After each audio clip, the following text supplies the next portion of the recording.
to add a few more runs on board, to sort of put themselves in a comfortable position.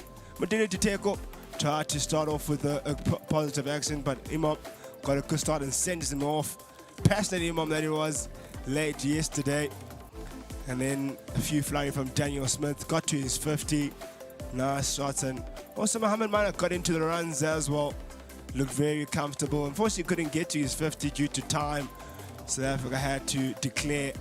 Daniel Smith eventually dismissed for a bit of maybe a soft shot. Could have maybe gone a bit harder, and most likely would have cleared for 6. And then it was the last few wickets to fall just before declaration. You can see Imam how passionate. He's bowled so well. He's been a standout performer for Bangladesh. Continues to pick up wickets. That was his 3rd wicket there in that occasion. And soon after that wicket, it was the start of the second inning of Bangladesh. A drop early on from Skak Engelbrecht would have set up the end of the day. But that's how the day ended yesterday. A positive ending for Bangladesh emerging. We'll see how positive they will be today and what kind of cricket they will play. Positivity may pose a risk to them losing their wickets. We'll wonder what they're betting on today. Or they'll be betting on themselves scoring runs, or they'll be betting on themselves defending and playing a blockathon. Well, let's find out. Sporty Bets bringing us this broadcast. The Bangladesh flag flowing high. Will it flow into their cricket as well and give them extra powers? They're going to need all of them here today at the Potchefstroom Ground, Northwest Cricket Oval. South Africa's 519 sets everything up with 3 centurions. Bangladesh men's 239 runs, a little bit too short, but they batted for 94 overs, and so that meant that the South African bowlers needed to take a bit of a rest. High loads for Smiths, Bayamanda Majola and Skalk Engelbrecht. They batted for 29 overs in return, and survival for the Bangladesh men, who only after a few couple of overs, 5 to be exact, had to withstand a lot of pressure coming from Smith and Skalk Engelbrecht. But at the end of the day, Zakir Hassan and Shahadat Hussein Deepu, they were able to survive the rest of the day. And so it's either the way that they were playing, they showed that they were going for it. They were not afraid. So 396 for them to get in 90 overs. And the most important thing is that in that last evening session, those 5 overs, they did not lose a single wicket. Yeah, they did not lose any wickets, but it's a different prospect now. It's early morning and there'll be a bit of bite on the surface. It's a 3-day-old surface, so it will play a little bit different. Should expect a bit more turn, maybe a bit more seam early on. It's early morning in Potchefstroom, so you should expect a tad bit more movement than usual. Earlier, and it's an earlier start than usual as well, 9:30 start in Potchefstroom. We'll see how Bangladesh goes about their batting performance. Will they be ultra positive, or will they bide their time and rather play the secure game? Sajidul Islam, one of the standing umpires, alongside Maziza Gambu. They've been excellent with their calls and their umpiring, these 2 men, and they've really stood up tall. Zakir Hassan, Shahadat Hussein Deepu, they are ready. Everyone in Potchefstroom is ready. 3 days in a row, we have been given fine cricket. And it's only fair that on the last one, we get a sunny day.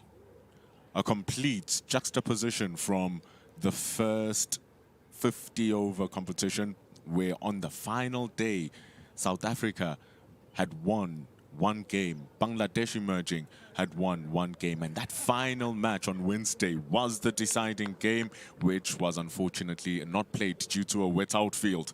So today, everything is ready. South Africa have 10 wickets. It's a long toil for them because they too need to be strong in their lines and in their tactics. Bangladesh needing to survive either or go for it either.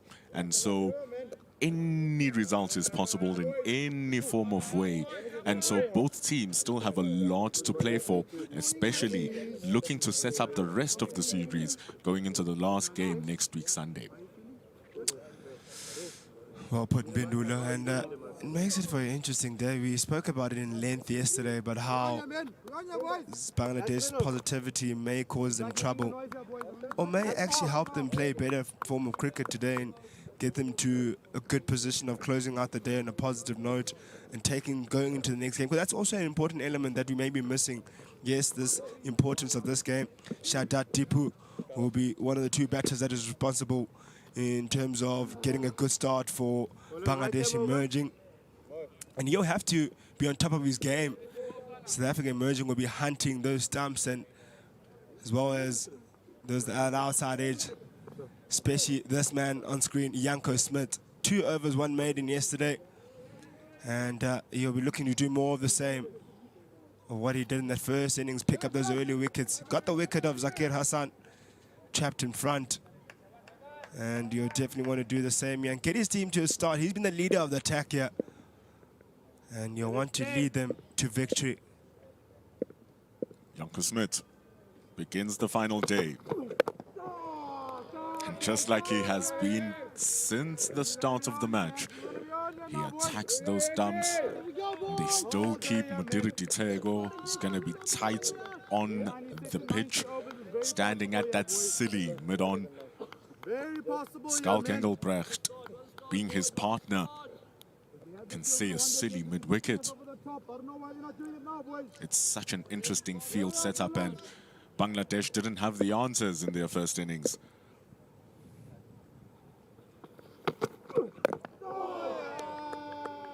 It's an excellent start from Janko Smith, but given how he's been bowling throughout the entire tour since the white ball stuff, it's no surprise that this is how he begins.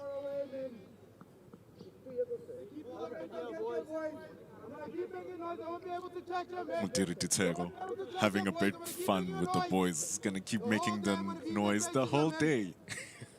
Yeah, that's what they need to do. The South African men make plenty of noise out there and be in their face. Oh, I love that chatter. Mudiri Ditego showing his wicketkeeper gene.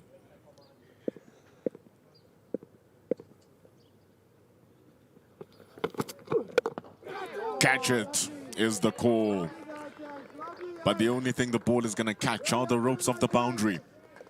High risk from Shahadat, but he gets his reward. 4 runs and the first runs of the day. Well, we spoke about what type of cricket Bangladesh will come out to play this morning, and it's clearly positive cricket. They won't hang around. Like to see that.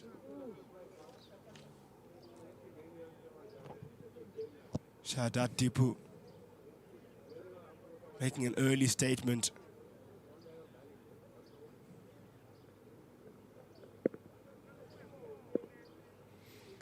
Janko Smith got exactly what he wanted. It's very close now. He just keeps targeting those players, and there's very little that Shahadat Hussein Dipu can do, because every single delivery that is being bowled and the way that Janko Smith is bowling these deliveries is for him to play that shot and that shot only. There's very little that he can try and do. It's looking to get between Skalk Engelbrecht and Andile Simelane, but that too comes with its own risks.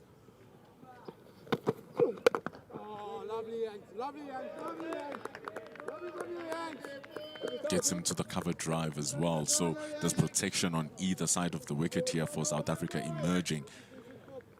And still have that very wide slip, who's maybe even a gully at this point, just in case those drives don't work.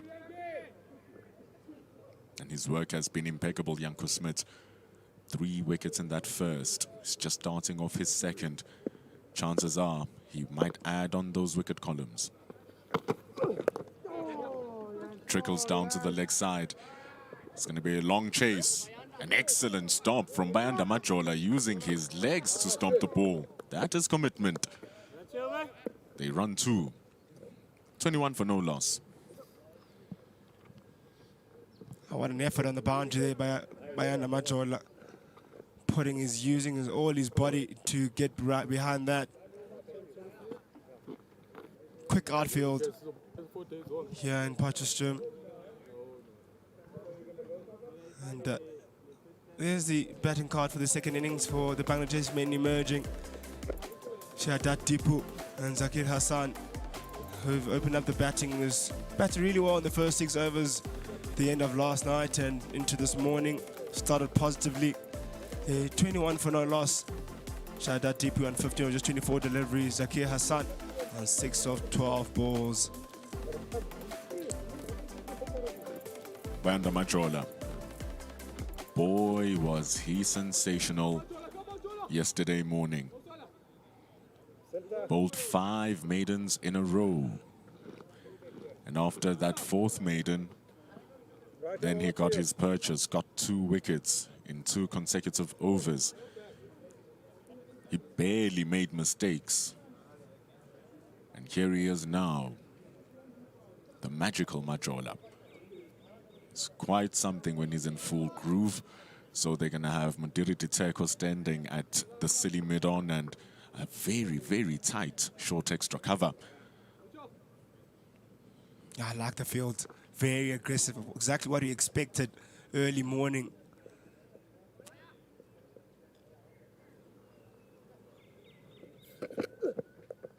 On the money. Very soft hands from Zakir Hassan. The ball dies towards Daniel Smith. No looseness this morning for Majola. Yeah, his 2 spells he bowled yesterday. He had a few looseners, one for each spell. And from then onwards, it was just good signs. On the money immediately today. And what I do like, what I've seen this morning, is a positivity from Bangladesh men showing intent, which means we'll get good entertainment. Yeah, see now, that line is very useful when you have Mandiri Teko standing right at that silly mid-on, because the natural instinct of the left-hander with the ball on his pads is to do that. They want to just hit the ball through that mid-wicket area, and so you just become a bit more tentative with a player standing right in there. So now it allows Majola to attack both the inside and the outside of the bats. He can pitch it on the leg stump, pitch it on the off stump, and he's still in play. It's good. It's very nice. It's very good bowling, very good start by Bayanda Majola, very accurate. He's just so persistent with that line over the wicket. Doesn't get too much shape away to the left-hander, but it's just that line, that persistent line, that forces the batter to go forward and to play at everything. And the most comfortable thing as an opening batter in these kind of situations to release pressure, you want to be leaving balls. Yes, the nature of cricket has changed now. A lot of batters want to feel bat on ball. But in terms of scoring runs, not to block out. Oh, that's a really gorgeous line. Really good. And he understands his strength, is Bayanda Majola. He's not a big mover of the ball, doesn't get much seam, but he works on his strength, which is his accuracy, and he sticks to that. Doesn't have plenty of pace to work with as well. So what he does is just really just stays on a persistent line, then forces the batter to attack him, or rather change the plan.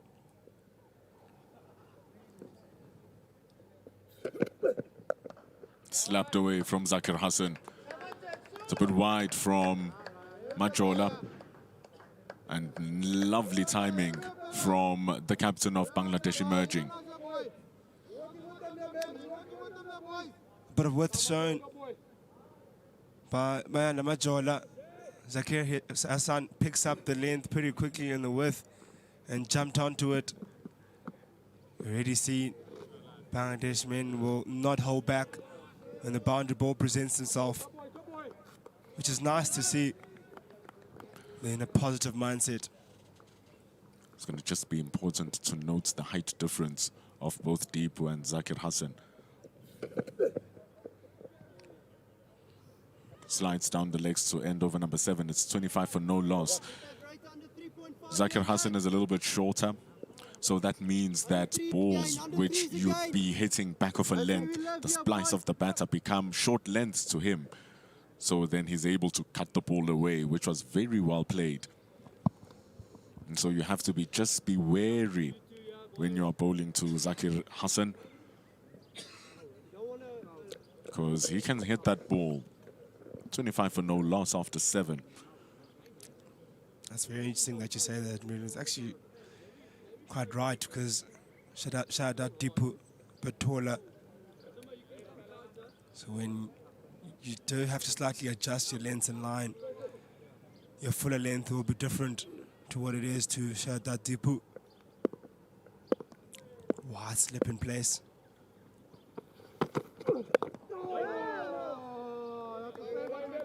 Yanko Smith, every day of the week, every single time, he's just nagging on those stumps.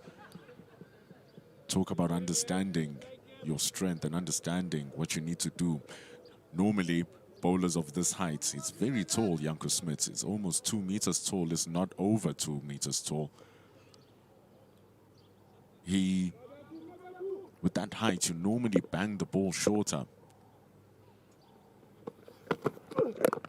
So his ability at that height to be able to bang the ball onto the surface, but also be able to use the full length of the pitch to bounce that ball is a very, very good ability, and something that many tall bowlers are not really able to do.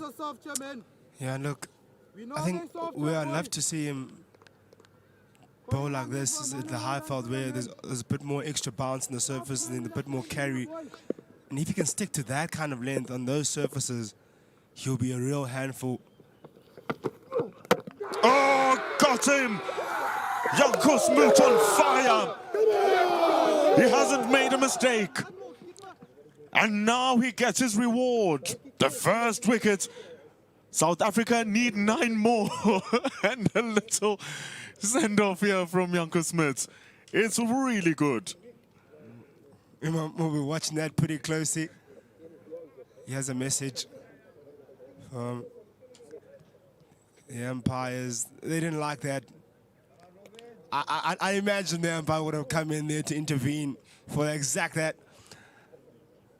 I say you had to be a handful, and it wasn't plenty for Shada Deepu. Played at that, got the inside half of the bat, and got right into his face. Look at the celebrations. He's so G'd up. Forcing Shada Deepu has to walk off for 15 of just 27 deliveries. Wicket number 1 falls, 9 more to get for South Africa emerging. And Bangladesh may turn into survival mode. He apologizes, Yanko Smith. He apologizes. Yeah, he knows. Just went slightly overboard, so umpire Gampu is having a conversation with South African emerging captain Mitch van Buren. Talk about being G'd up. That's what it was for Yanko Smith. He too showing a bit of fire and passion. Why wouldn't you after working so hard to bring in the next batter?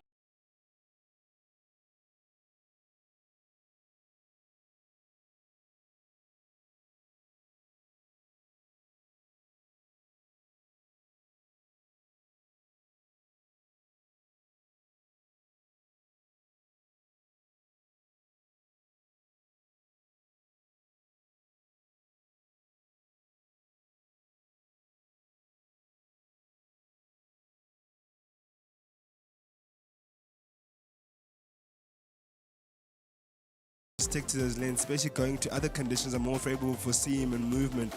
Well, he made great use of that length there. And for a tall bowler, as you've mentioned, he doesn't really bowl too many short balls. He's probably about 5 here, which is very surprising for a man of his height and pace. You'd expect him to want to hit the deck hard, but the discipline is shown and the consistency to just land it there in that zone. Well, do his career a world of good. And it'll help him really produce great numbers because of that consistency. I don't know what is going on there at the Titans in Centurion. I really don't know what they are cooking up and what little spices they are throwing into their fast bowlers as meals. Because all of their three seamers right now are absolutely on it. Dayan Khalim, he was the player of the series in the 50-over competition, and he's been fantastic. Here's Janko Smith, their second seamer, who's now bossing this game. And then you have Dwan Jansen, who's gotten a call-up to the South Africa team going to Namibia.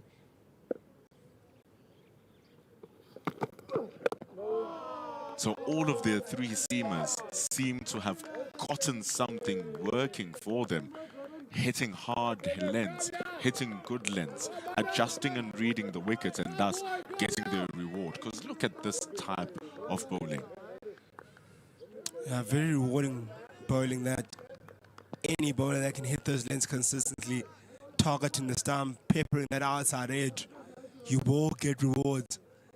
It's proven that in the game of cricket, in any sort of surface, if you are able to bowl there,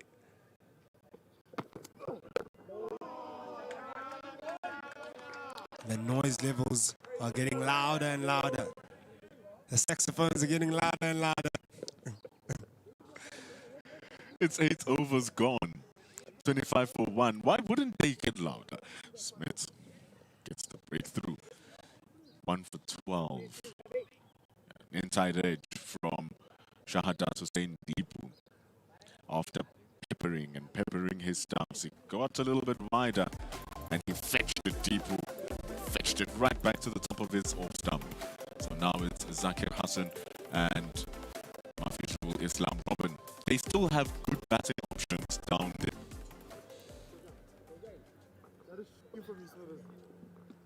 So Bayanda Majola continues with his work here.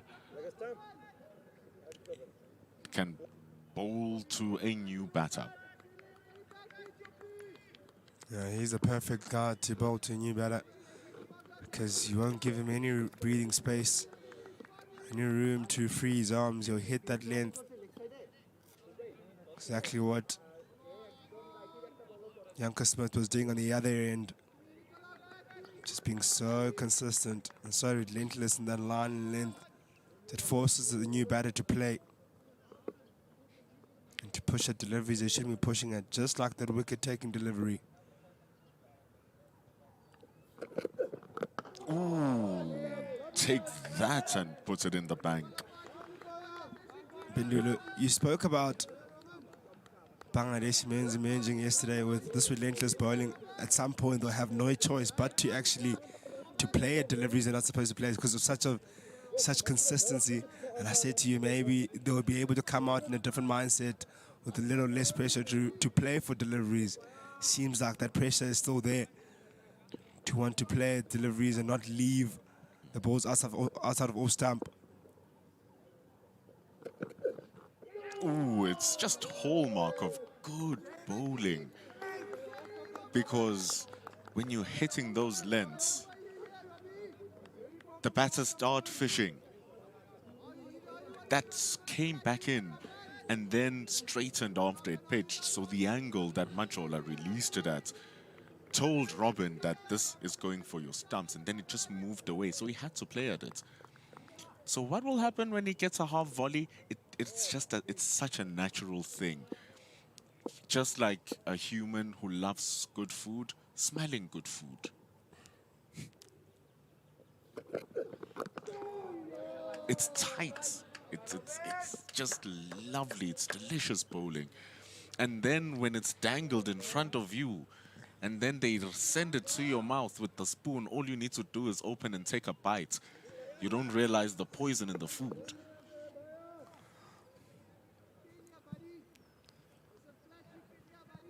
I love the chirping out there, saying to Robin, "You're the only one struggling on a flat deck, Robin." That is hard to get out of your mind when you're still trying to get yourself in. Personal things to maybe about family or there maybe you're also crossing the line, but if it's still part of the cricket and you're still talking about, you know, what the players, what type of shots they're playing and coming up to the bowler or batter, sending the message to the changing room that it's game on, that really brings out the best in the game. I know it does sometimes push the limits, but I really truly don't mind it. And maybe I'm a bit old-fashioned in terms of thinking that way, and things have moved on from that kind of cricket now. But I think that brings out, it makes it a spectacle. It makes it great for watching, even as young guys.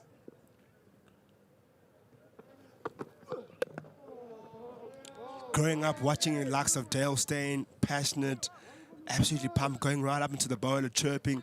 Often didn't hear too many times then because the stance mark weren't as loud. But nowadays you can hear everything. Would it be even better for where we're trying to take cricket in terms of the global side of things? And in terms of at this level, you want more viewers at this level of cricket watching the rising stars, the emerging stars of South Africa, of the world. And then when they show this kind of passion, it makes viewers want to watch more of this. So when they take that away, I'm not in complete agreement.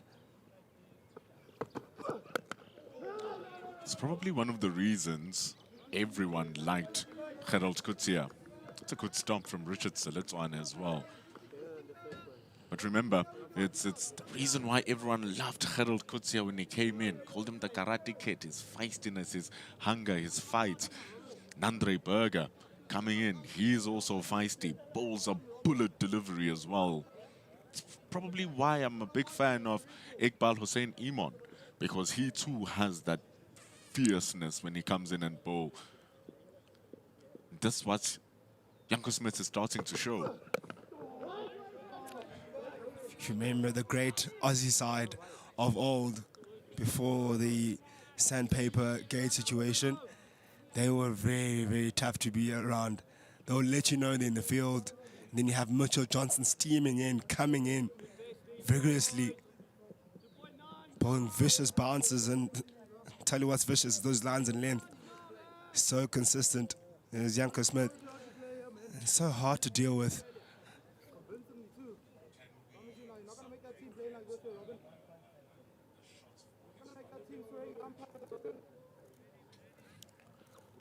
And already on top of everything that you trying to deal with, you've got plenty of noise around you. You're trying to focus on this angry fast bowler. There's so much to think about as a batter. And those little things can take you off as a batter in terms of your game. You can lose your wicket just because someone is telling you about something about your technique. You start thinking about your technique. Now they're trying to limit those conversations. I feel it's so beautiful, man. I love it. I truly do. It's always more than just the bat and the ball. You also can never remove the human element out of the game. And that is the mind that you are going into, speaking to the batter, playing around with his technique, playing around with his thinking. And you are very correct, Gamba. I think it's something that should never go out of the game. Janko Smith, though, bowling with a lot of accuracy and a lot of fire. So, some of the things that I really like about what he's doing, the anger, the fierceness, is also just the way he works his bowling. Look at how hard, look at that front arm and how it drives through his body, tucks it in. That allows him to throw his entire head, his entire upper body, and every part of his momentum forward. Often that front arm gets thrown out wide or it's inactive. He's so compact upon release, and so that allows him to have more control of his lines, more control of everything with the ball. And it's small things that make a difference. He's amazing to see. Talk about small things making a difference. What these short balls are doing are making a difference in terms of the judgment of Zakir Hassan. If you remember in the first innings, he was trapped in front. And just prior to that, there was few deliveries he had bowled short to him.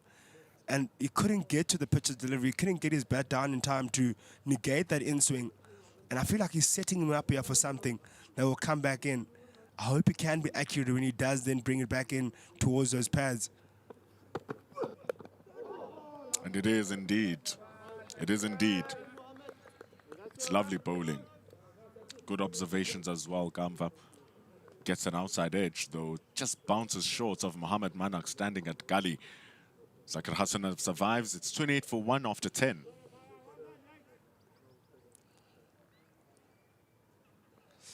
Yeah, we've seen the purest form of the game at its best here in these last 4 days.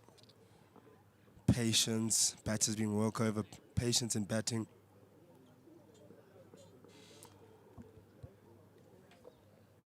Football, rugby, it's cricket time. Play Sporty Bet.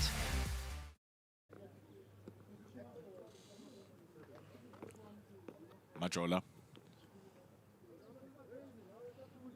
No wicket as yet. But it took him 5 overs yesterday to start getting his wickets. It's Bangladesh still 383 runs behind, but it's also more about keeping those wickets in check.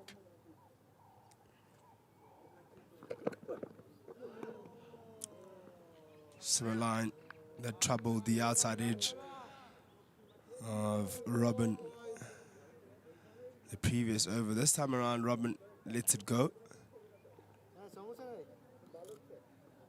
Still good lines and lengths from Bayanda Majola.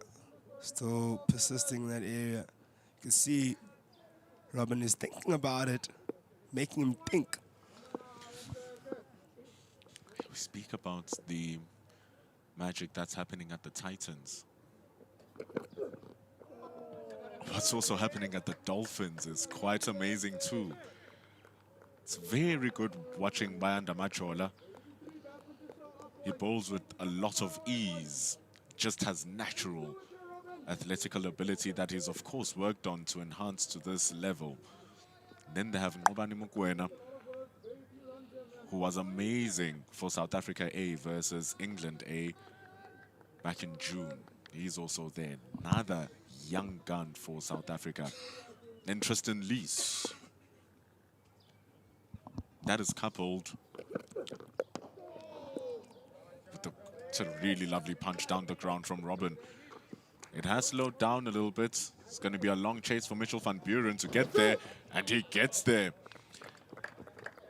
He's an amazing fielder. And he stomps the boundary, keeps it to 3. That's a really outstanding fielding effort. Chased it really hard. He's so quick. There's Mitch van Buren. Sends a message as well as a skipper. Let you know what standards you want to set out there in the field. Sometimes you may not have to say much, but your actions. He stood up as a batter, led from the front there, and the field as well. May not be bowling, but when you do those kind of things, it just shows that your fielders, look, we're still in the game here. You've got to keep on fighting for every single run.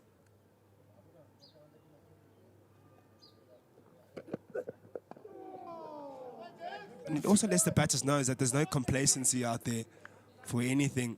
They're not feeling like, we'll just allow you to get your boundaries, allow you to just score your runs. They'll have to fight for every single run out there, like they've been in that first innings.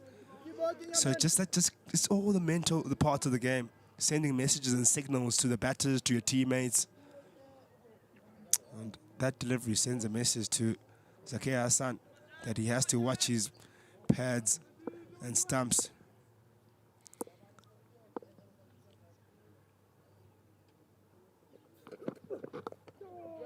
Becomes easier also for Van Buren to hold his fielders accountable.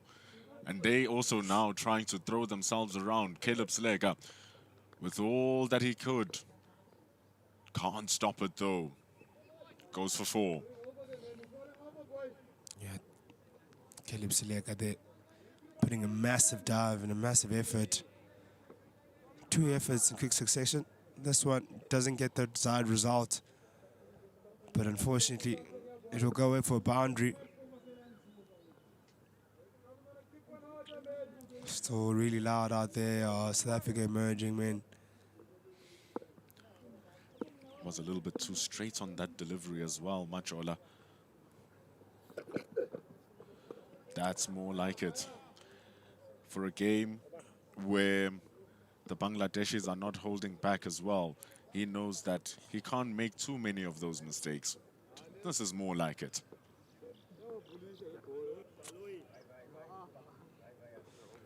But look, we're a few overs in now into the start of day 4. And 11 overs done. Look at the match summary. It's South Africa who declared the end of yesterday with about 10 overs remaining, who added 130 runs on before declaration. You can see Daniel Smith there and Mohamed Manak not in the picture. And it is Bangladesh men's emerging now on 36-01, still needing 375 runs to win if there's ever hope of winning. I think more so being able to bat throughout the day would be the desired result for Bangladesh men's emerging. Oh, Janko Smith. But this time it's just going to slide down the leg side of Zakir Hassan. It was almost the exact replica delivery that got him out in the first innings. Yeah, he's got a problem with that front foot. As Zakir Hassan, he struggles to get it across. It's like almost stuck in the ground. Just can't get it forward to get his bat there, because that's what allows you to get your bat there. He's now more so using his hands to get to the delivery of the ball, or the line of the ball, and it's making him struggle really to get in line with the delivery. This more speaks to the lengths that are being bowled here from Janko Smith, because that was a touch fuller than the previous appeal, and so he took that stride a bit forward. But that appeal, it was slightly shorter. So where does he go? Does he go forward? Does he go back? And before he can make the decision, the ball has arrived. And so he really couldn't get that ball across because Janko Smith denied him the decision. But here, slightly fuller. And also learning the mistake from the previous ball does a bit better.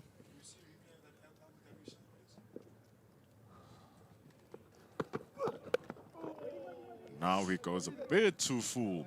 But he's working Zakir Hassan here. He keeps on changing. And the thing is, because of the attacking lines, you are also correct on that view. He has to play at everything. Yeah, and I think he can afford to be a bit closer to the line in the delivery. You look at his foot movement there as he plays. You can see his front foot doesn't really move, doesn't go forward. And it has to, and maybe something we spoke about for a long period of time is those fielders in there, in the silly mid-on and extra cover in place, doesn't allow him to go take that full stride because he doesn't want to push that one too hard. So that could be something as well that is holding him back from actually taking a full-on stride. He's worried about pushing too hard at a delivery. So it's coupled with good bowling, good areas, alongside good field settings that basically hampers with the judgment of Zakir Hassan. It all works as a machine. All little parts coming together for a result. And that's what he wants him to do. Zakir Hassan has been avoiding that kind of stroke. He gives him the ball that allows him to play the stroke, and he can't resist. But he's playing with soft hands throughout his innings so far, Zakir Hassan.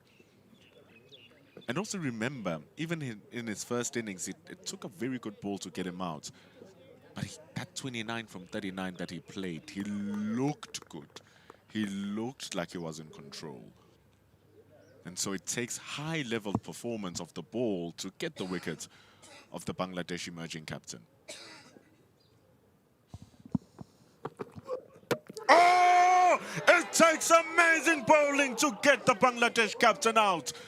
And this is the best of the lot from Janko Smith. The best of the lot in all this game. What an absolute blinder to knock that off stump off the ground. accuracy, persistence, and good lines and lens from Yanko Smith. He gets his reward. Zakir Hassan, this time around, doesn't hit his pads, but crashes into his stumps. He'll walk off for 11. My word, what a delivery. Earlier in the over, we spoke about how his front foot is not moving. Let's see now. Again, his front foot is stuck, and this time around beats the outside edge. And Yanko Smith goes all the way around to go celebrate. He was warned previously not to go to the batter and runs away to his teammates. He's pumped. What a spell it's been. The exact start South Africa emerging would have wanted. Oh, it's gorgeous. Oh, it's amazing.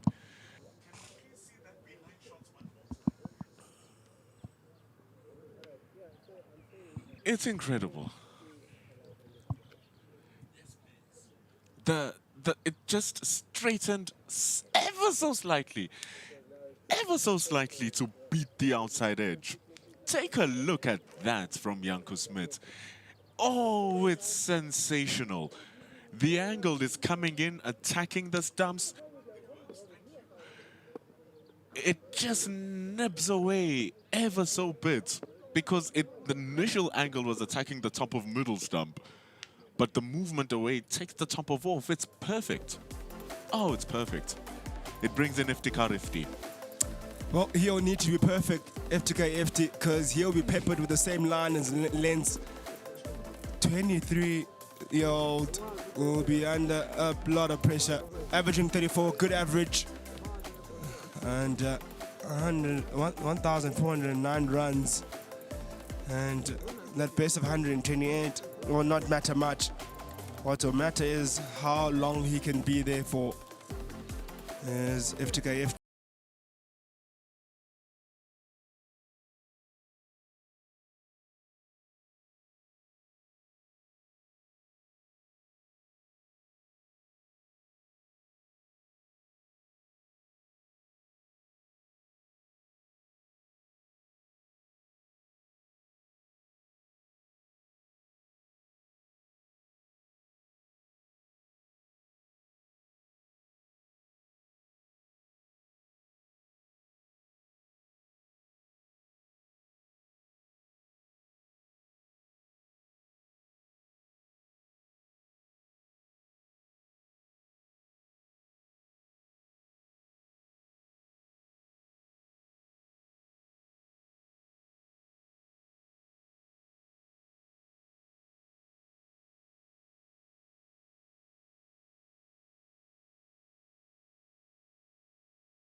Skalk Engelbrecht and Janke Smith are in action now.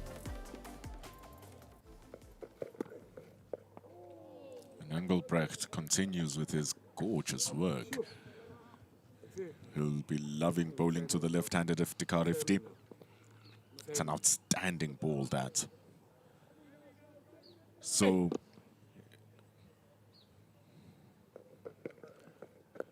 if you put an A4 page on its landscape and you just place it on that area, maybe even an A4 page is too big. Put an A2 and an A5 page to that first ball that he bowled. Any place where it pitches on that A5 page from that first ball, he's in the game. And so it's all about a patch of area that you can use to change the angles slightly. See, that was just a touch too short. Touch a little bit of wide, allowing Ifti to rock back onto the back foot. But it's all part of the greater plan. Christian Silatane has won a few there in that region.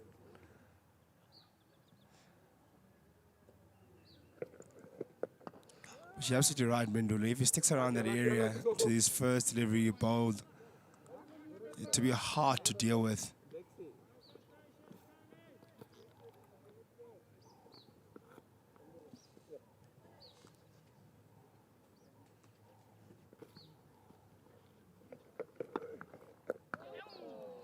Good little delivery. Awesome over from Skalk Engelbrecht. After 15 overs, it's 41 for 2. This is the greatest spectacle in world football, a title decider, and it feels like nothing can sway a game of this magnitude. Says who? We've been through this before. You just have to believe a little longer. And everybody knows that 1 minute here lasts forever. Because it's not over until we say it's over.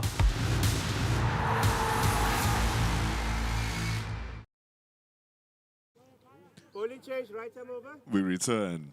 Bayanda Majola is now going to be rotating the end with Janko Smit. As Skalk Engelbrecht will just make sure that he maintains the other end. But on the same note, Skalk Engelbrecht looks threatening. Looks like he might create something. Bayanda Majola created something yesterday morning. See if he can replicate the same magic here today. Touch more expensive. It is more difficult bowling in the second innings as a fast bowler. Just means that you have to be a nagger of the stumps.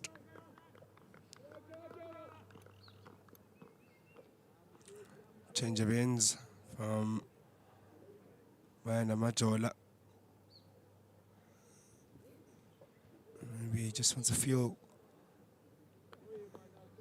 the side of the wicket, see what he can purchase out of it. Seem we've got a bit of success here from this end.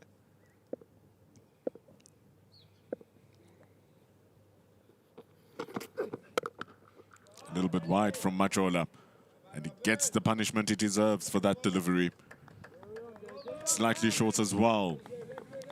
Robin pounces on it, cuts it away for 4 through the covers. Yeah, it's another good stroke. Another delivery that presents itself, and Robin up to the task. The previous over from Janke Smith was a full one, who went for it, never held back.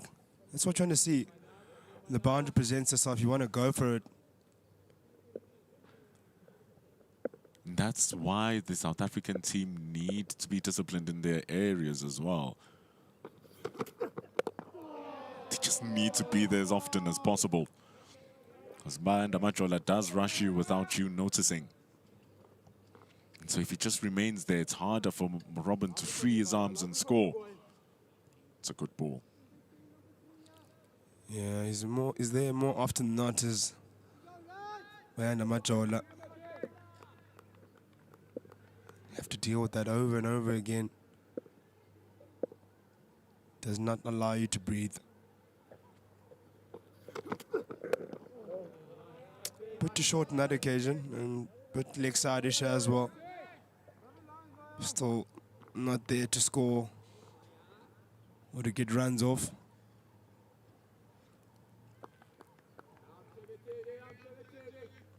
After those first 2 balls, he's really gotten it back into order here by Majola. Wants to be there where Robin can't really score off him. Scored only 9 runs. And remember, he got caught trying to play a shot of that similar note. And then it flew to the mid-wickets where Banda Majola dove forward for a wonderful catch. And so, in as much as you're starting a new innings at all times, you still have in mind the way you got out in the first innings and you try not to replicate the same thing. So by attacking the stumps, Majola is trying to prompt that shot out of Robin.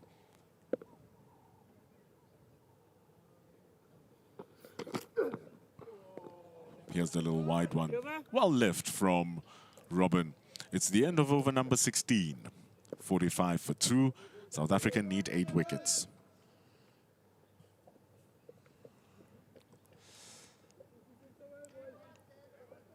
Interesting session has been for Bangladesh men's emerging. Spoke about what mindset they'll come out with today. Will it be positive or negative? And I don't think they've probably given their wickets away.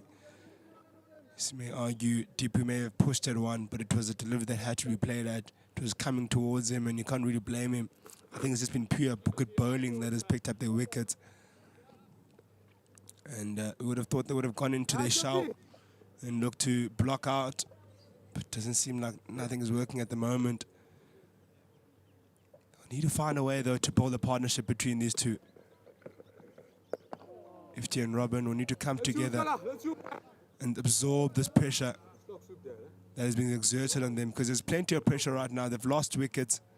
It's just about being able to brush off the pressure by rotating the strike, sharing the load. It's not going to be easy at all. It's going to be noisy out there, but it's all about just being able to stay in your bubble and staying focused. Oh, he's gone. My word. He's gone. He slides down and trying to go for a big hoik. Dando Zuma does the job behind the stumps. That's the end of Iftikhar Ifti.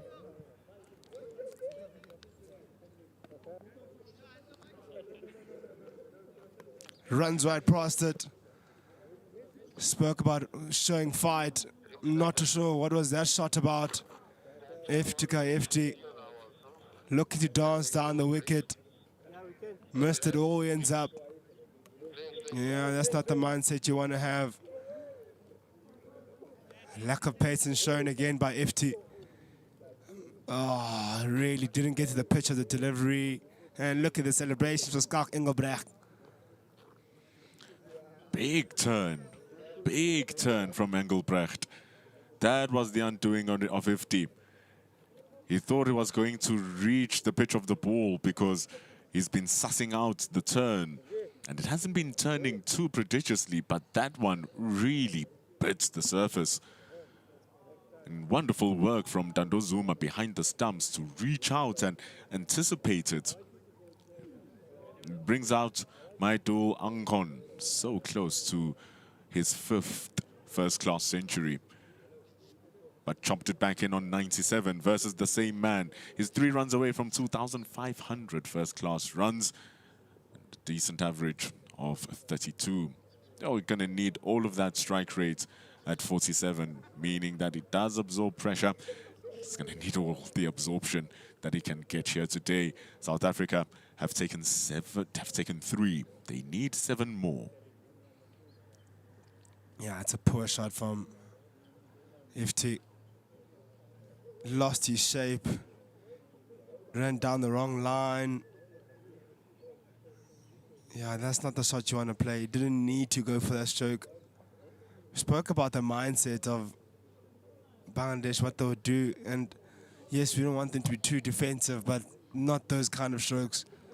Those won't help you with this kind of situation that you're in right now. Trying to cut off the consistency of Skalk Engelbrecht, because for 3 overs he's just been pitching the ball in the very same area, ball by ball by ball, and the response from FD has always been a defense. And so South Africa have just been consistently trying to hit the stumps. The lengths are impeccable. A chop back in at the top of the order from Janko Smith, who's been a pick. He had to apologize for that, which he did. But no apology for chopping those stumps off. The best ball of the match, in my opinion. That is absolutely filthy. And then eventually got Skalk Engelbrecht into the game as well. Big turn. Iftikhar Ifti was trying to just knock him out of those lines and lengths. Engelbrecht is pretty smart. Was able to work the ball, and a great take behind from Dando Zuma. It's 45 for 3. 16 and a half overs gone. South Africa emerging, needs 7 more wickets. This is how Benny McCarthy spends halftime, multiplying the excitement while the match takes a break. Play Sporty Skill and discover casino games on SportyBet. Bet smart. Play SportyBet.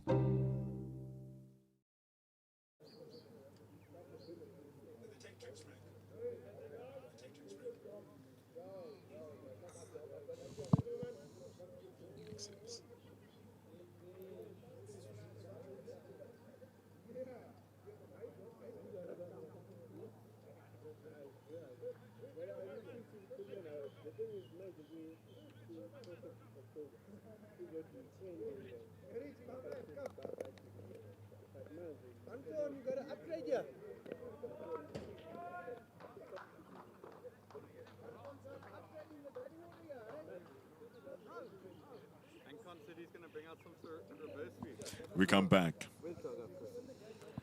45 for 3. Skalk Engelbrecht with 3 balls to go. He's taken the wicket of Iftikhar Ifti, sliding one past him. Stumped by Zuma. In comes Maidul Islam Ankon.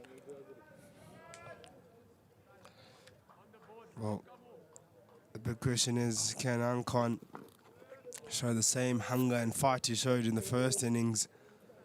So if he couldn't this time around.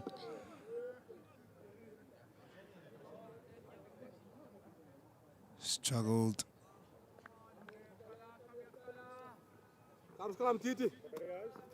To keep his wicket. It's different pressures now for Ankon. But he really held his own in that first innings. He was the anchor. Showed so much heart and fight, and one of the batters that really deserved 100. Just could not get there. And it was bowled by this man, Skalk Engelbrecht, chopped onto the stumps. With the ball turning a bit here from Skalk Engelbrecht, they have Mitchell van Buren standing behind Richard Seletswane. He's very short at mid-wicket. You see the ball just coming back into Ankon here. That's why he's so resistant of hitting the ball through that offside, through that leg side rather. So he's constantly trying to push it away from there. And it ends the over. It's very well bowled from Skalk Engelbrecht. Maiden wicket. It's 45 for 3. Bangladesh in a little bit of trouble. Well, we look at the little bit of trouble. It looks like a lot at this point.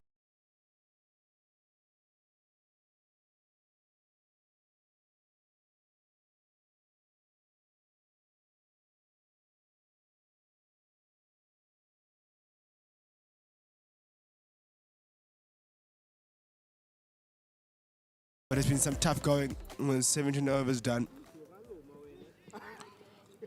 Pretty warm here in Potch. We did tell you 31 degrees. They're chilling in their shorts. It's pretty warm. I don't think the weather matches with those shorts. They're going to come out anyway.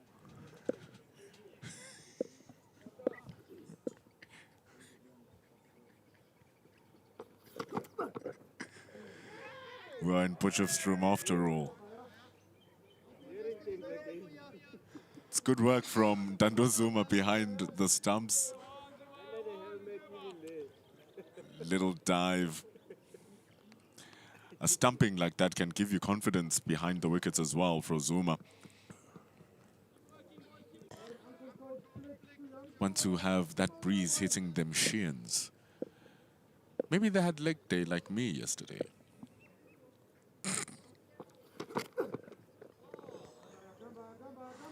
Nah, those legs are natural there.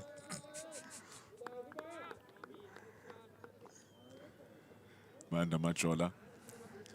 A little bit wide at that time, but good discipline. That's good discipline. You can't be chasing at everything. And Robin has been out there for 29 deliveries, and with 3 wickets falling within the first hour, he knows that the responsibility is high. Majola will come in straight into the stumps now. But he overpitches the ball. It's just going to be a single. Maybe he was looking for a surprise element there. Bayanda Majola going into a fuller lane delivery. I think that was awfully bad. I don't think it was an awfully bad delivery. I love the comments coming out of here. Mutiri Titego, high in confidence. The amount of abuse you are going to get. He hasn't stopped talking. Mutiri Titego. Kind of helps after you've scored 100. You feel like there's no weight on you. You transplant that weight to your opposition. Banda Majola, ready as ever.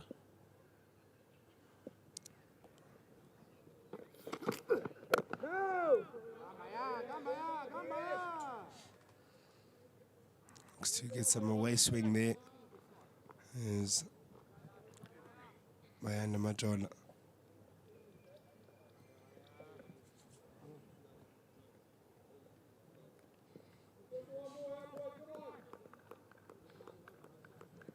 Number 4, boys. Let's get that fourth one, young men. 7 left, 7 left.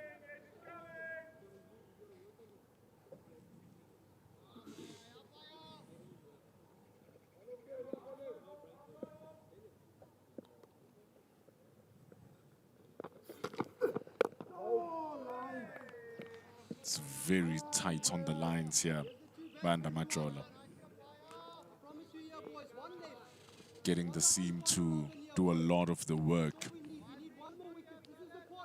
Slightly different from Janko Smith, who can get the ball to swing. It's always an interesting conversation between seam and swing. Hits the deck hard by Majola. Gets the ball to nip into the right-hander pretty nicely. It's a natural thing for him. Very good ball to bowl to Ankon. It's the end of over number 18. It's very nicely bowled for Majola. But it is the end of the over. It's 46 for 3 for Bangladesh. 7 wickets to get for South Africa. This is how Benny McCarthy places a bet. With AutoBet on SportyBet, your bet can be automatically placed when your chosen odds are reached. Bet smart. Play SportyBet.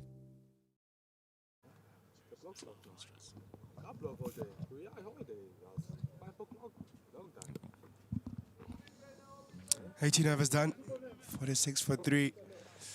And Skalk Engelbrecht in the hunt for yet another wicket.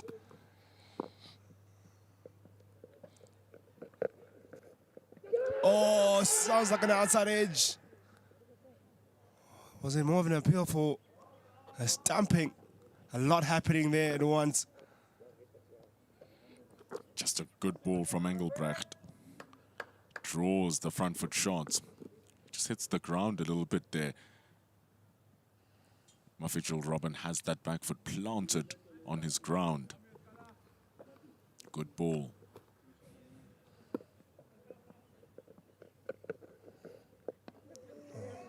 This is really good bowling.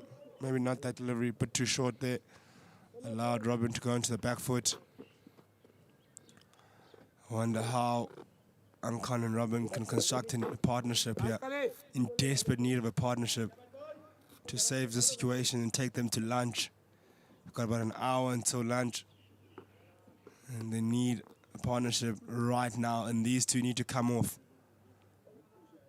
Can't afford to lose another wicket. It's very tight here, Skalk Engelbrecht. And Ankon hasn't scored a run. Eventually, it's going to get to the back of his mind, especially with the ball now showing that variable spin and bounce. Well targeted by Skalk Engelbrecht.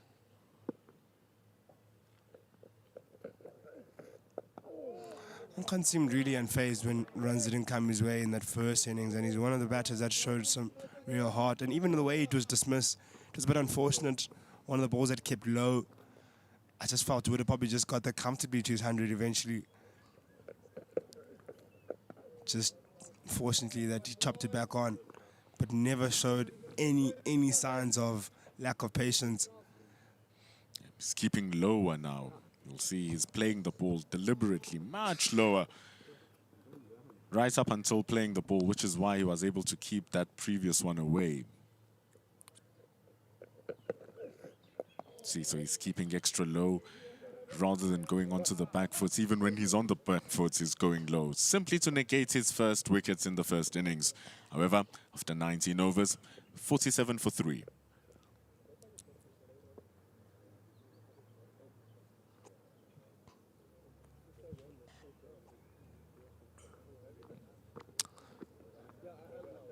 "19 overs done, 47 for 3. Still a massive 364 runs required to win if ever victory was possible." And that's a summary. Bangladesh men's emerging on 47 for 3. Were put into bat late last night to come in and try survive. Haven't been able to do that this morning. They've lost 3 wickets. They looked good late last night, but haven't been able to back it up.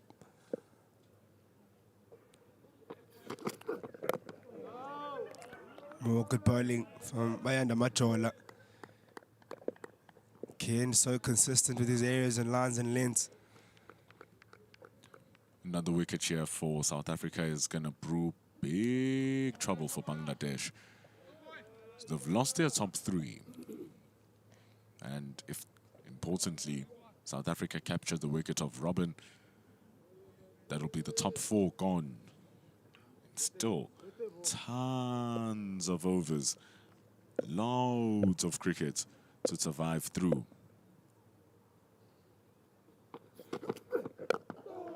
We've only seen 15 overs in the day, meaning that there's still 75.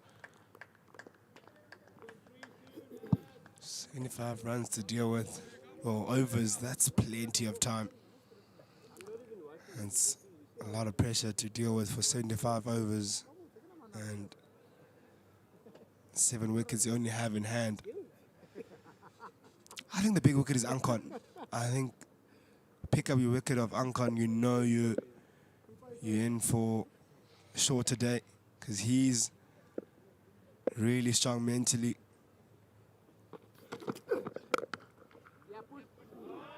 That's a good shot. Rocks on the back foot.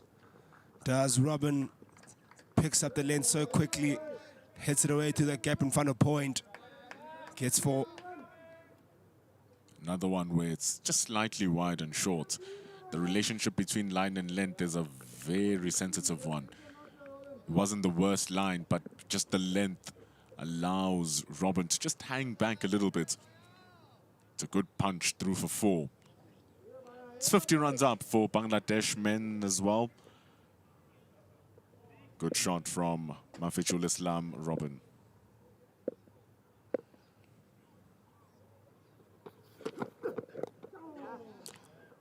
Machola offering another boundary delivery. He's offered more boundary deliveries more than ever today. Not too sure what's maybe wrong exactly. Maybe a slight bit of fatigue coming into play. But he has not given so much boundary deliveries in that first innings.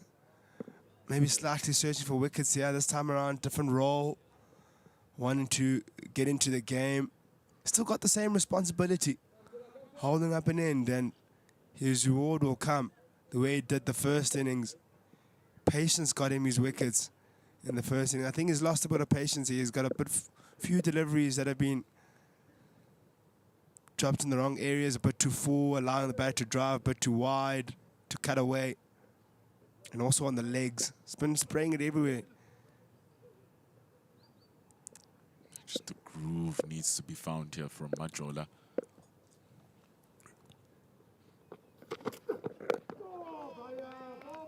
And he finds it with one more ball to go in the over now. And you feel like, sure, there's still runs to play with, but you don't want to be the one getting smashed all the time. It's going at over 4 runs to the over right now. And those boundaries, just bowling it a little bit too full. And so with that, one boundary's too short, the other too full. You always try to compensate, but at least it didn't take long to find where he needs to be.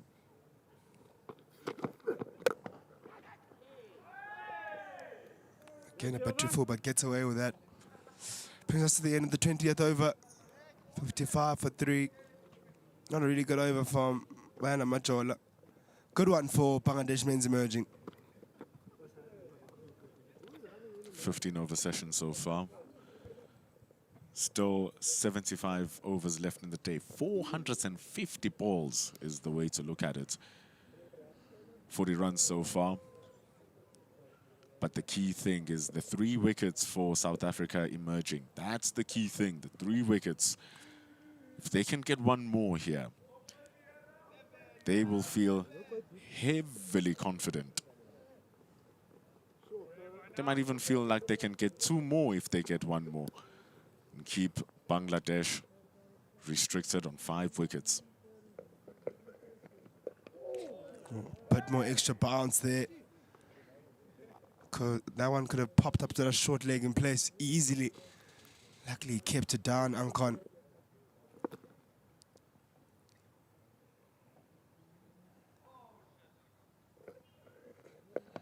It's different pressures now. Balls bouncing a bit more turn, so a lot more to deal with as a batter rather than just playing the line of the delivery. You're playing for turn as well. Spoke about that angle in the first innings, how easy it was to play because of the lack of turn. Now there's a bit more turn and bounce. It's a bit more challenging now, that angle. Makes more sense.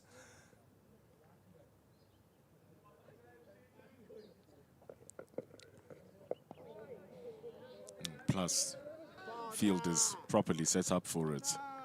Very strong on the leg side. Fielders right onto the square, so helping the right-hander play with that spin, sends the ball into those directions. How Ankon is keeping the ball on the floor. That's his winning point here.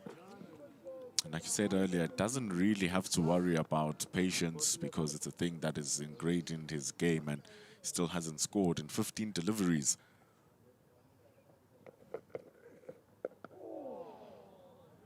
This is nice from Skalk Engelbrecht.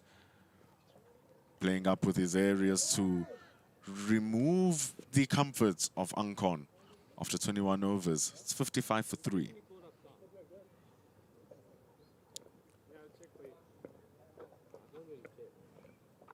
Football. Rugby. It's cricket time. Play Sporty Bet.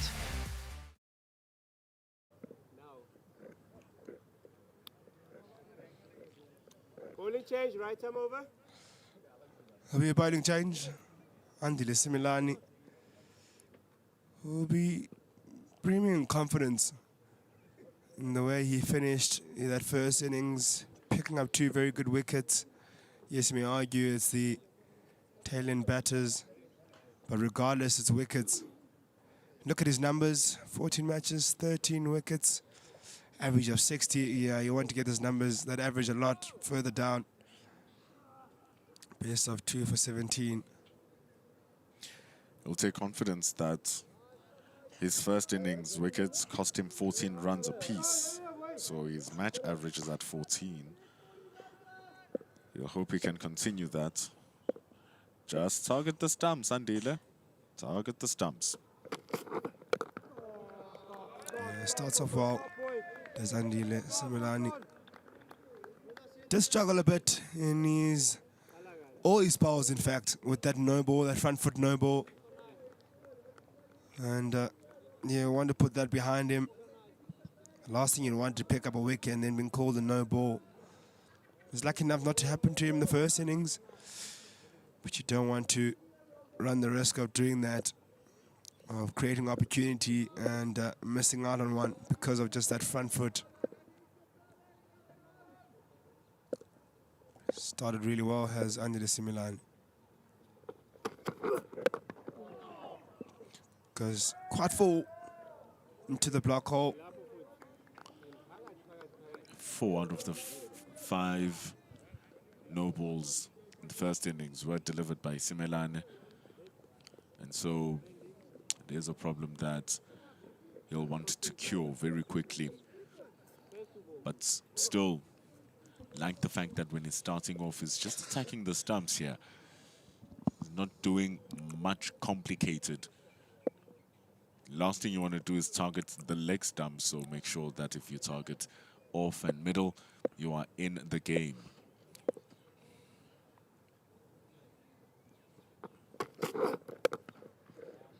And he improved so much in his second spell yesterday, or I think more so it was his accuracy which improved his economy rate, then also picking up wickets as well. Because of that accuracy, targeting those stumps. And he was rewarded for that. If you can keep that area, not exactly that delivery, but the one in line with the stumps.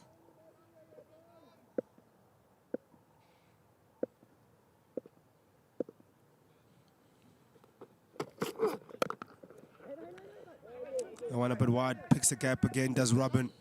He'll be pushing for 2. He does get 2 comfortably.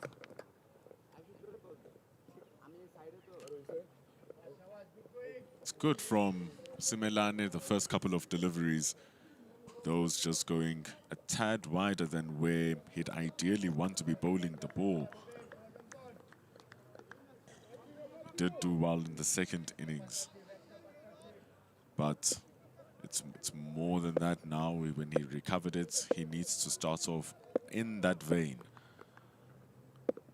He does have a knack, though, of taking wickets versus Bangladesh quite frequently.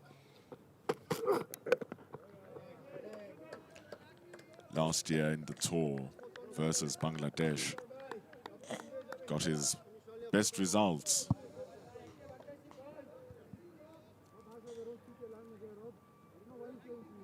He's bowling pretty well here to start off.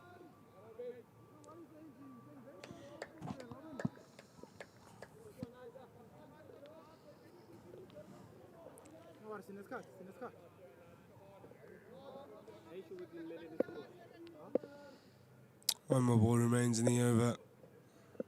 It's a good over it's been from Andile Similani.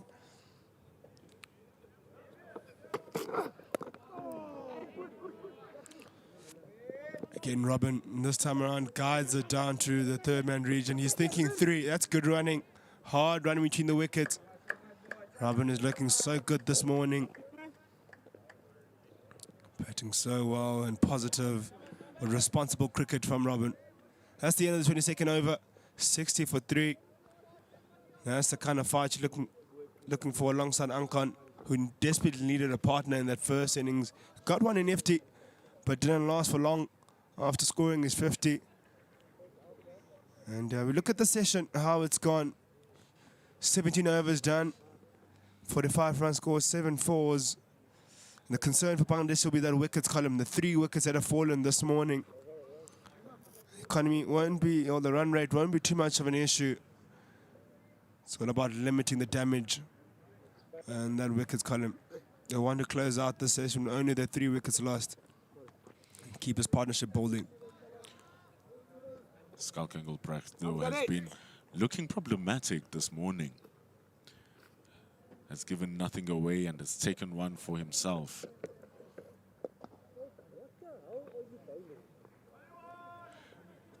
Skalk Engelbrecht having a conversation with himself. He knows that was not a good ball. What is he bowling? Way too short.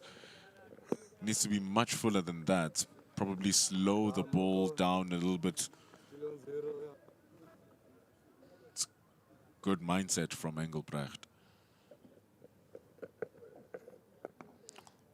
Ankan still stuck on 17 balls with no runs. I wonder what's the record for being stuck at naught for, I think it's about 31 deliveries. Being stuck on 0. The last time I checked, it was about 31, if I'm not mistaken. Whatever it is, he needs to face a lot of deliveries here. Might do Ankon, especially with Skalk Engelbrecht, who's now found his area. And it really shouldn't bother him if he's on 0, so long as the balls keep growing and growing and growing. But it's hard to imagine that we won't see Janko Smit come back again for at least a 2-over spell before lunch. What I do like about Ankan, he just looks so cool and calm whenever he's out there in his batting. Just gives nothing away.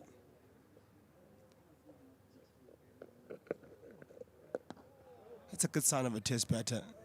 Batter that just doesn't seem phased. You can see he doesn't even show any desperation of getting a run. 23 overs done, 61 for 3. We'll have to wonder for how long can he be patient for. Is Zankan. Look at that bottom graph there with 350 runs. I don't think that'll be something that Bangladesh will be thinking of chasing. If they do, and then they run the risk of losing their wickets. But look at the start of the show this morning. Janko Smit, 2 wickets. He's picked up this morning 2 brilliant wickets and ripped up that opening pair of the Bangladesh men's emerging in Dipu and Zakir Hassan.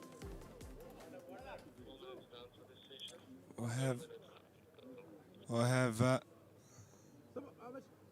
Andile Similani to continue into his second over.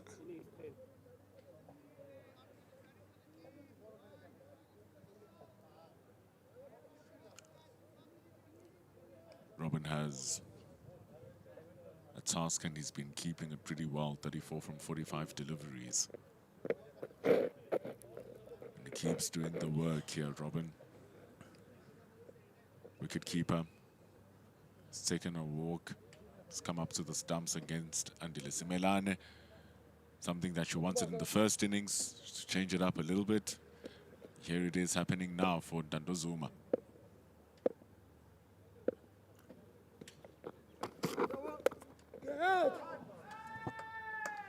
Outside edge, goes away and evades the first slip. I spoke about those no-ball issues for Andile Similani, and it almost was a wicket on a no-ball. You don't want that to happen. Ay, ay, ay. I wonder what's his issue with the front foot no ball at the moment. It's not good, it's not good. Almost cost his team at that instance. Daniel Smith again with the great attempt. So he's taken a couple of steps backwards, Daniel Smith, and gone a bit wider.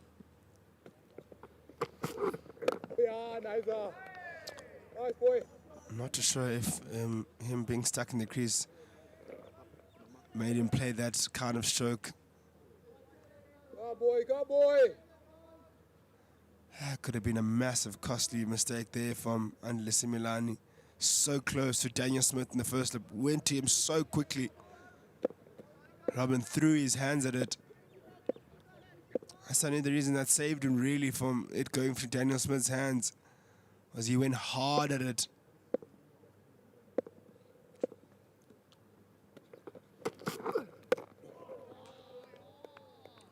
It's a good leave that from Robin. Yeah, to be something to be interesting to take note of here, Pendul, of how Danazuma deals with the pace of Andile Similani behind the stumps close. And you didn't mention Andile Similani can be surprisingly quick, hits the deck hard, so it won't make it easy for keeping. So it's something to interesting to take note of how Danazuma handles it.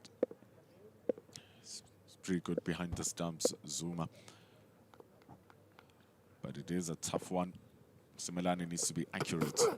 It's a good ball from him. Hard out at the stumps. It's good stuff, this. You can see Robin not completely comfortable anymore. He's not playing with the same confidence he played with in the previous overs, with the keeper being up.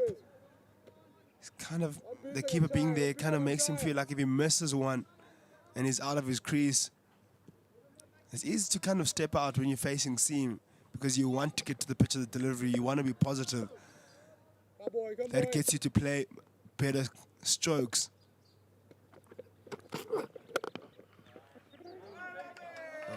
Oh, nice way to pierce the gap by Robin. Mitch Van Buren chasing hard, may get there. That's a really good chase.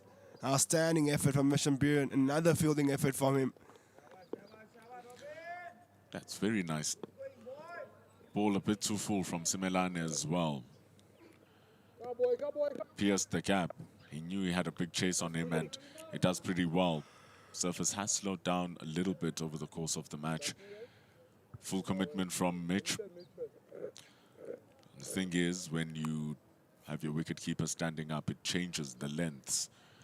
And so Similani doesn't have to be that full.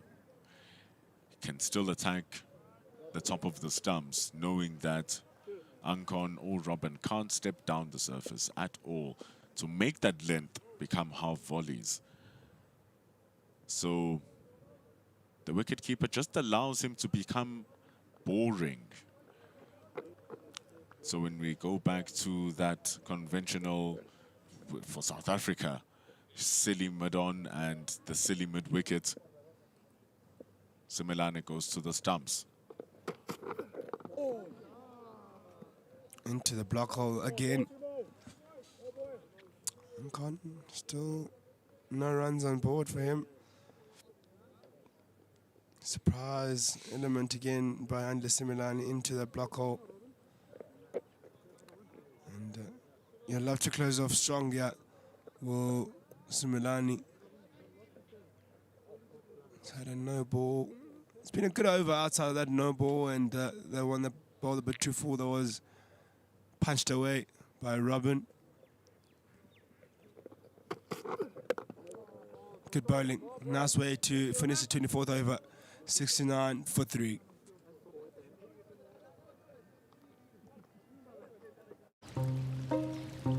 This is how Benny McCarthy spends the last 60 minutes of a football match.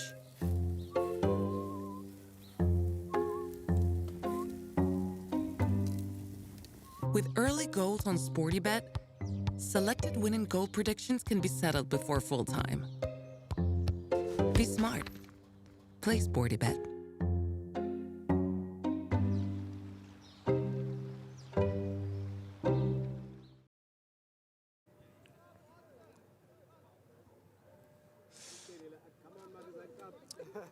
Some few refreshments, Ankon and Robin, who need a lot of those now just to keep themselves focused until lunch, or want to preserve those wickets as best as they can. This is a massive partnership. I think if this partnership works out, it sets up the day for Bangladesh. This is the one they have to make work. Can't leave it the responsibility to the batters to come. It is up to Ankon and Robin. Ankon on 0 of just 23 deliveries, and Robin on 41 of 50. He'll have to convert that start and continue to bat responsibly like he's been. May not be lying. Oh, I thought that was sliding down leg. Skalk Engelbrecht picks up a wicket. Maybe a tad bit unfortunate for Robin, and fortunate for Skalk Engelbrecht, picks up his second wicket. Skalk Engelbrecht gets the breakthrough here. Robin is gone, and he was such a critical part of this survival stint for Bangladesh men's emerging. But Skalk Engelbrecht gets him to rock back on the back foot and is rushed due to it. So Mafizul Islam Robin is gone for 41 from 50. And Skalk Engelbrecht being the key to getting the man out, and he was batting at a good nick here, Mafizul Islam Robin. Can't do much. Takes a little plant. Tough one. But he has been given out. 69 for 4. Yeah, a bit tough there for Robin. Felt that one could have been missing the leg stump. If ever it was even clipping. But anyway, Rizwan has to walk out there. Chowdhury Rizwan, 21-year-old, still pretty early in his career. 8 matches, 208 runs, an average of 17. Best of 40. Really nothing matters in that career right now. It's about what he can do today. What performance can he pull out? Performance of his life, pretty much. It's tough times now for the Bangladesh men. They've lost 4 wickets in the first session. Not the desired result, not what they'd expected coming out here this morning. They would have at least maybe would have thought to themselves, only 1 wicket is what their ideal situation. They've lost 4 of them. Now 2 new batters at the crease on 0.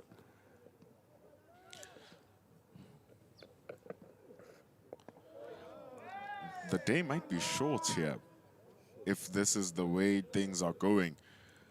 Skalk Engelbrecht is getting variable spin on the ball, so sometimes it sticks with the line, sometimes it grips and turns. A lot of things happening. But interestingly enough, the South Africa tour to Bangladesh last season, Chowdhury Mohammad Rizwan was batting firmly in the top order in the 4-day games.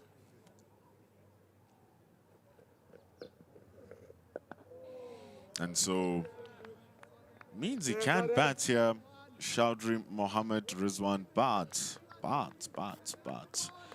the level is a little bit high here from Skalk Engelbrecht. And Elise Milan is providing decent support.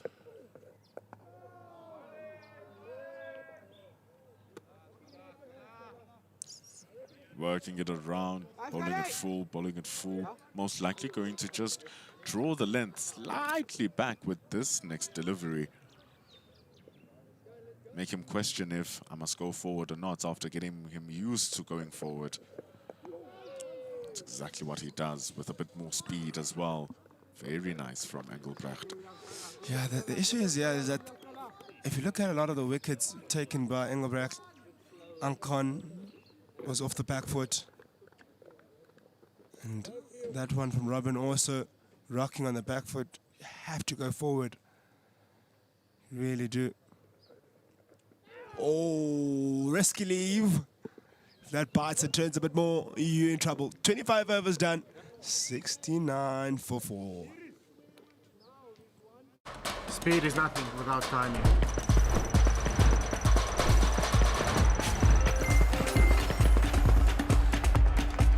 And timing is everything in rapid nets. Play it now on your sports day. Football. Rugby. It's cricket time. Play Sporty Bet.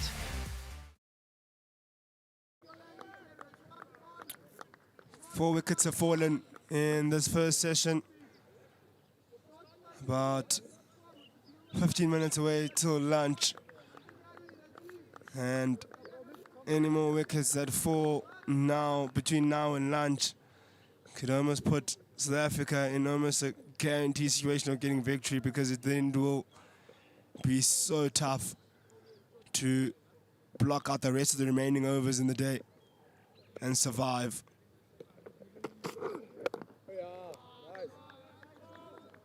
Well, Ankon has certainly survived out there. 24 balls, still waiting to score his first run. Does not look phased at all. Seems very comfortable indeed. Even from yesterday.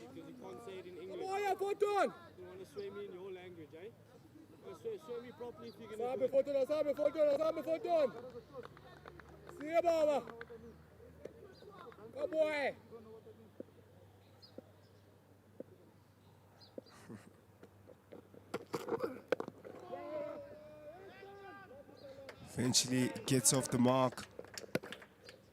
Does Ankon. Took him 25 balls to eventually get off the mark. It's heated out there. Very heated. Van Vieren exchanging a few words with the batters.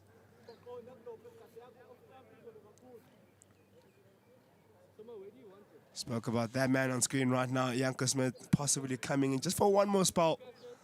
Just before that lunch, I think that wouldn't be a bad call in Bendul. Put him in there, 2 overs, see what he can do to these new batters. Especially the fact that they are new. Andile Simelane marshalling his troops, asking Simelane what he wants from his field. So Simelane asked for 2 fielders, where Mdiri Ditego and Skalk Engelbrecht have been for majority of South Africa's bowling innings. Simelane is going to hold it across the seam for more control and a little bit of variable bounce. Oh, what a take! Dando Zuma with a stamping of a lifetime. That is insidiously good from Dando Zuma. What reactions to get Rizwan off his ground. And yeah, you can celebrate like that if you whip out a stamping of that nature. What a wicket! Wow, who can catch him? He ran the full length of the field in Dando Zuma to celebrate that wicket. Quick hands and tidy hands. We spoke about him coming up to the wicket and how crucial it was. We said you'd have to contend with the pace. What pace? What pace? More about the hands and the work behind the stumps. Dando Zuma, what outstanding work. Takes it with his left, transfers it to his right, and completes the stumping. And Rizwan found wanting out of his ground. They're trying to get a hold of him. They can't. Wow. What a piece of glove work from Dando Zuma. Jeez. That is incredible. That is so good from Zuma. Because the crazy thing is that that length from Andile Simelane was so full. But it brings Animal Islam Biblob. Biblob, couple of runs away from 1,000. Averaging 24. And is gone. So in he comes here, Animal Biblob. It is tough work. It's tough work.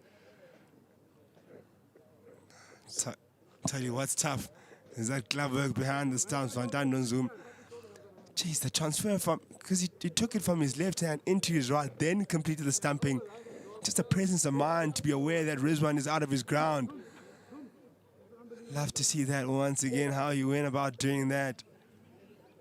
It's the take also, being unsighted, the ball is coming at pace. And then being able to know that the batter's still striding out to catch him wanting. Oh, what work. Mitchell van Buren, being Mitchell van Buren, giving love to his players. He does that quite a bit. This is what I was calling for in the first innings, Windle, about coming up to the stumps, the challenge it presents to the batter, because you are so forced to come out the crease when you're facing seam.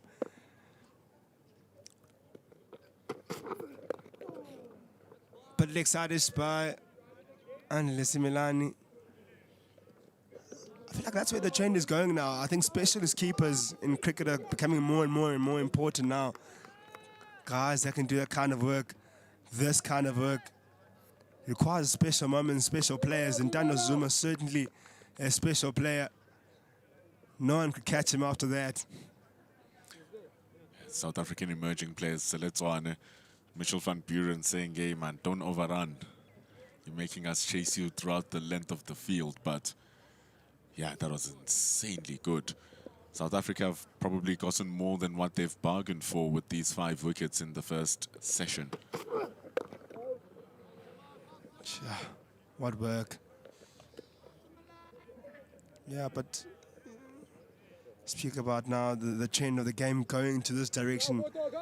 It allows medium pacers who have been kind of neglected in somewhat over the years, where it's all about seam and pace. Now, having your keepers there gets them opportunities to pick up wickets in unconventional ways, just like that.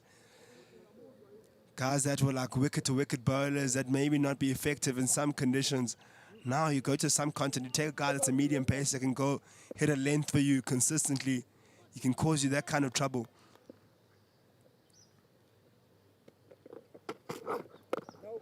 So, yes, Matt Hendry is far from being a medium pacer, but we saw him against England, picked up so many wickets with the keeper being up. Yes, there's a different standard of keeping, high-level keeping, but regardless, the tactic still works, still produces wickets just like that, where you've got a player like Tando Zuma who can produce special moments like that.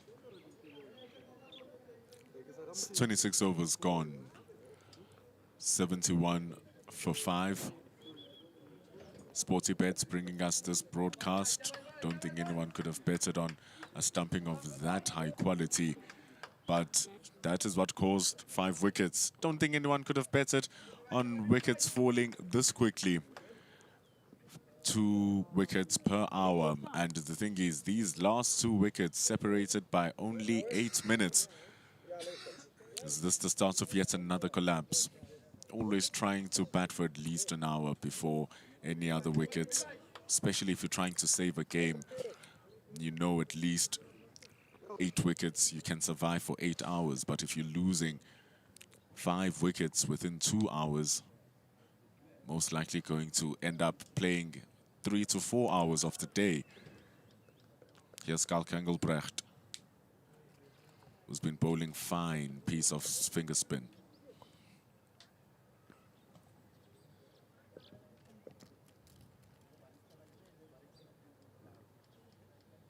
"15 minutes until we get to lunch now as well." South Africa would love one more.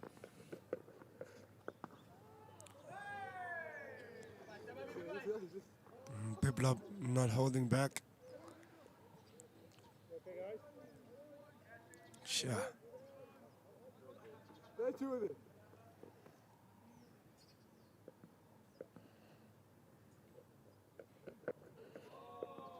Would have never thought the day would have panned out this way. Maybe at most I would have thought 2 wickets, and that would have taken that as a win for South African emerging men. Be able to pick up 2 wickets in the first session and give them 8 for the rest of the day. And maybe a dramatic finish to close out the day. Expected a bit more fight for Bangladesh emerging men, and I think it's just been good bowling and good fielding.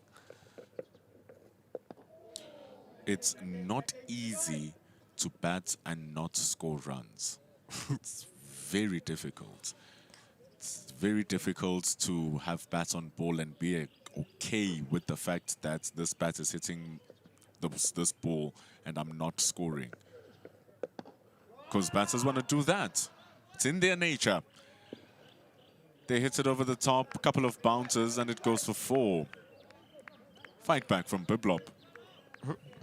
How many more of those will he back himself to play without running past one?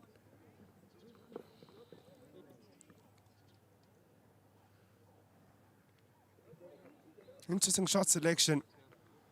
Bit of a pressure releaser.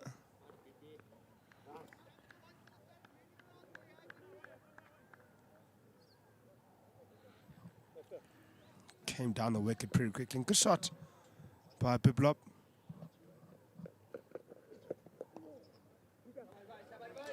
It's nothing that Skalk Engelbrecht should actually worry about. I mean, one of his wickets was something like that, where it was a double step and then a complete miss from Ifti. Then gets his wickets. So South Africa need 5 more wickets to win. 335 seems like something too far to reach. So a skill that is being tested here for Bangladesh is their knowledge of their off stump. If you look at the first wicket of the day by Shahadat Hussain Dipu, does he know where his off stump is? Reached out to defend a ball that was about 2 stumps away from his off stump, and he nipped it back through his inside edge. Janko Smits gets his first. And so it's certain things like that where you have to be very, very cautious in how you play. Mafijo Islam Robin with his 41. Casualty of Skalk Engelbrecht, get him trapped LBW. So Engelbrecht and Smith with 2 wickets apiece.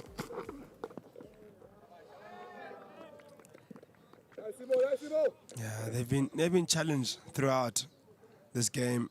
Have Bangladeshi men have been challenged with ball in hand, they've been challenged with bat in hand.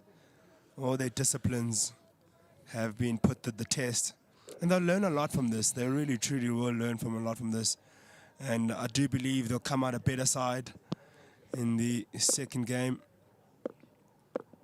And I feel like at certain moments they were in the game but just couldn't identify those own moments where they could turn things around for themselves. You look at their bowling, where they could have exerted more pressure onto South African men when they were batting. Didn't take those opportunities, chopped 2 catches in that first innings, big wickets of Diteko and Seletswane. And both players end up scoring hundreds. And same with their batting, and you look at the big wicket of Ifti in the first innings, who could have maybe, yes, we argue that it was pressure that forced him to play that stroke, but regardless, the wicket was given away. So it's just those moments that they'll be talking about and saying, look, we're not completely blown away. If we can adjust a few of these moments and do a few of these disciplines better, bowl more accurately, we can then still find ourselves in a position to be able to compete in the next game. And that's the important thing with emerging teams. The higher the level, the more the execution matters. Mike Tyson says you can plan the fight as much as you want until that first punch lands. And all of a sudden it just goes haywire.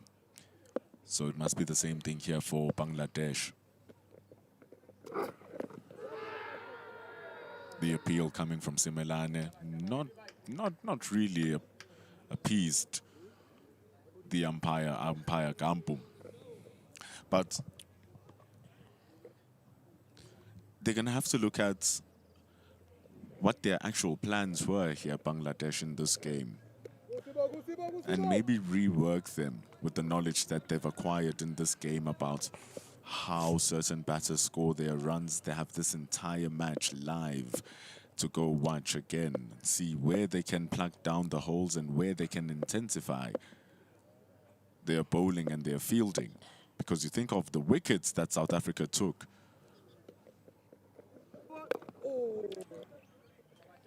Not another one. Yeah, I just wonder. He's been bowling so well. And that is just staining his spell right now. It's just a blemish. It's a bad blemish. Something South Africa had struggled with a bit and is eradicated. Can't be doing that.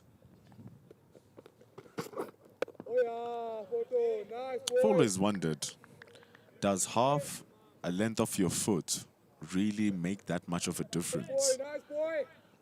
If your toes touch the line, does it make that much of a difference between it and it being your heel? Because that completely avoids no balls. And you're still at the top of the popping crease. But all things work differently. One ball remaining.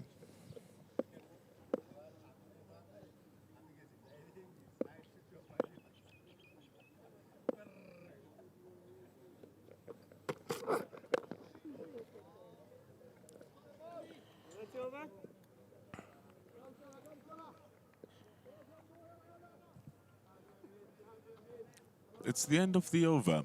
77 for 5. Football. Rugby. It's cricket time. Play Sporty Bet.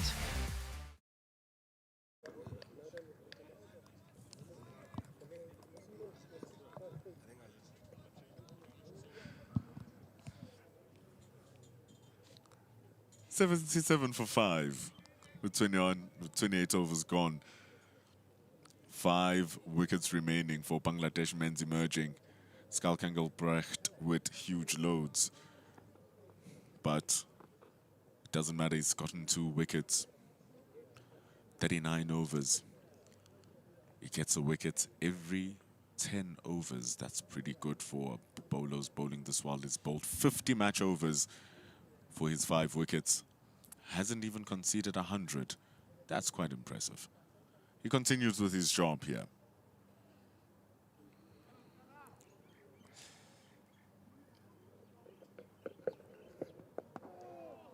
Again, probing with that line, pushing batter forward, and Khan patient as ever in his approach, unfazed as ever. What will faze him though is the wickets falling around him. That will faze him dearly. You'll think, again, I'm losing partners. He's looked the most comfortable there out of all the Bangladeshi batters. Again, he plays spin so well, plays so well, always so focused. So detailed about how he goes about his work.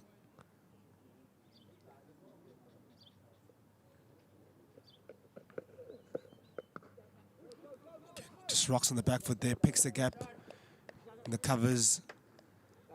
Did to take or chases hard, but he'll get to Ankon. That's how he pretty much builds up his innings, with just those singles, and then when the boundary presents itself, he does take it. Doesn't really often go for one. He'll wait for a mistake from the bowler. He spoke about how he sat in the 70s for so long because of that period of play with South Africa was bowling really well. And he just stuck it through. Never showed any signs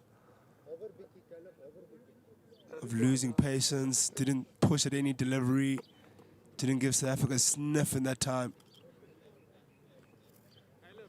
Only mistake he really made was when he chopped the ball onto his stumps on 97.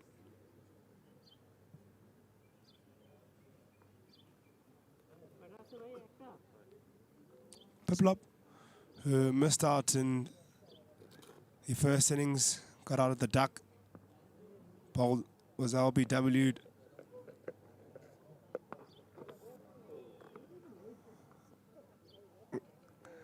I was slapped straight hard too.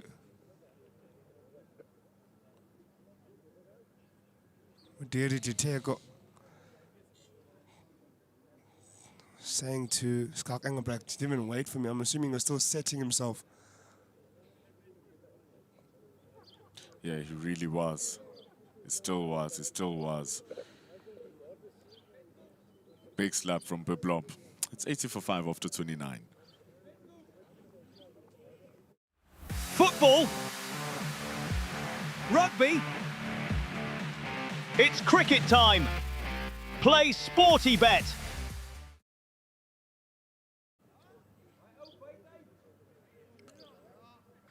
Caleb Slager. Bowling change coming in now for South Africa emerging. So it's just going to try to get 2 more overs before lunch, even though there's 5 minutes remaining. 1-5 up, gotten at the end of last season versus Boland. Bowls with some level of control. Slager might be his chance to get more wickets here.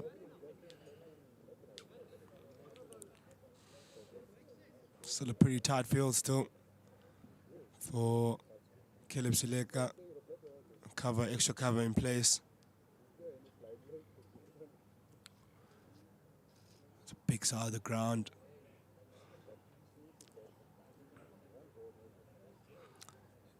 But really well in his second spell as well as Caleb Seleka with a lot more control. Didn't give anything away.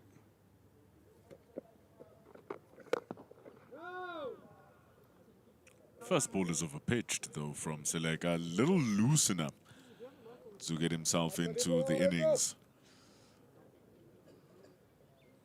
Yeah, it does tend to start off with the delivery that is a bit loose at times. Then often gets it right thereafter.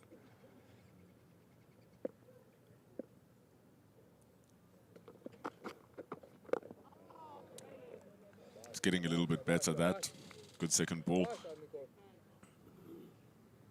Love the fact that Ndandozuma is speaking in the language of the Bangladeshis, praising the work of Seleka.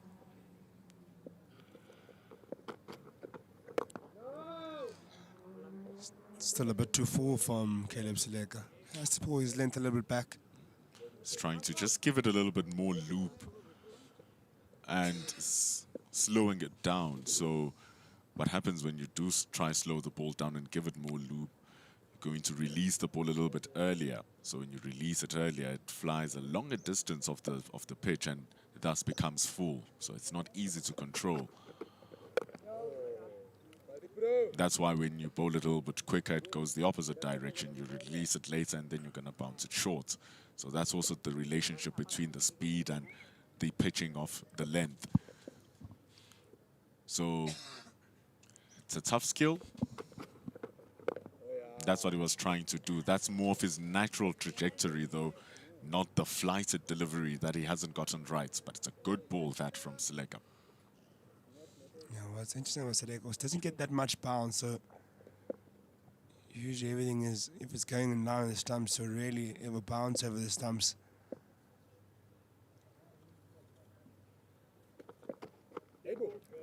Ooh, lost his footing there, Caleb Seleka.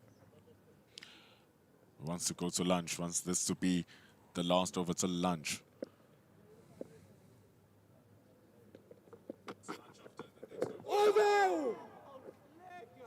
Oh, so close.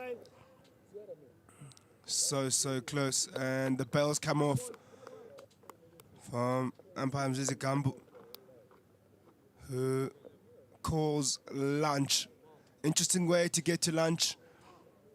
And interesting first session from South Africa emerging, picking up 5 wickets. It was 15 for none at the start of play. And it's 80 for 5 after 30 overs at lunch. It's a very good session for South Africa emerging.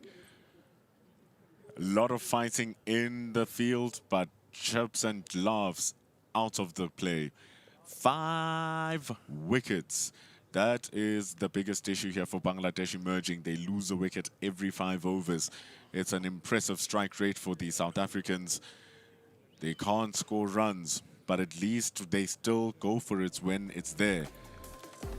Nice looking shot coming from Deepu and Zakir Hassan at the start of the day. But then the damage started with Janko Smith. Yeah, the damage started. He got South Africa emerging onto a really good start. Picked up 2 early wickets. He was absolutely pumped this morning. Man, Amajola partnered up with him, who bowled also really well.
final day, and maybe the final session as well.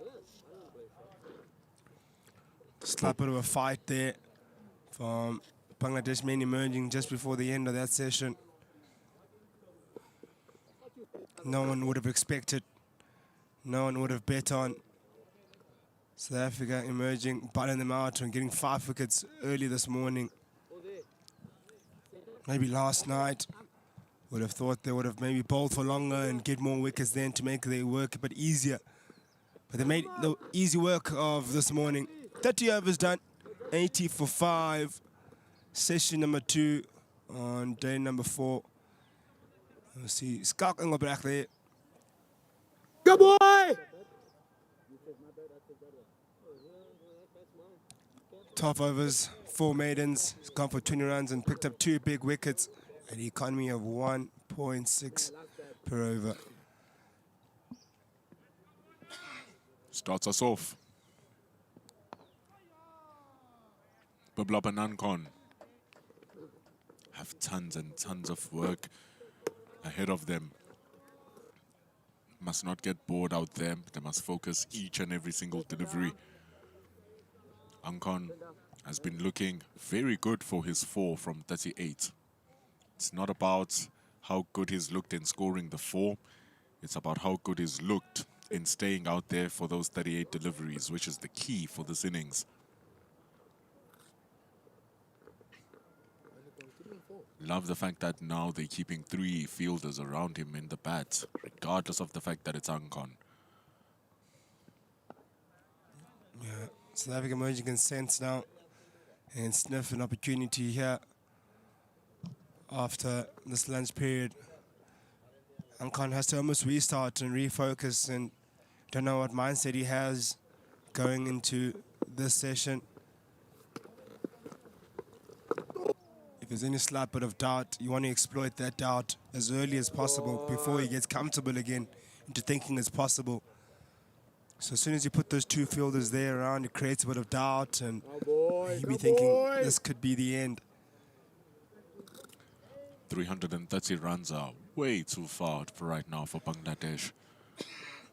So that's out of the question. South Africa have a lot to play with. Still 65 overs remaining in the day.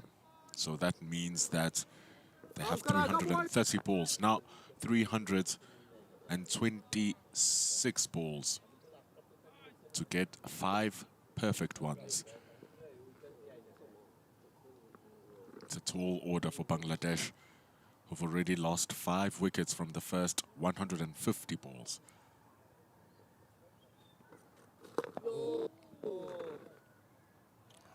Yeah, it's going to be tough. You can expect South Africa emerging will continue to be persistent as they've been all game.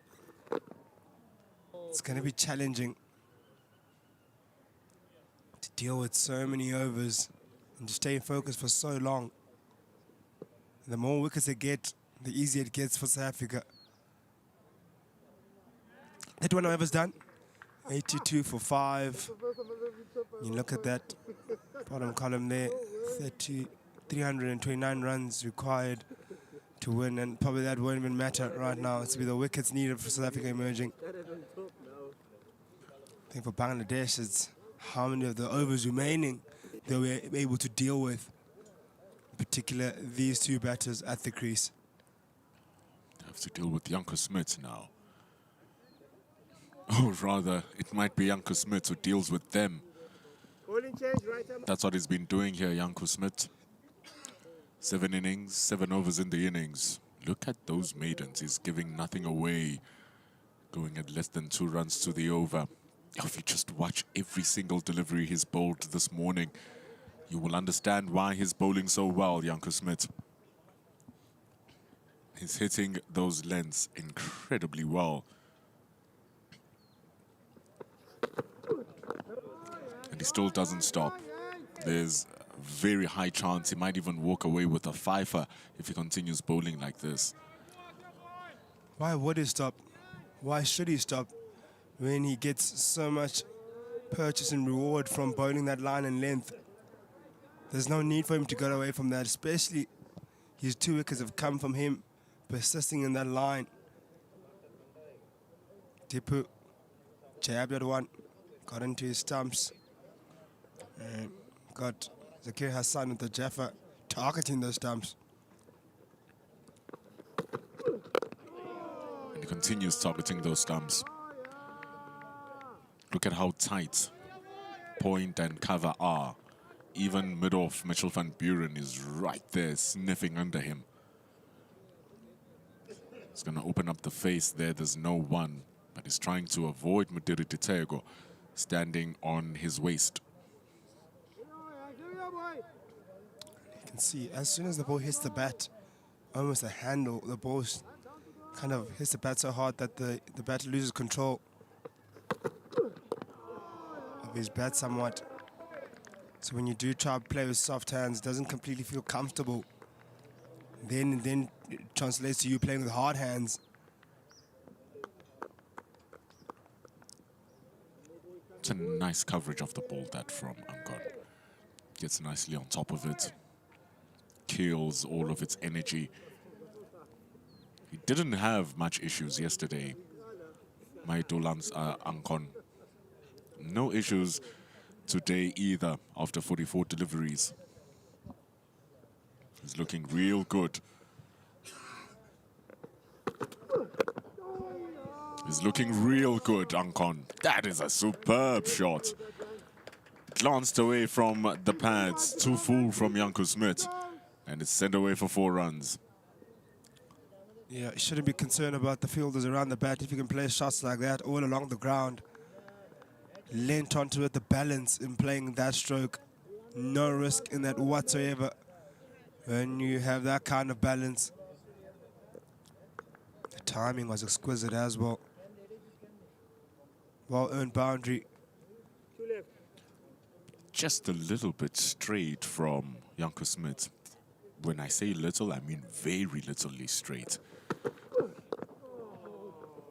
Janko's almost the same ball. But at this time, Ankon decides not to hit it. Yeah, I'm kind of picking his moments really well here. He's not going for everything. He understands what's in his zone and what's not there to hit for him. And his ability to be able to judge what's there and not there for him has been what's been able to help him keep being there for a long period of time. When he's absolutely sure that it's there for him to hit, then he'll go for it.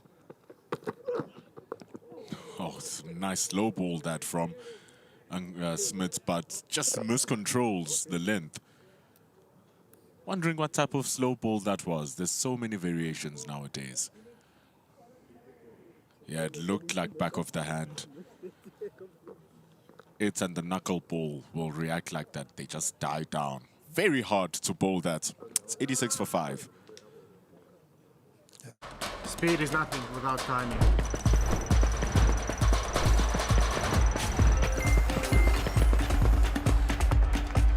And timing is everything in rugby blitz. Play it now on your Spotify.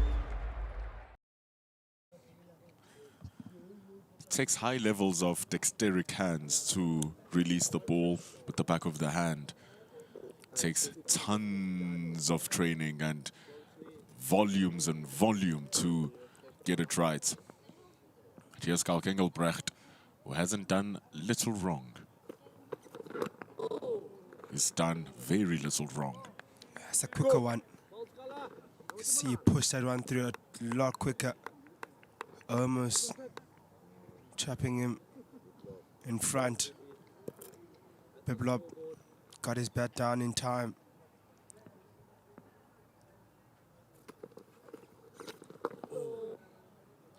Just trying to destabilize Engelbrecht off his lengths here, who was very comfortable in his work. Must be careful though. That's how Ifty lost his wicket. Went down the track and swung at one that spun prodigiously. But waiting on that one, Biblop, you'll just notice, took an extra second to engage the ball. It's very good.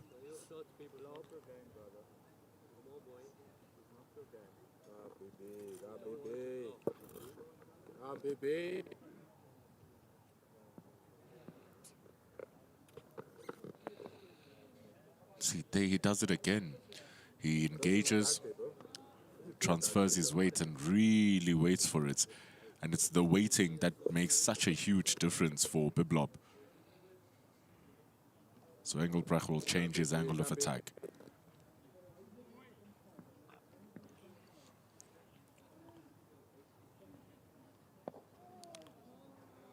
Just before that lunch break, Biblop went down the ground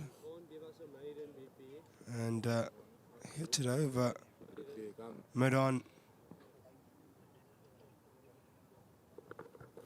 I wonder if you attempt coming down the wicket again. Gets the outside edge this time, or outside half of the bat rather. Takes a quick run. Very nicely handled. Goes at it. It's that late soft hands as he angles the bat. Just gets the outside parts of the bat because don't want Madiri Ditego to be in the game. It ends over number 33. 87 for 5. South Africa will be wanting a wicket, another one before they get to lunch, or rather they get to drinks. Drinks happen every hour interval. So since we came back at 10 past 12, drinks will be at 10 past 1 local time. They'll want a couple. That's why they have Janko Smith.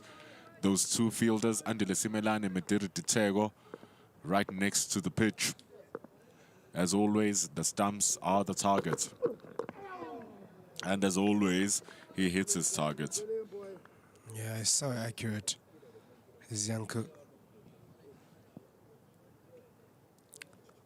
If you missed any of this game and you wanted to know how Janko Smith bowled exactly like that,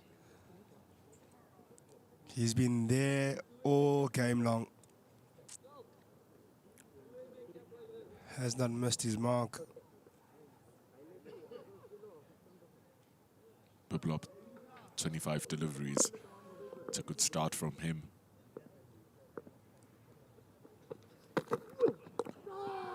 He's going to have to deal with a lot of that. They're taking a quick single. Skalk Engelbrecht with the shy at the stumps, but Ankon with a convicted run makes his ground.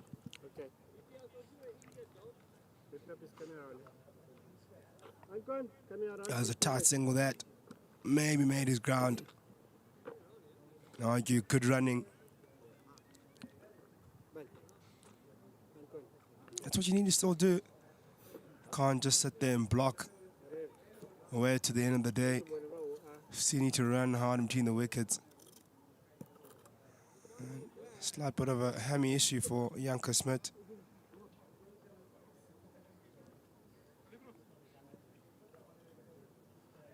It's been looking really impressive. Ankon really looks good.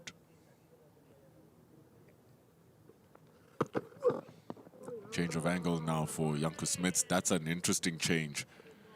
Coming around the wicket now.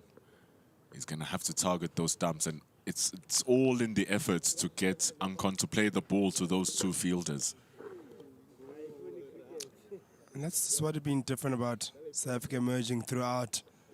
They're always trying something different. Always trying different angles, giving different pictures to the batter. We felt that Bangladesh gave South Africa emerging batters the same picture the whole time. When you start giving different pictures to deal with, pose a different challenge. And that may be because of that ball clipped off the legs in the previous over, enticing him to go for it again. This is going to be his angle of attack, to be very honest. I wouldn't even mind him putting someone behind the hip, being at short, fine leg, to intensify that area. And they want him to play that shot, actually. Because sometimes,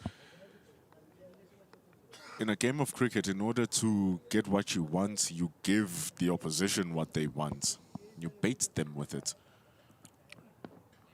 And so if he's going to be bowling that, I really would wish to have someone just under the armpit of Ankon to make sure that in front of square it's packed, behind square it's packed, and directly square it's packed, because there's no chance of Janko Smith pushing the ball so wide that Ankon is going to be able to play the ball on the offside. So if you're going to commit to a plan, commit into it.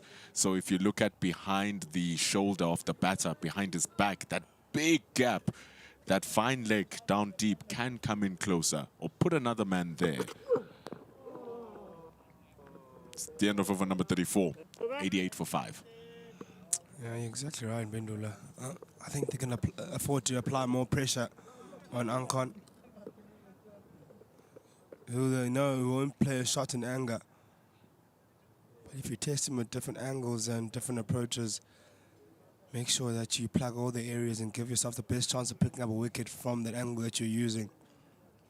And putting in that short leg also gives you then the opportunity of, when you do bowl that short delivery and he doesn't play it correctly, you can pop it up into the short leg region.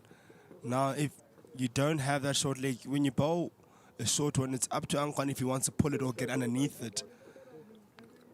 So it just creates that extra bit of thought and thinking behind. Schalk Engelbrecht, he has all the pressure. See, that's the field I'm talking about. They've put him in. Now, we are going to see what you've just made a point about, Gamva, that the player there, the options of where they're going to play the ball are going to diminish very quickly.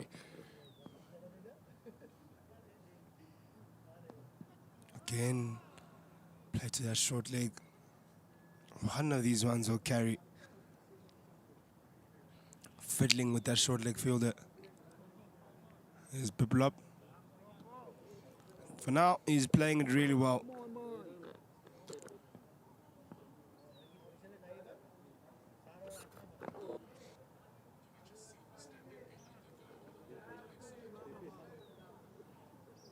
Mitchell van Buren, a very sharp fielder, standing behind at leg gully. This attack works, this change works. So here's our short mid-wickets. That's a very good field setup here for Schalk Engelbrecht, forcing him to play the ball on the leg side now. So he can afford to just be a little bit straighter, slower through the air.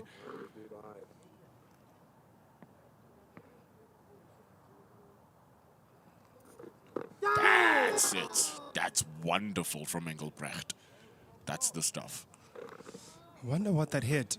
I think he may have missed that, but just put too much bounce in the ball. Put too much turn and bounce. That's the dangers of having those two fielders there.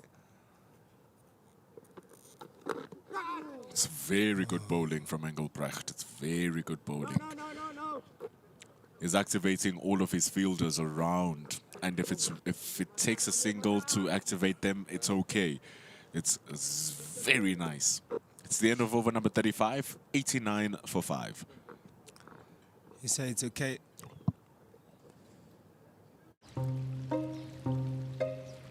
This is how Benny McCarthy places a bet. With Auto Bet on SportyBet, your bet can be automatically placed when your chosen odds are reached. Bet smart. Play SportyBet.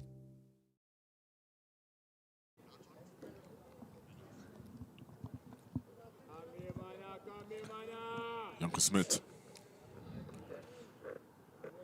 hasn't gotten one yet, ever since the lunch break. All waiting for that. They have faced now 5 overs. The important thing for Bangladesh emerging is that they haven't lost a wicket.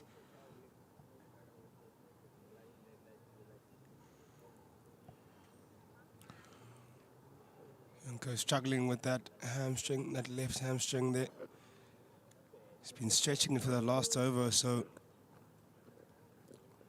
for the mere fact he's still going, he probably still feels okay that he can keep going.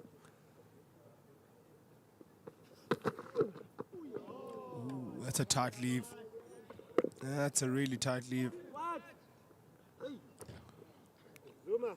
Good ball from Smith. Look at how close Daniel Smith is.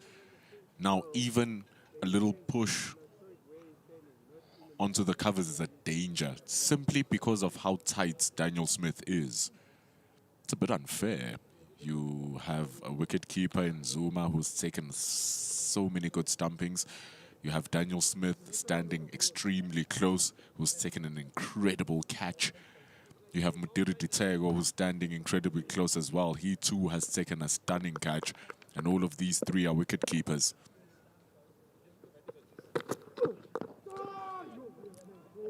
Andile Simelane, one of the finer fielders in the team. And this speaks to using the correct fielders in the correct places for South Africa, and that's what they've done here. Yeah, this is some serious pressure, relentless pressure. When you put your head up, you can barely see any gaps. You just see fields all around you. It's really a situation of good luck here for Bangladesh because of how well Smith is bowling. Look at how close Smith is.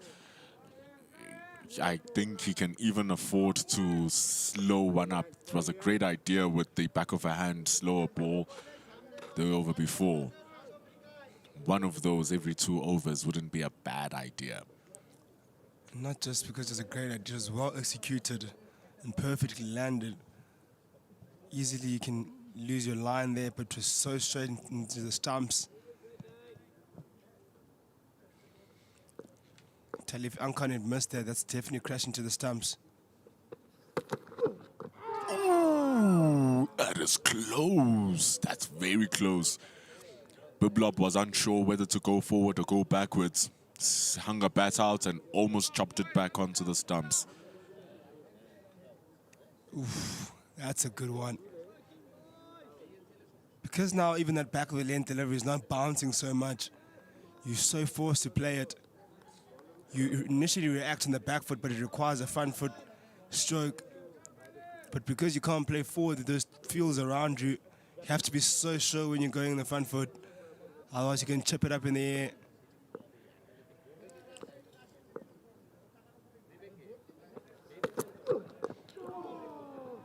And Yanko Smith is tall.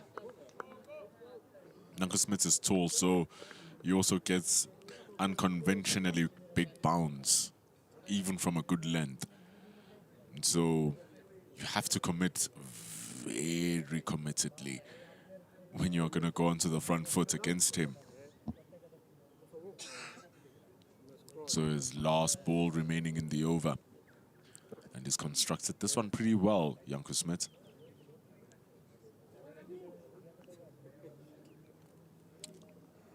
How do they deal with this bowling to Bangladesh?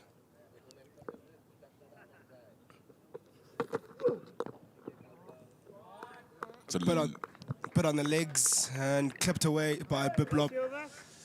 That was there to hit, and he obliged. Runs that will release a bit of pressure of Biblop. That's the end of 36th over, 93 for 5. Nice. Football. Rugby. It's cricket time. Play Sporty Bet.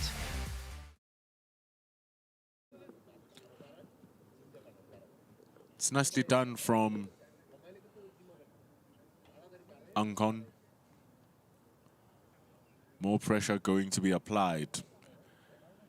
Just in case he drops it a little bit too short, there's a man standing at deep square leg for that one where Ni or Ankon or Biblop are going to look for a big hit.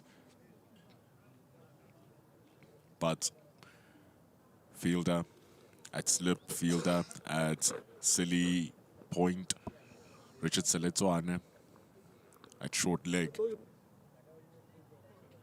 Mitchell van Buren has now left that leg gully position.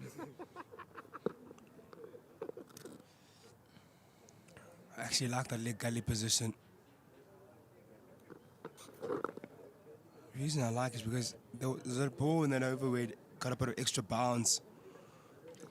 And those ones you can easily tick around the corner and chip up in the air, and it becomes a very easy catch for Leg Gully. Taking himself out there, Mitch van Buren. And sometimes the opportunity may not come to you, but it just makes for more limited shot selections for the batter because they know they have someone behind them. And the fact that the ball went to Mitchell van Buren on a couple of occasions, he's just relegated himself back to the ring fielder. He's standing at a conventional short fine leg. It's nicely tucked away though from Ankon, keeping it in front of square. So there's no sweep in place either because he can't sweep.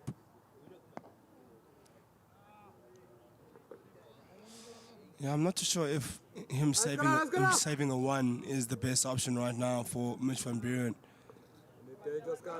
I liked him at that fine leg.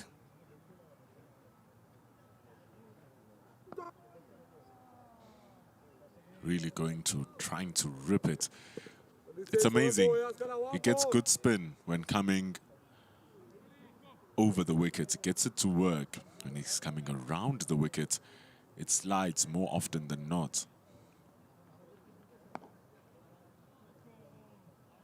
93 for 5 after 37 overs. Another maiden from Engelbrecht. Football. Rugby. It's cricket time. Play Sporty Bet.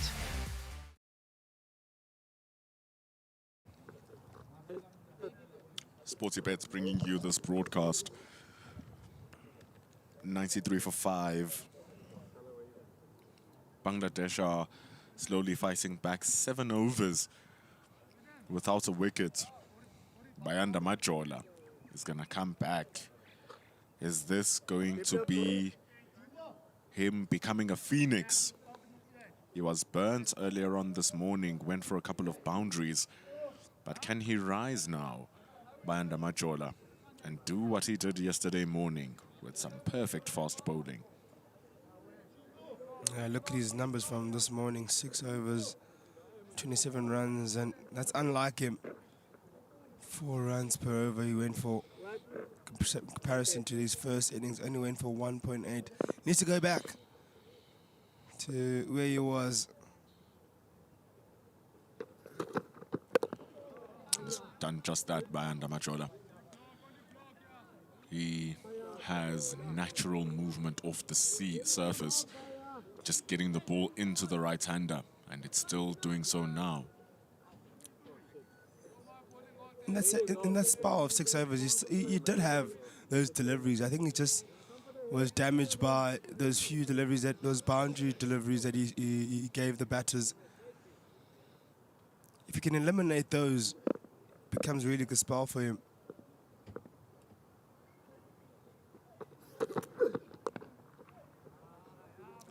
Looking good. And now Bangladesh men have understood that the assignment is to remain still. Let's not lose our wickets. So into the shell and the bubble they go now. Now what you were talking about yesterday, Kamva, becomes real. They are not looking to score anymore, so how are they going to entice those wickets? As you say, they're not looking to score. Biblop goes for the boundary and gets the full result. Width was offered, and he obliged. That's the issue. Wasn't the best ball from Majola. Lots of width given. So you're just going to have to be a little bit tighter than that. But you understand, trying to give him a release. But then if the release shot is actually a boundary, then neither batter has any reason to try and score with the rest of the balls. So now the work is going to be difficult for Majola here to try and get something from these deliveries. Just bowl it a little bit fuller, a little bit straighter. overcompensates. But another take from Zuma. Looks good.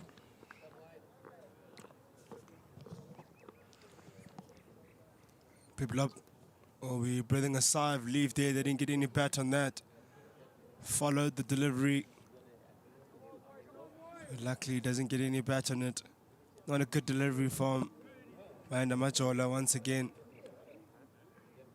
It's just not coming on it right in this second innings for Bayanda Majola.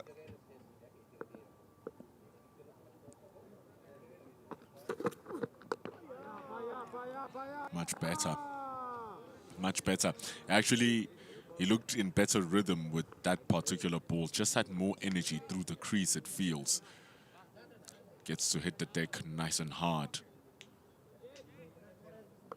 Yeah, just a bit more on it. And that's the thing. Regardless of how many overs you've bowled in the day, how long the match has been, you still need to try and give your all whilst running in. This is the other test now for the bowlers. Can they be able to do it and keep doing it? It's a good hit from Biblop. It's a very nice hit from Biblop. Mo Manak with a big chase, but it has slowed down. So yes, he has. It's going to be 3. Nicely hit from Biblop. 100 runs up also for Bangladesh men's emerging. Another boundary delivery given away by Bayanda Majola. Does not get to the boundary in this occasion, but Freebie runs a bit too full. He has been guilty of that, of bowling that wide one that can be cut away, or the one too full. Something that is a bit out of character from Bayanda Majola. Not sure if he's lacking a bit of focus. Want to get those lengths right. 38 overs done, 100 runs up, and 5 wickets have fallen. 5 wickets needed for South Africa emerging men. Just wonder what's the plans now in terms of disturbing Bangladesh men. Their current bubble they're in. Added a few more fielders in there. Looks like they put that leg slip once again in place. Oh, look at this field setting, Yambendulu. Interesting, isn't it? Everything is attacking the leg side now. Everything is going to be straight. Maybe 1 or 2 that are going to be outside the off stump, but going straight. So Biblop is trying to dance around just to stabilize that a little bit. But I wouldn't mind him even coming around the wicket with that much reinforcement on the leg side, Skalkangelbracht. But he has been getting less spin, like I said, coming around the wicket. So when he comes over the wicket, at least he's going to get some action from the ball. I absolutely don't mind Biblop actually having a bit of crack. Skalkenbach wouldn't mind that, because then he gets you in the game. When the batter is playing at you and he's coming at you, then you can then find ways to try to get him out in the process.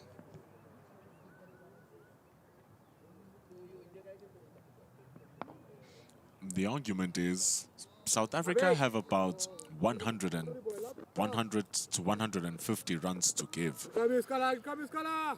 Getting hits for 25 fours is not really going to be something that bothers them, given where they are. And so I don't know if there's incentive for any of Biblop or Ankon to go onto the charge and try and attack, because it might look good if it connects, but boy, will it look terrible if it doesn't work.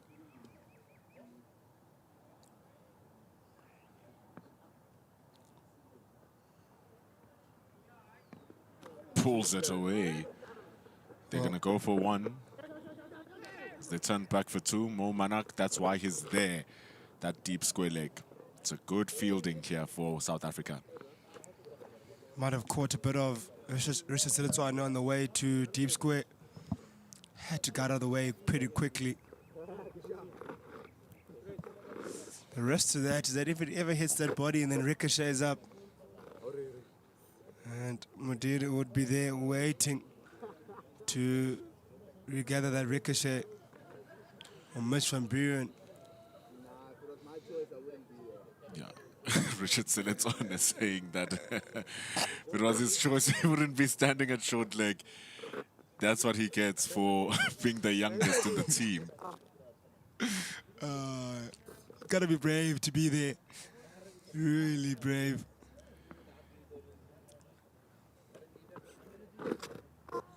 And the last thing you want to see is a half tracker from your spin bowler.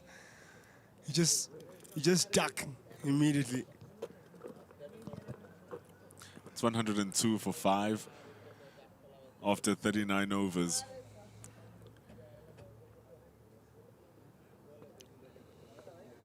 Football. Rugby. It's cricket time. Play Sporty Bet.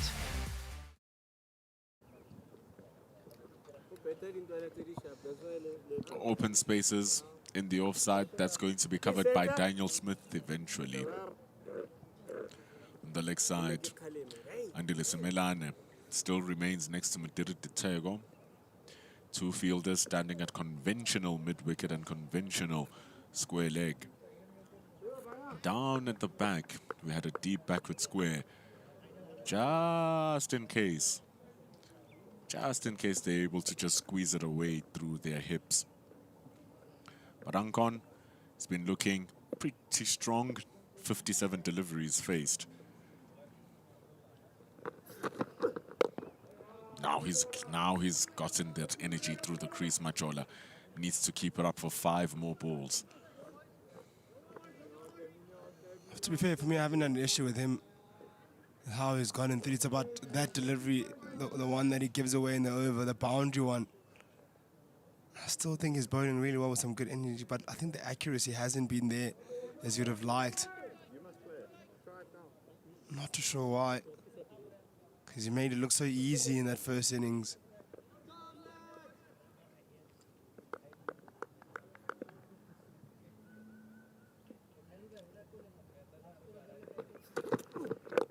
It's looking good now. This is it. The previous over was the problem. Starting off his new spell. Just felt a little bit loose. Didn't feel like he was doing that. Just felt like he didn't have enough going through. In the morning, he was just everywhere, spraying it all over the place. That was just not the best bowling. But the previous over, there were glimpses of it. It's just that he wasn't bowling the ball. Now he's bowling it. You see, he's bowling the ball. I can see it, yeah.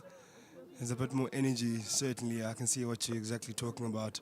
More intent behind the crease as he's landing, hitting the deck hard. He's bending his back. A lot more effort. And most people think that bending your back and giving that effort is always for a short ball. But even for your full deliveries, you need that. You need to bend your back. You need to drive that front arm through your hip, through your waist. Because then you get it to do that. It's good. It just requires a bit more energy and fitness to be able to do that for a long period of time. I think for him it is more so just trying to preserve energy, trying to just hit his area again with minimal effort.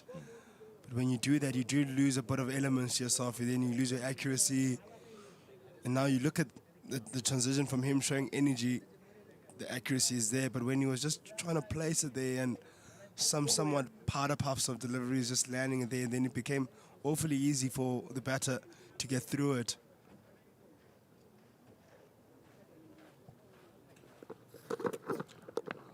Look, sometimes when you are in action, you know that the work is easy because you have the volume.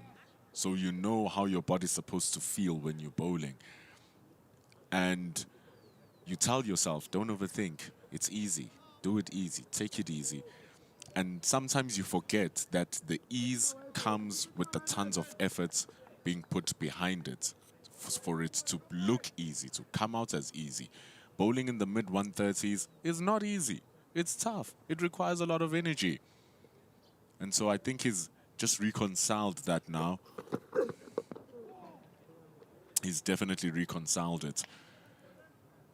You still need to really give that ball that drive in. So when we say that, I'm going to take it easy, it looks effortless, it doesn't mean that it is effortless. And as a player, sometimes you will take it effortlessly.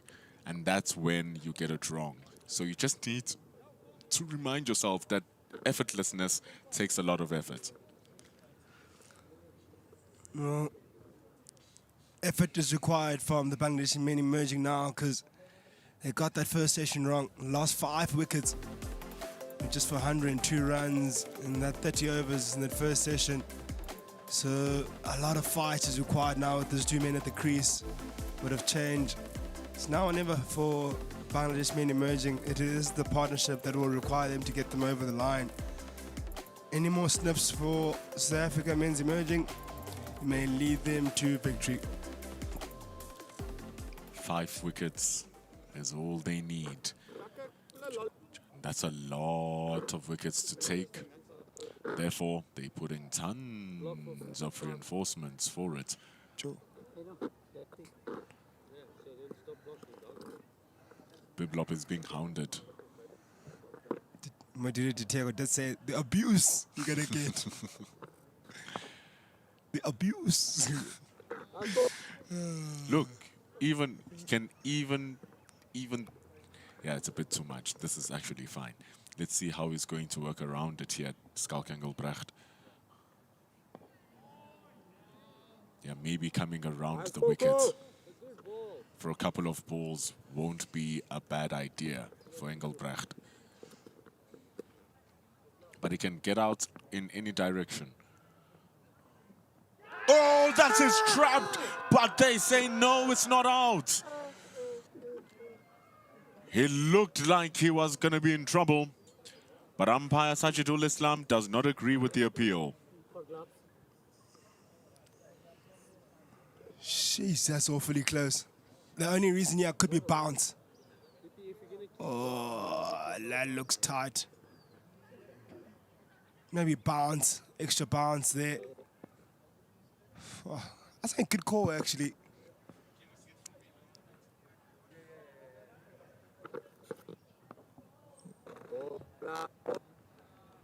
Jeez.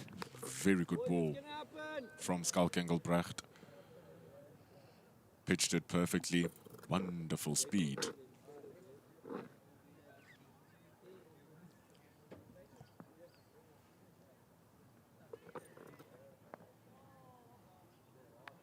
Still opening up the stumps with coming over the wickets. It's a very good ball.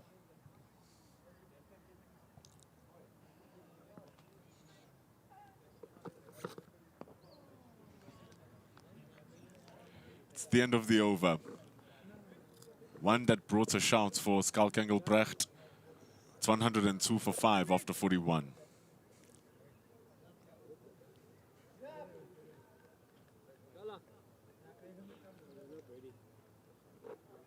This is the greatest spectacle in world football, a title decider, and it feels like nothing can sway a game of this magnitude.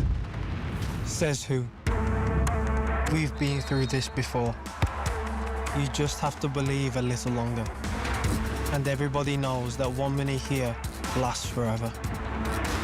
Because it's not over until we say it's over.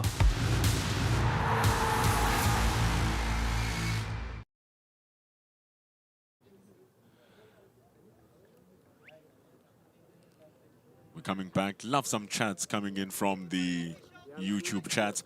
I cannot read the Bangla language, but I'm using Google Translate. Mastermind saying, draw would have been good, but South Africa will regret that even after scoring so many runs, they won't be able to win. However, he still feels, Mastermind, that South Africa should have pressed Bangladesh into a follow-on, make them bat again. Maybe that would have been enough. Let's see if Banda Machola can change that tune. And with the way Ankon and Biblop are going here, if they happen to survive the session, it might be draw on the cards indeed. Feels like sometimes it always, in games like this where survival is required, there will be these kind of partnerships. But it feels like when you can break through the long-standing partnership and then it just happens again for you. But it just requires a lot of work. The effort that we saw in the previous over from Banda Machola. We'll need plenty more of that effort to get that wicket, break your back. And from the other end, Skalk Engelbrecht will need to continue with what he's doing.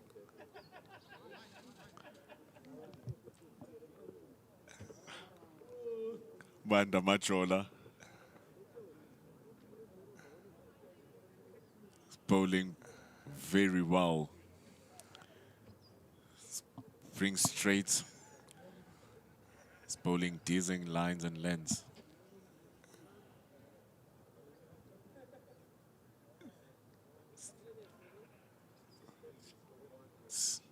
See if he can land it into the areas. He's been doing so for the past 2 overs. Mastermind Sahal continues. He's saying that for now, the best thing for Bangladesh is to patiently get through today somehow, carefully watching and waiting. And this is patient indeed from Ankon and Biblop. It's very patient. Excellent fielding option. That now for South Africa, bringing Ditego in. Banda Machola is bowling very well. He asked for that angle. It was Janko Smith coming from around the wicket to Ankon and Biblop. Interesting now. As this session is progressing, more and more fielders are coming in around the bat. It's just a sign of desperation for South Africa emerging. I think they'll feel that they want to win this game from this game situation. The truth is that if they don't win this game, it will feel like a loss and a genuine victory for Bangladesh. So it's going to need to continuously attack those lines because very easily that can take the inside edge onto the thigh guard and Ditego is in the game. But after having them 5 wickets down after the first session where you need 10 wickets and after scoring 500 runs, you would wish that you convert it into a victory. Good slow ball. Smart bowling from Machola. Yeah. The more these two spend time out there, the desperate South Africa gets, and the better for Bangladesh men's emerging. Because they would have spent a lot more time out there. The more desperate your bowlers get and the more overs and spells to get them to bowl, then they possess a lesser threat. So it's going to be important that the usage of his bowlers is good here. Mitchell van Buren. He's been doing a fine job so far. He's been doing a real fine job captaining the side. Even from the 50-over games, the way he just works with it is very good.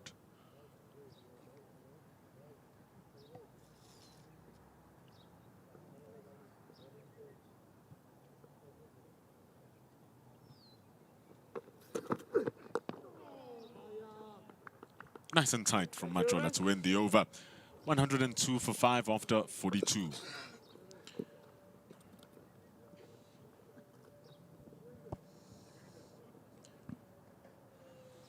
Continuing to read all of our comments, Mohammed Feroz Mola also writing his comment in Bangla. He says, there will be a result. Bangladesh won't be able to bat all day. Yesterday, They were 0 wickets for 25 runs, and today they've lost 5 wickets for 77. It's only a matter of time. Let's see if the fans agree. They enjoying the game out there. Will they be able to survive? Only time will tell. Well, there's the batting card. Bangladesh men's emerging. You see there's a fight from Robin, but didn't last long, and everyone else chipped in here and there. And Ankan and Biblop, it will be the 2 guys that Bangladesh will be betting on getting them to the end of the day. Because, you know, from anyone below that, it's tough going. It's into the bowlers. Haven't seen Caleb Slegger for a while. He's only bowled 1 over today and this entire innings. He's bowled 10 in the previous innings. So let's see what he's going to do here, Caleb Slegger. I like this change with the ball spinning away from the 2 right-handers.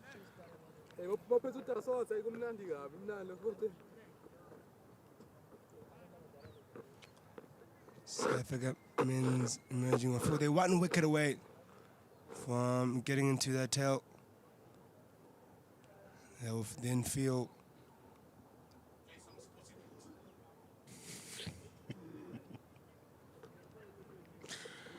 Our producer saying that Caleb Slegger is going to get a wicket in this over. Let's see if he's going to call the game correctly. No pressure. Biblop was put your money where your also mouth is. Biblop was also a leg spinner. He knows what he's going to get.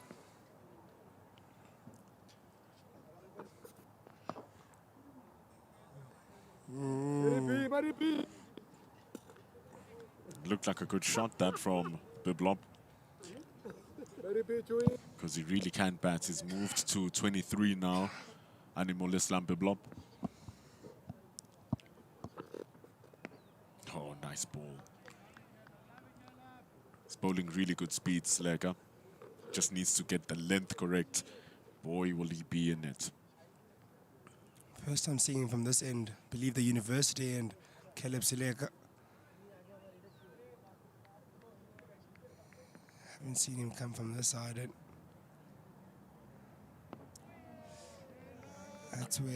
That's where Scott Engelbrecht picked up his wickets from this end. Looking a lot more comfortable here and getting a bit more turn as well.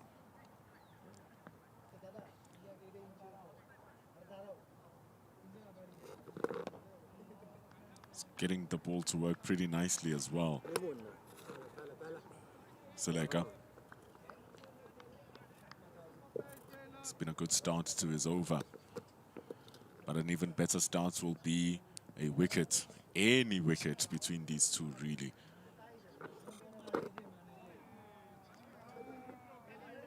But for now, feels like even if a ball is delivered straight, he knows that it's going to turn and spin away.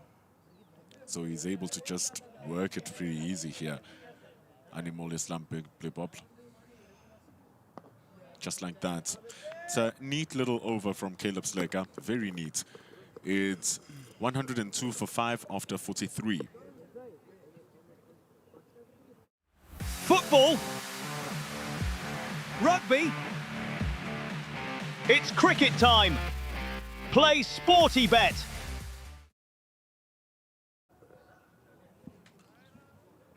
102 for 5 after 43. Some of our viewers have now written from Bangla and now writing in English. Thank you, Mohammed Feroz Mola. Quick and early wickets, loss, put Bangladesh under a lot of pressure. And that's true, Kamva. Those early wickets really did make things a little bit tough for Ankon and Biblop and the rest of the batting order. But it's doing good now, trying to revive the issue. Yeah, these two have shown a different fight. And they've come out even hungrier to be out there and put a prize in their wicket after that lunch period. It did look a bit feisty just before that lunch break, and they're continuing that hunt and fight. It's spin from both ends now. They'll have to deal with, and fielders around the bat.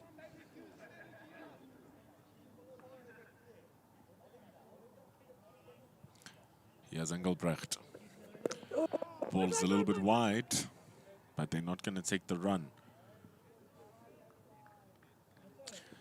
Some of the Bangladeshis are saying that the batters need to attack a little bit, which will move the fielders around and the runs would come easily, and that was your argument yesterday. That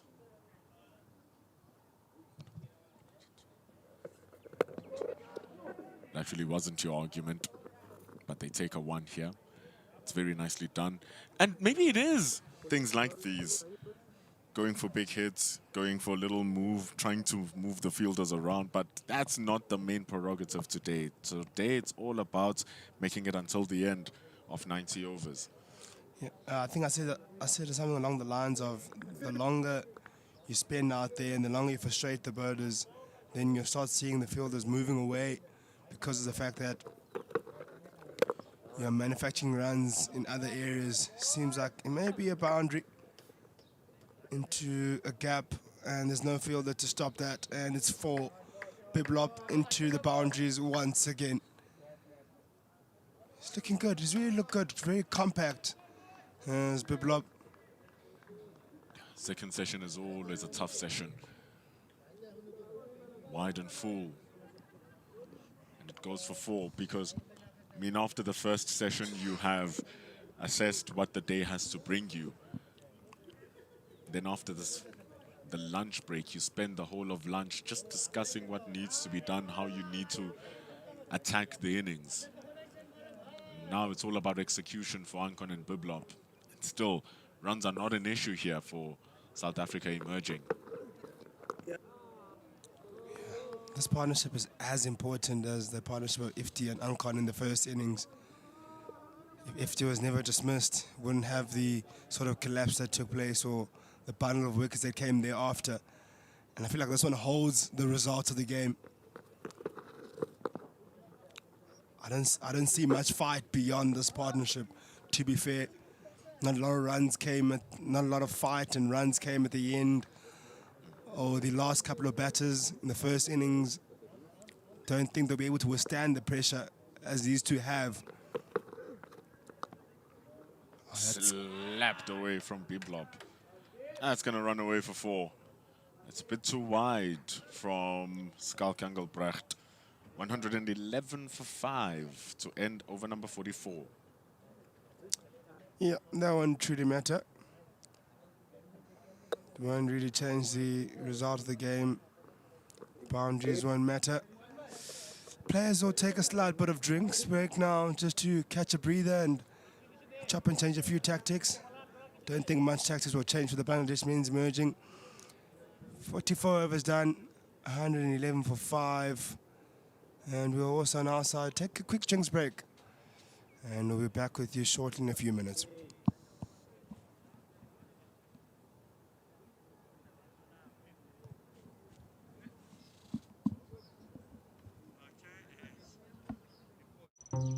This is how Benny McCarthy spends halftime, multiplying the excitement while the match takes a break. Play Sporty Skill and discover casino games on SportyBet. Bet smart. Play SportyBet.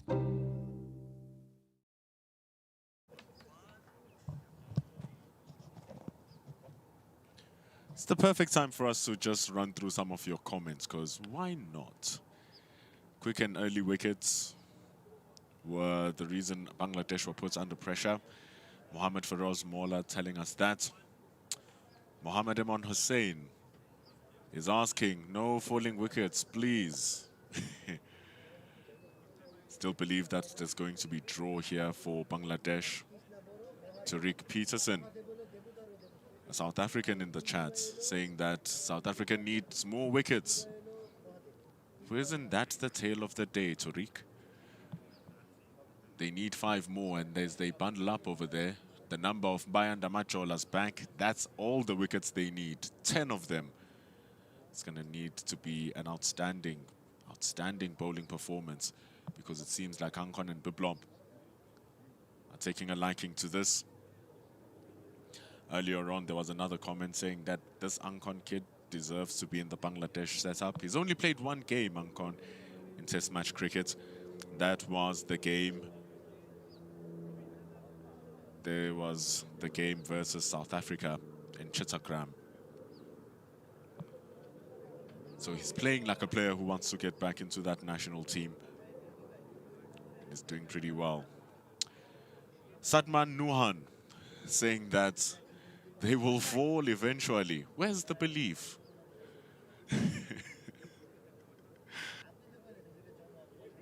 Oh, yeah. So keep sending your comments. Best believe we're going to just keep watching them. Drummer Donk is saying that it's an easy win for South Africa. You just wait.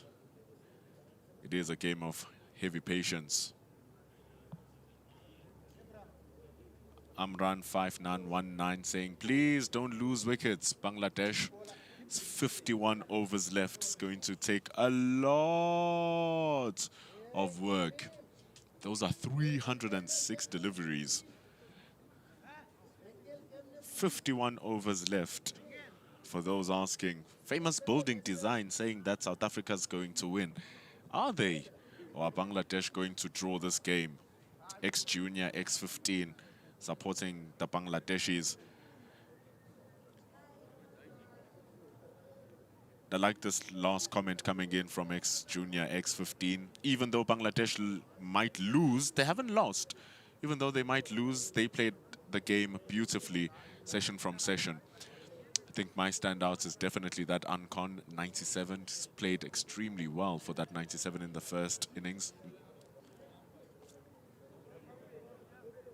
But then after that, they need more support. If Tikar Ifti with his 50 in the first innings was pretty good too. But other than that, Ex-Junior X, it's a little bit tough. This partnership is very important for them. 71 balls for Ankon, 66 for Biblop. It's not about runs being scored, it's about them staying down there. 187 is asking if they were 3 down at the start of the day. No, they were 0 down. They had no wickets lost. So all these 5 wickets falling in the first session. And so it's been very nicely done here by the Bangladeshis. Yeah, batting is not easy on a day 4 pitch. It's not. But it's easier if you don't have to charge and go for the runs. Right now, Ankon and Biblop don't need to do that. They can just bog it down. Mamoon Hussain. I don't know. Is it Bangladesh or is it South Africa? Debu Khomlapo. He sees a draw. That's a big possibility that it's going to be a draw, given how well these are batting. I feel like if Ankon and Biblop are able to bat until probably halfway of the 3rd session, then they'll be able to go for a draw. But Caleb Seleka is going to continue with his cricket.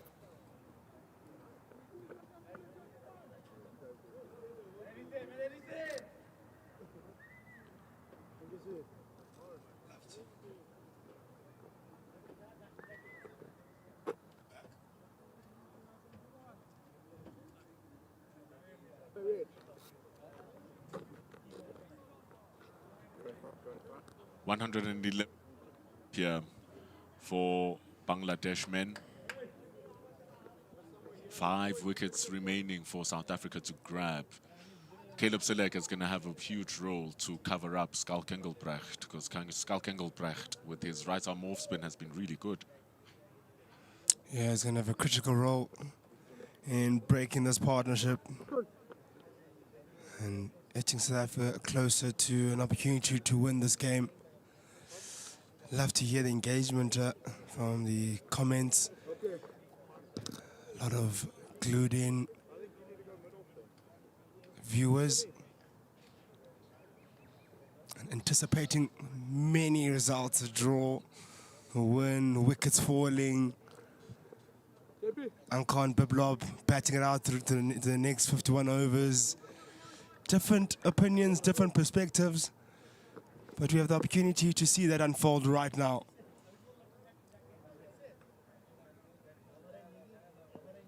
It's an interesting angle now coming from Caleb Sleka, coming around the wicket. Yeah, you can still...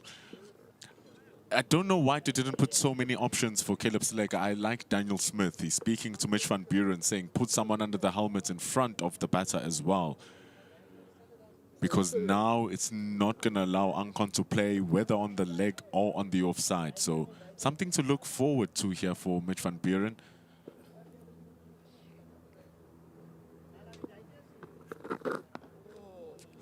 Talk about Daniel Smith, but his communication.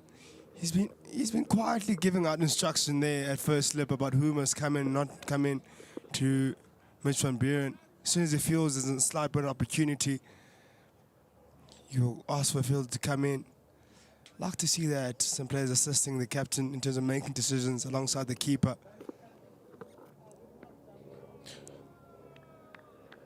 Yeah, wouldn't be a bad idea to put that player in. Dando Zuma is also pointing it, saying put a player in front of him. I think it really wouldn't be the worst idea because he's getting the ball to actually spin now that he's coming around the wicket, Caleb Sleka. It does eliminate the LBW, but it brings so many other wicket-taking options. And so they're making those adjustments. We should have done it at the start of the over. At least now they've realized that they have a threat there. I feel like they should go all out for this partnership. All out. They can't hold back. This is the partnership that really will give. It's between you winning the game and not winning the game, honestly.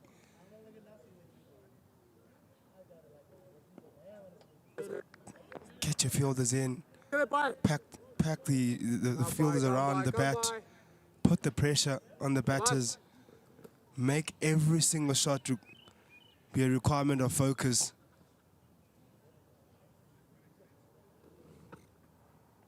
Oi! Very lazy from Ankon. Didn't expect that to happen. So easy, it can just bang and hit the glove and up it goes. Good ball from Sleka.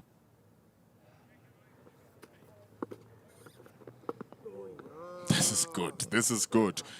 Now he's found something here. 111 for 5.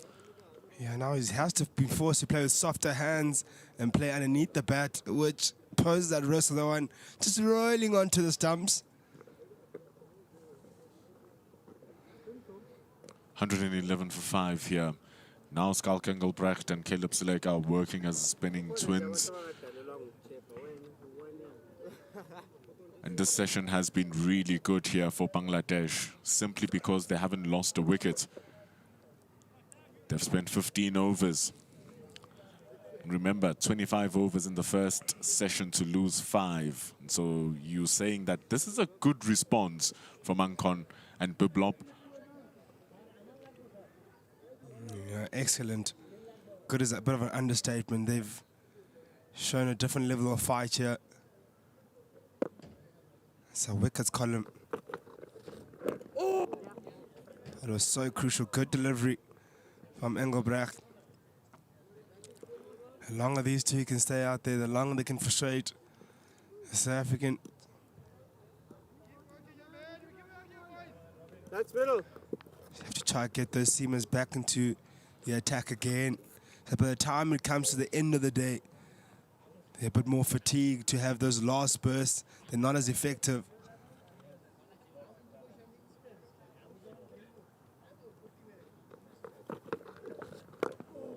Speaking about the bowling, 187 is asking, who's been the pick of the bowlers for South Africa? Who's yours? The obvious choice would be...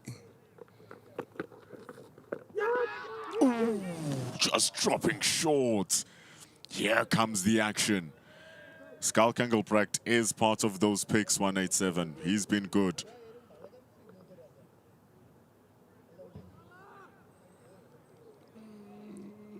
No bat on that. The obvious choice is Janko Smit.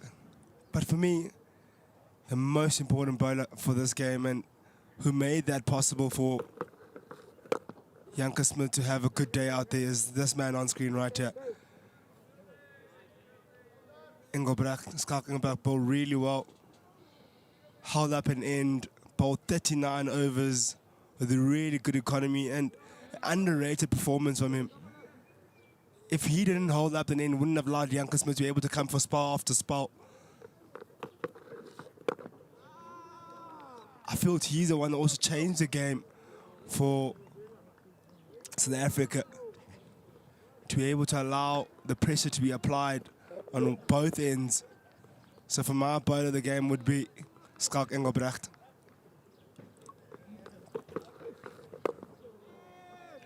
He's completed 20 overs now for his second innings.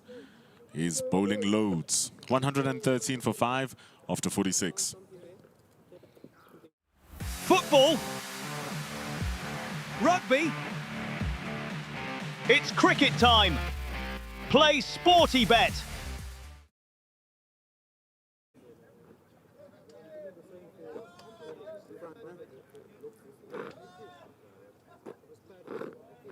$113 for 5. 11 for Ankon, 32 for Biblop. But that's not the score today. 80 for Ankon, 69 for Biblop.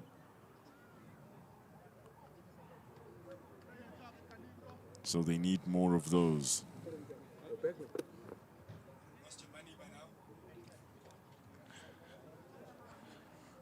Our producer has lost all of his money on his bet. All of it.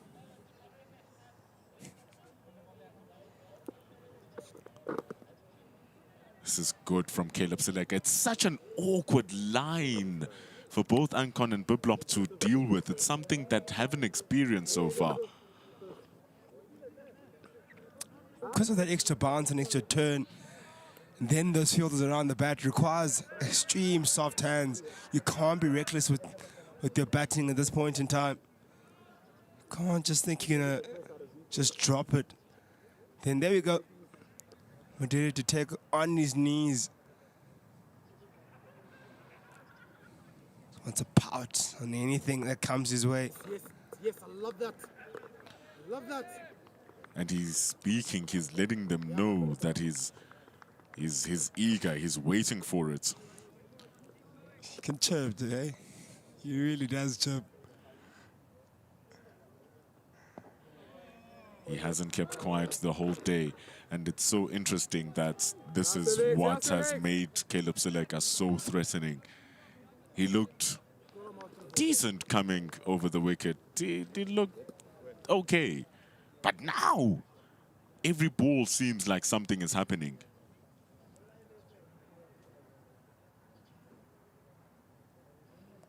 So, coming around the wickets, working well.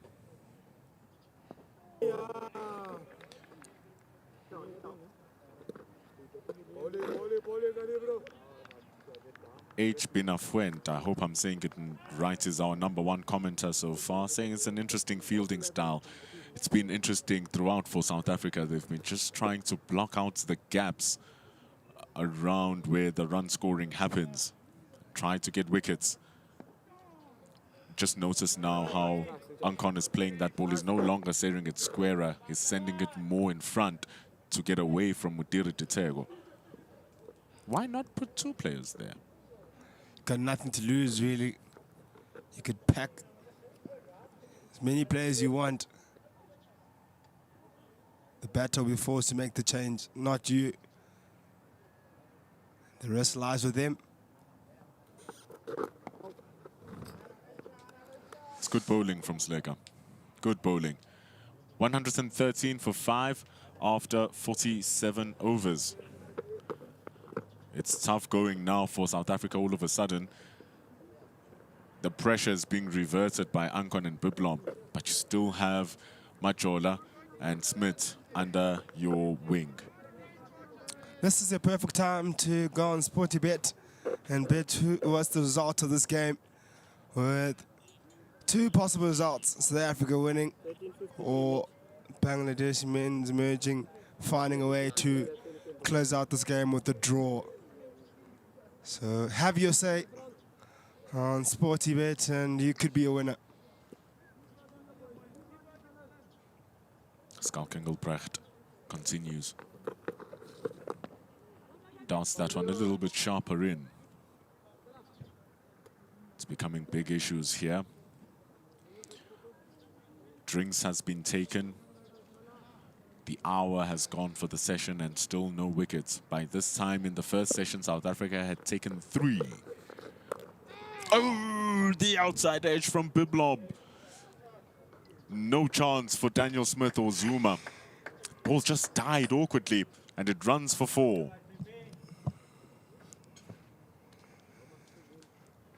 Jeez, he's cut that right off stump. Just about cuts it off the stumps there. Just about beats first slip. Risky shot. I'll say it was intentional. I'll say it was intentional. But he's doing good here.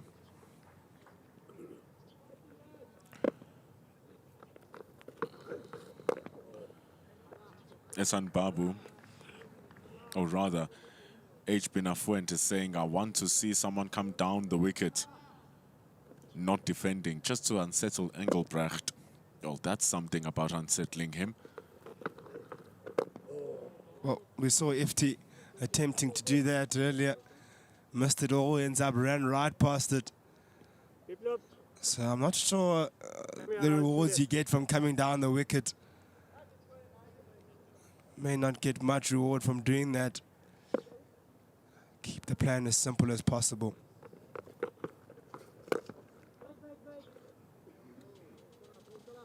Just pitch it onto the off stump will be a good idea here for Engelbrecht.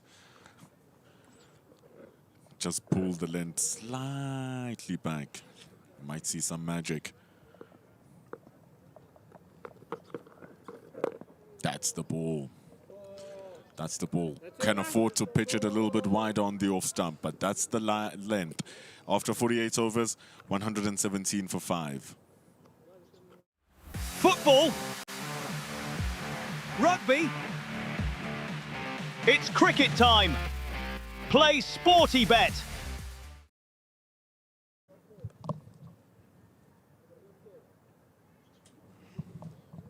$117 for 5. 48 overs gone.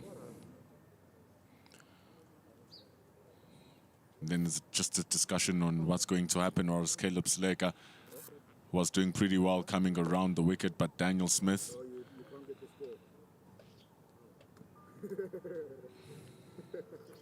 it's going to change. It's no longer going to be Caleb Slaker.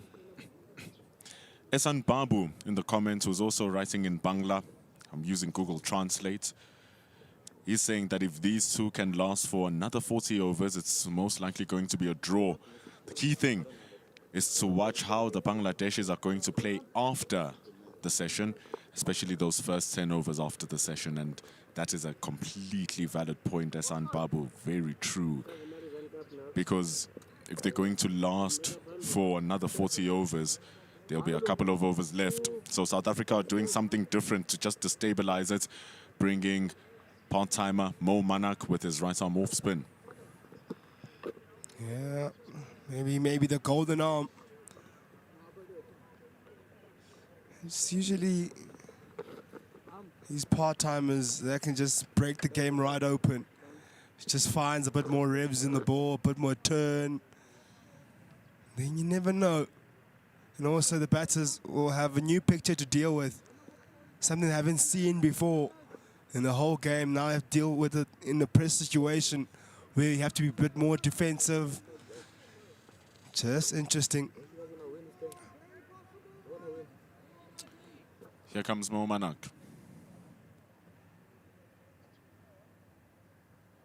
Bowls against Ankon. Ooh, the ball doesn't spin. You have to bring in the fielders now. Look at that there.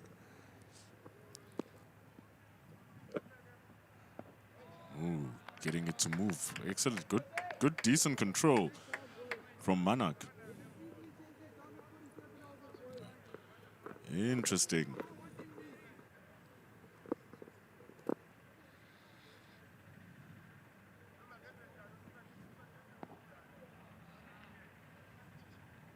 The accuracy that he's bowling with is really commendable.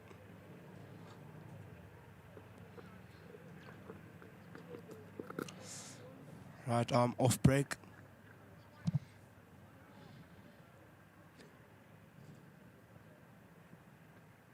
It's very nice from Manak.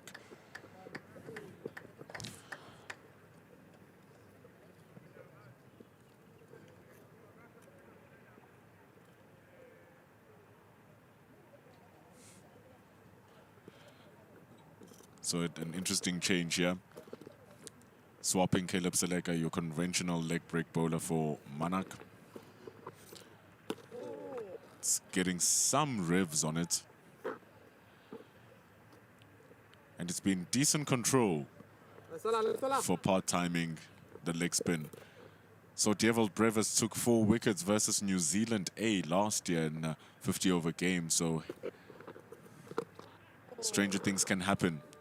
Plus, it might give them a chance to say we can score here and thus throw away a wicket. However, 119 for 5 after 49.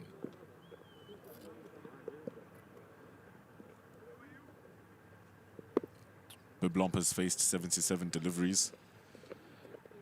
Ankon has faced 90. And so, Hassan Babu was saying that if these two face up until 10 overs remaining, 20 overs remaining, it definitely might be a draw here for Bangladesh. Junior X15 saying that Bangladesh can still do something in this game. Going to be interesting to see how it's going to go. Look at those bowling numbers. You see that wicket column. The last time that wicket column had changed for any of those bowlers was in that first session. Since then, it's been all Bangladesh men emerging who stood tall here in this second session. It's going to be up to South African men now what they'll do in response to this rear-guard action. And what change they'll do. We've just got Mohammed Manak come in to give a different picture. Will that be enough to stabilize the Bangladeshi men? Well, Caleb Seleka on the other end, who's also persisting. Okay, now going leg spin, leg spin. I guess the confusion was that Seleka's just going to switch. Ooh, good ball to start from Seleka. Good ball to start.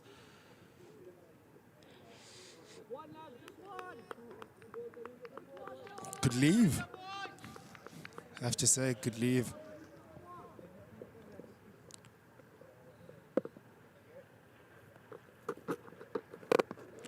How many more of those can you let go past? But doesn't it allow the one to go past and punches it through the covers and will take 2. Good batting. As it's been all session. Bangladesh looking very comfortable. Yeah, it's all on the shoulders of Ankon and Biblop. Their last true recognized batters. Caleb Seleka next to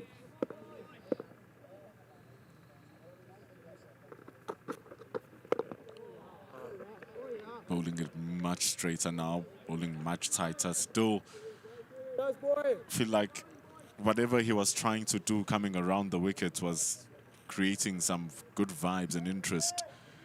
It looks a little bit tame with the conventional of coming over the wicket.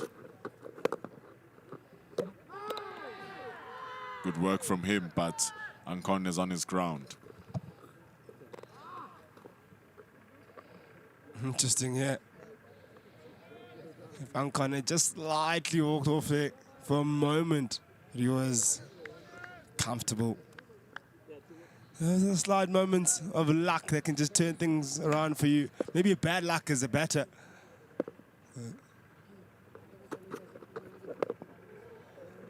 It's maybe a slight little bit of concentration. And then it's done. Last delivery to go in the over.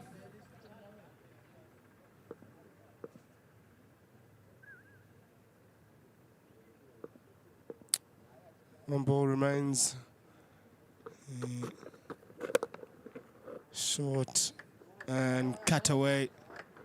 And we'll end the 50th over with the boundary. And takes our Biblob to the 40s. 129 for 5 after 50 overs. This is how Benny McCarthy spends halftime, multiplying the excitement while the match takes a break. Play Sporty Skill and discover casino games on SportyBet. Bet smart. Play SportyBet. Football. Rugby. It's cricket time. Play SportyBet. Around 2,400 of you watching along us here on this live broadcast brought to you by Cricket South Africa and SportyBet. Mega live with the pictures and Mo Manak to bowl his second over. Wasn't too bad in that first one. See how he's going to do in the second.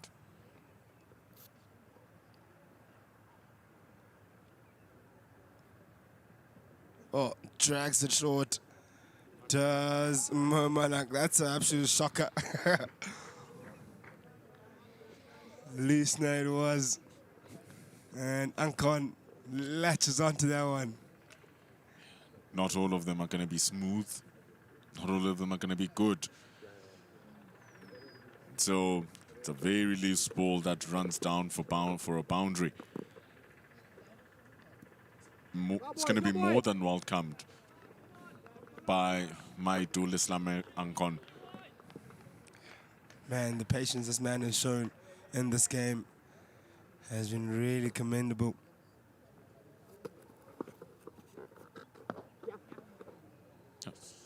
Just losing it a little bit now in this over, Manak, after doing so well in that first.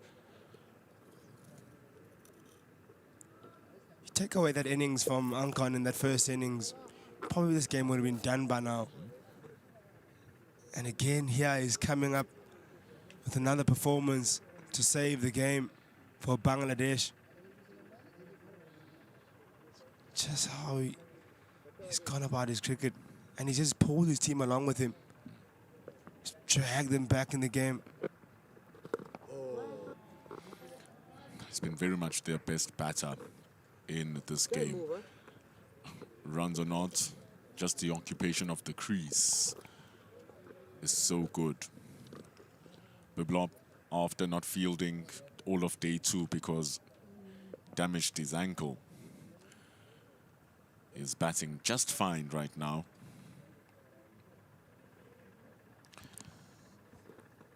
Abdullah Mahmood saying a very, very sane comment. Let the runs come or not, just stay on the field for another 40 overs. They've done so for 25, these two. Another loose ball, but at least now Ditego is there to stop it.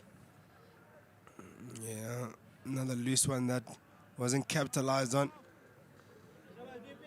This one hit not as fine as the first, but off balance once again was Biblob. He's in his 40s now, 43 of 85 deliveries. Much better delivery from Mohamed Manak. Ooh, big crowd coming in there. Quite a few students, not so far away. the Northwest University. It's just across the road. In fact, in the same facility of the ground. It's the end of over number 51. It's 130 for 5. It's not about the 281 overs. It's not about the 281 runs, rather. It's just about occupation of the crease. 154 balls between Ankon and Biblop. Makes it 26 overs of batting. Still not enough. They need to change that into around 400 balls faced. That is a massive task.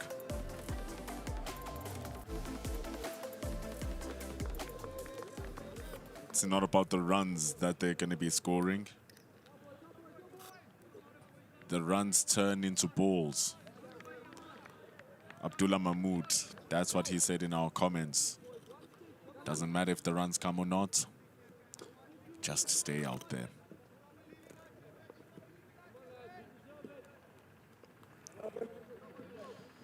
Little chat saying that South Africa, the boys deserve it. If you want to get what you deserve, you're going to work harder. You're going to have to work much harder.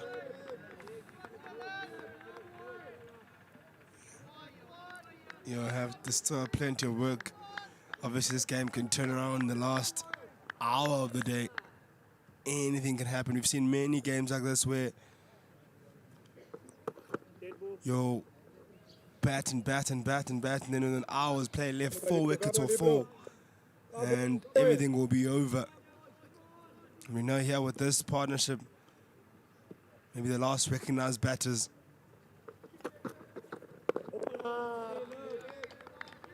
So the later these two can be dismissed, the better. But the sooner, the worse for Bangladesh men. What we've also seen is that they tend to collapse, the Bangladesh emerging team. 1 wicket brings 2, brings 3.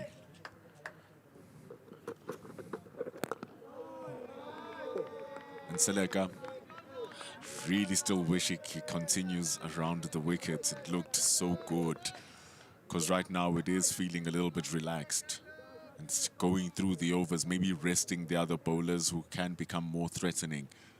Because right now it does feel a little bit timid.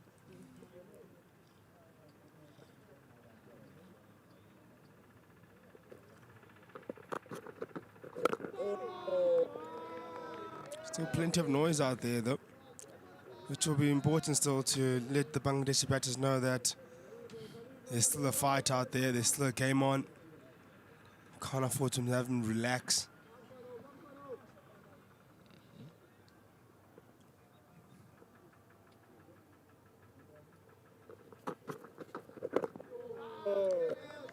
Just wonder how fit the South African seamers. You saw Janko Smith having a hammy issue in his second spell. And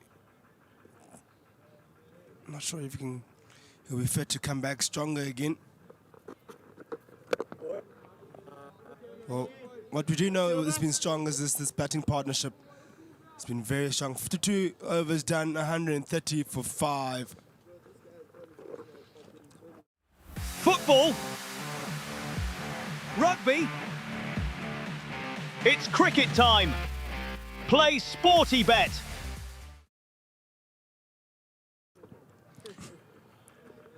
Mike Marine, he's been one of our followers on Cricket South Africa's YouTube channel. He says, bring back pace from one end for a few overs. The batters are getting used to the slower deliveries. Pace from one end can make it a little bit uneasy for the batters. He's echoing the same views as our producer, saying, bring back Yanku, please. But like you said, we saw him just struggling a little bit with his legs. But still, it's not a bad idea, especially for this session, just to bring them out for about 5-6 overs, share them 3 overs each, just to change up the pace, because now it's seemingly more just going through the motions. Yeah, it's awfully easy now. Can you imagine Bangladesh will be more comfortable versus spin? It's what they deal with a lot back at home, a lot more than seam. So you can only imagine that spin is what they would prefer to face for the rest of the day, in fact. It's their bread and butter. Skalk Engelbrecht, he's the one who's just been looking a bit dangerous. He's just attacking it, the stumps so well. The way he's using his angles, using the lines, lengths, the speed as well. 22 years old, very promising prospect here. Richard Seletwane with a boot to stop it. He's been in the wars, hasn't he? He's caught a few in that short leg region, a few on the hip, one on the hand not so long ago. Gutsy to be under the helmet there. Ooh. Good stuff from Engelbrecht. Take those fielders out, he comes forward to that comfortably.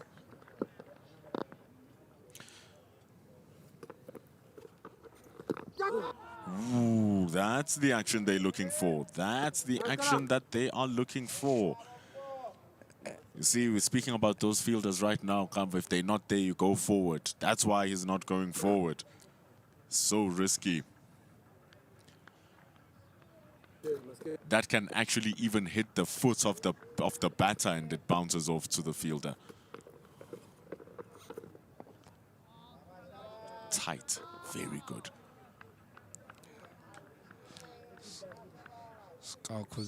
Skalk Engelbrecht just resting those fingers. He's back in action now. Back to his favorite end and firing. It's just been so good. 60 overs already in this game.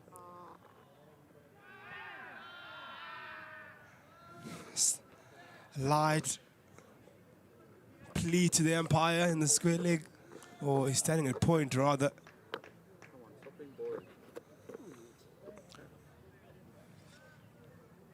Oh.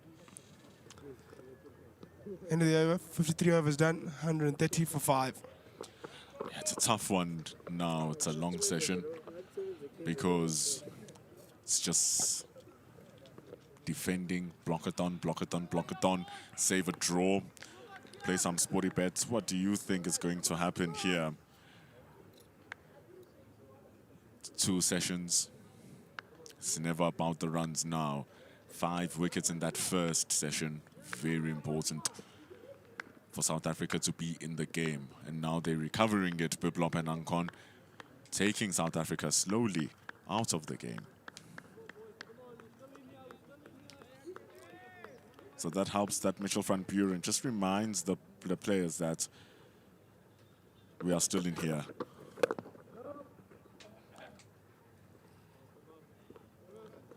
Caleb Sedeka hasn't picked up any wickets here in this game, but if he can pick up a wicket now, it will probably be one of the bigger wickets in the game.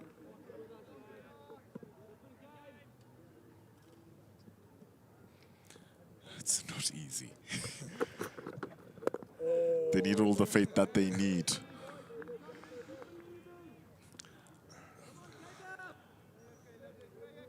He can get one through the gate there. Pretty secure.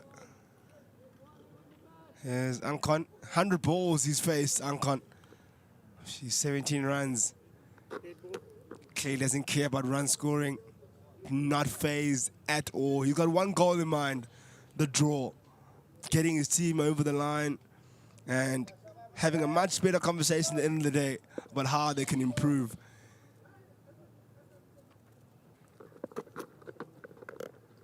Ooh, big turn from Seleka.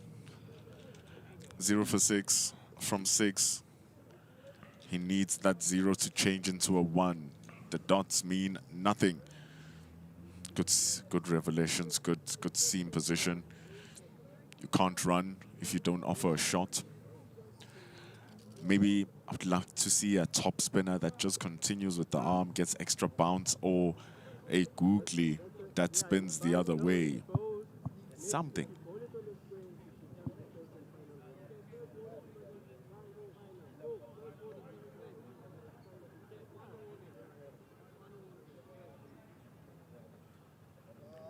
Doesn't like the ball being bounced on the square.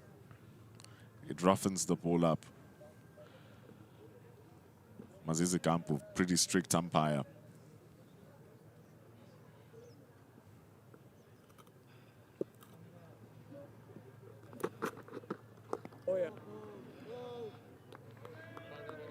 It's good control from Seleka. It's good control. If they were looking to score, it would have been even better. But they're not looking to score. That's the issue. And so it's just floating by. It really is just floating by. And it's the end of the over. Not really. Last ball remaining, and Ankon is just dealing with it pretty easily.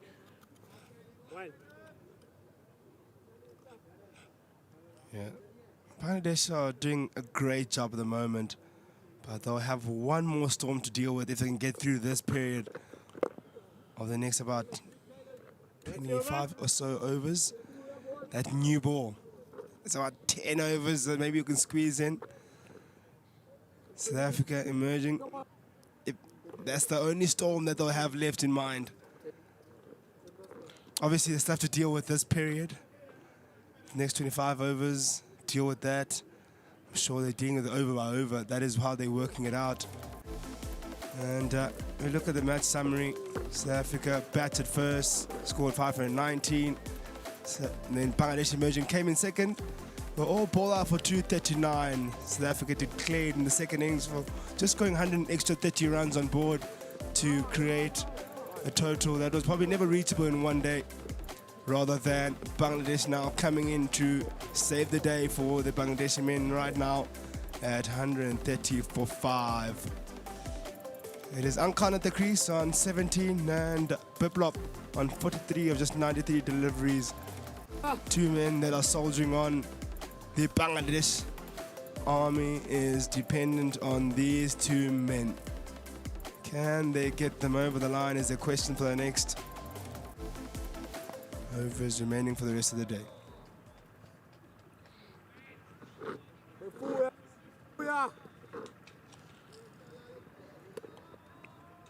Skalkengelbrecht, once upon a time, had 4 players around.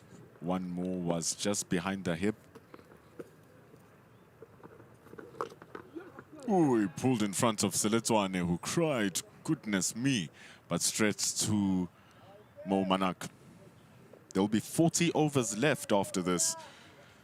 26-25 until the new ball, so South Africa will have around 15 overs with it. That's a lot of time. That's a lot of time. Richard Seletswane playing some dodgeball there at short leg. Having to duck and dive all day long. Biplop and Ankon taking him out. I mean, tea is 15 minutes away now.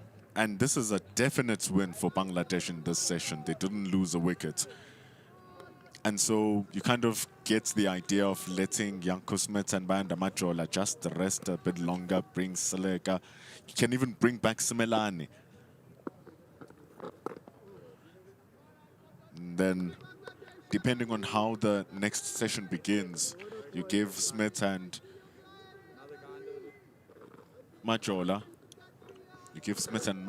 a little sprint for 3 overs each, the start of the next session. Then you go back to your spinners until that new ball arrives, because if they don't get their wickets in the first 3 sessions after the break, there won't be much to work.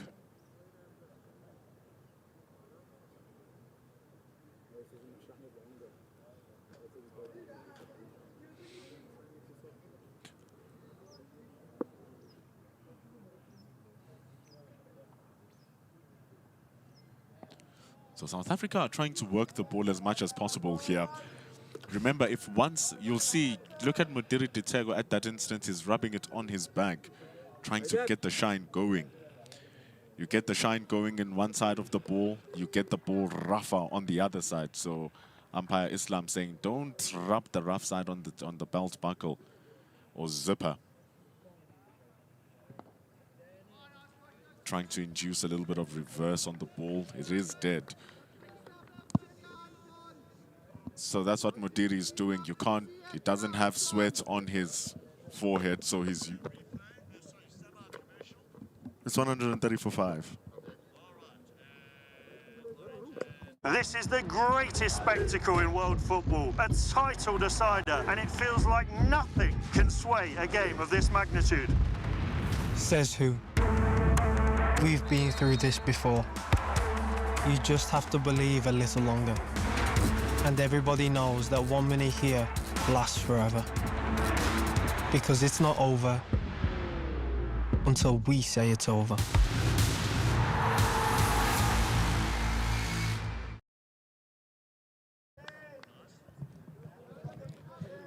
Back with Caleb Slaker. Nice little comment coming from, I wish I could say the name, Islam. I'll try my best. Muhammad Rasel Islam. Tried my best. He says that he's answering someone who's saying that the batting is looking easy. He's saying, now if you say it feels like he's playing it so easily, speaking about Ankon, it's actually because he's been playing for a continuously long time. This is because regular playing and spending a good time at the crease are very necessary. He spent a very good time at the crease. Ankon sees the ball like a balloon. And so he's doing a great job here. HB Nafuent is asking if the game has first-class status. No, the game does not have first-class status because it's an emerging game. It is a game to unearth new talent. So it doesn't classify as a first-class game.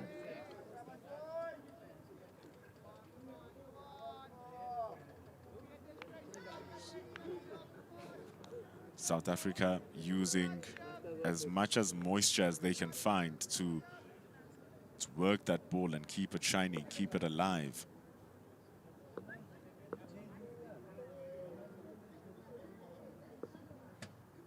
.40 overs remaining. About 10 more minutes until we get to tea.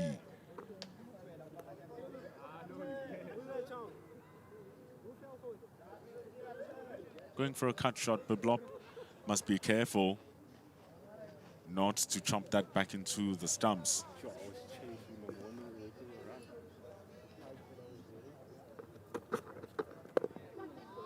Ooh, nicely done from Slaker.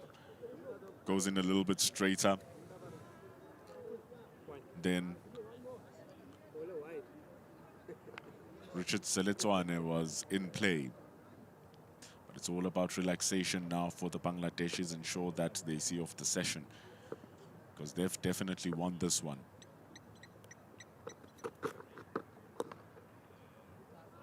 Good stop from Skalk Engelbrecht. Ends with a maiden over for Caleb Slaker. They count very little right now. What counts the most is getting those wickets. Boy, do South Africa need them. It's the only way to get a result.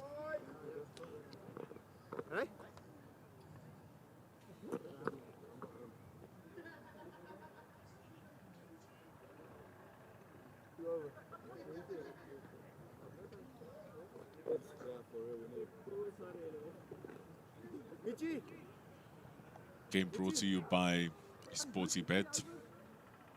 This session has gone longer now. 26 overs. The key thing for Bangladesh will remain that they haven't lost any wickets. What a prized session for them. Shows the ebbs and flows of cricket, that they go up and down, up and down. For a moment you thought that South Africa are going to wrap this up before tea. And all of a sudden now Biplop and Ankon are taking the game away from the South Africans. It's excellent. Tactical fella.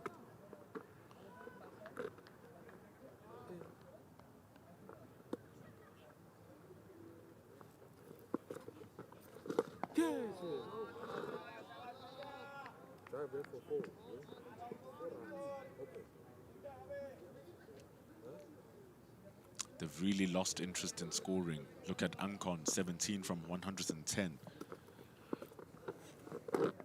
It's precisely what needs to be done. And with the slowness of the game and what they're trying to do, we can thoroughly engage with you in our comments. Mike Marine saying, how about giving them some slow dollies and let them go for the boundaries? Put men out on the leg side boundary and hope they mistime the strike, because South Africa needs something. It's very nicely bowled from Engelbrecht. Doesn't look like a plan that might work, that Mike Marine, because these two have accepted that they're not going to score or chase. Biplop has been in the 40s for a long time now. Ankon doesn't care about scoring. He has a proper test batter's head.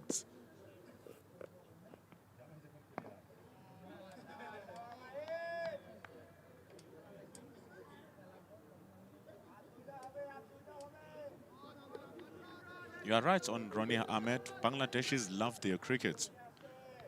It's very nice to see. Here's the dolly Mike Marine is speaking about. And you see what the issue is here, Mike Marine. They're not looking to score at any of those dollies. And so they keep surviving, Ankon and Biplop. It's very good batting from these two. 130 for 5. You'll take a look at the first 5 wickets, falling, tumbling. 15 for Deepu. But you know what? Forget about the runs they scored. Let's look at the balls that they faced. 27 from Deepu, 32, 51 and 13. 6 from Rizwan. Not good. And now 114 and 101 for these two. Skalk Engelbrecht and Janko Smit are the only two to have bowled double-digit overs. Smit will be very important when he comes back, because he's been my pick of the bowlers. It's been really good.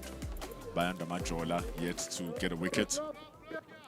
Caleb Sleka hasn't been able to move.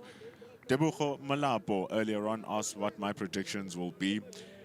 If these two bat up halfway or leave up until 20 overs remaining for the third session, there's a huge chance Bangladesh might get themselves a draw here. It's all on Ankon and Biplop. If they continue batting like this, it might work. But just like Bangladesh were able to regroup themselves during lunch, South Africa can regroup themselves in tea. There's only 6 minutes left until we get to tea.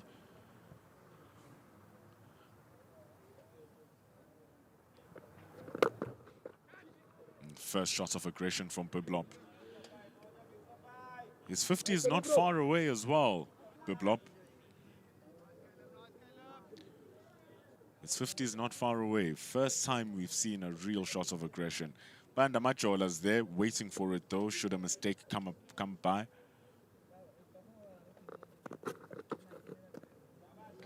I would love to see a googly coming from Caleb Sleka here. Spin it the other way. Because they already know that, okay, this is like this. This is predictable, so here's what we are going to do to face it.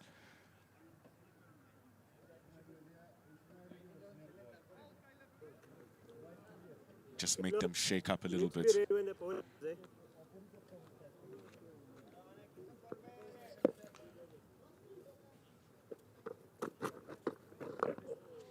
Umpire Gampu just controlling the over rates. It's good work from Ditego. umpire Kampu just letting the batters know to be ready once the bowler is at the top of his mark. So keep it going here. Here's a short ball from Seleka. And a striking blow from Biblop. Moves to 48. Isn't he bowling well? Frustrating the batters. Or rather frustrating the bowlers. Really, really good shots that from Animal Islam Biblop.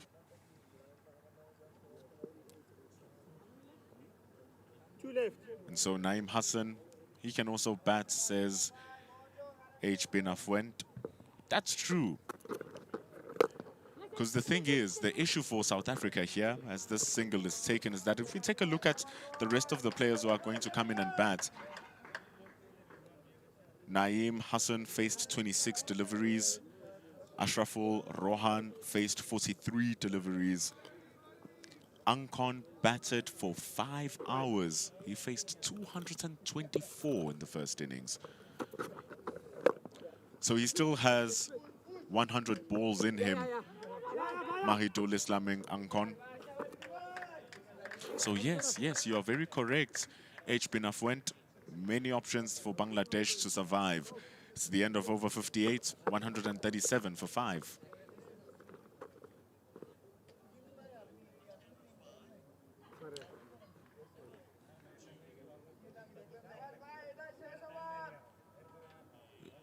Dewan, I hope I say it correctly, Dewan, he says, I don't think Biblop should show aggression. He should stay out there, not hurry for his 50. And as much as that is true, if you're going to receive a half-tracker, Dewan, you go for that and you smash it around, especially if there's no risk and no one at the boundaries. So the responsibility is on the South African bowlers to bowl properly and not give those runs away. And so Skalk Engelbrecht continues with his work.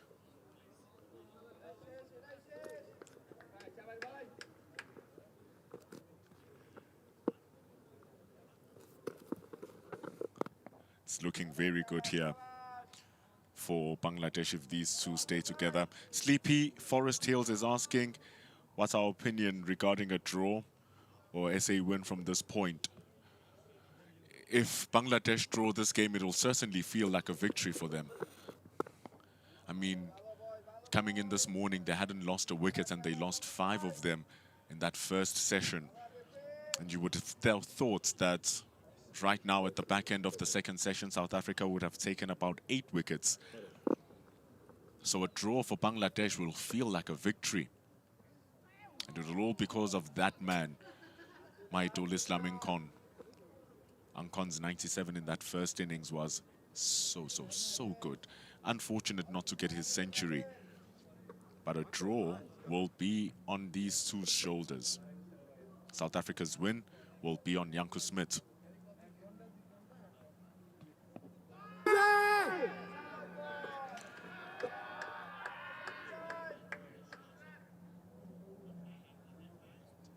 Desperate appeal that from South Africa, emerging way outside the line of the off stump, so that's not going to work. James Morang is very true, James. Only 2 results are possible. Bangladesh draw or Bangladesh loss. But with the way Ankon just hit that ball, it seems like Bangladesh are surviving pretty well. It's a poor ball from Engelbrecht, driven for 4. And it just tempts the mark on this session. It's a bad ball from Engelbrecht. It's the worst one he probably has bowled all match. That says a lot, because he's bowled a lot. But that ends the over. It's 141 for 5. And it also ends the session. It ends the session, tea break. And what a session it has been for Bangladesh. They didn't give a single wicket this session. Absolutely phenomenal batting from Biblop and Ankon. The patience from these two has been the key. But look at the seriousness in their faces. It's not done. They batted for 29 overs. And they still were able to hit balls which were bad. 10 boundaries, and these were the boundaries. They were just so patient. And the moment South Africa draw them for strokes that they can hit, they do not waste the time and they pounced on them. So it's fantastic. Really good from these two. And yes, Maglith, they need to survive another session. They've been doing well, so a lot of Bangladeshi flags popping into our comments, and why not? If Ankon has faced 121 and Biblop is a runaway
This is how Benny McCarthy spends the last 60 minutes of a football match.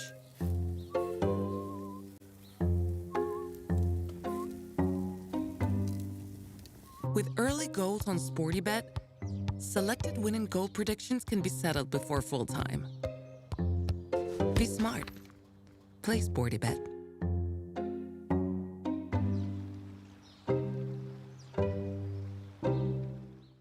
Football. Rugby. It's cricket time. Play SportyBet.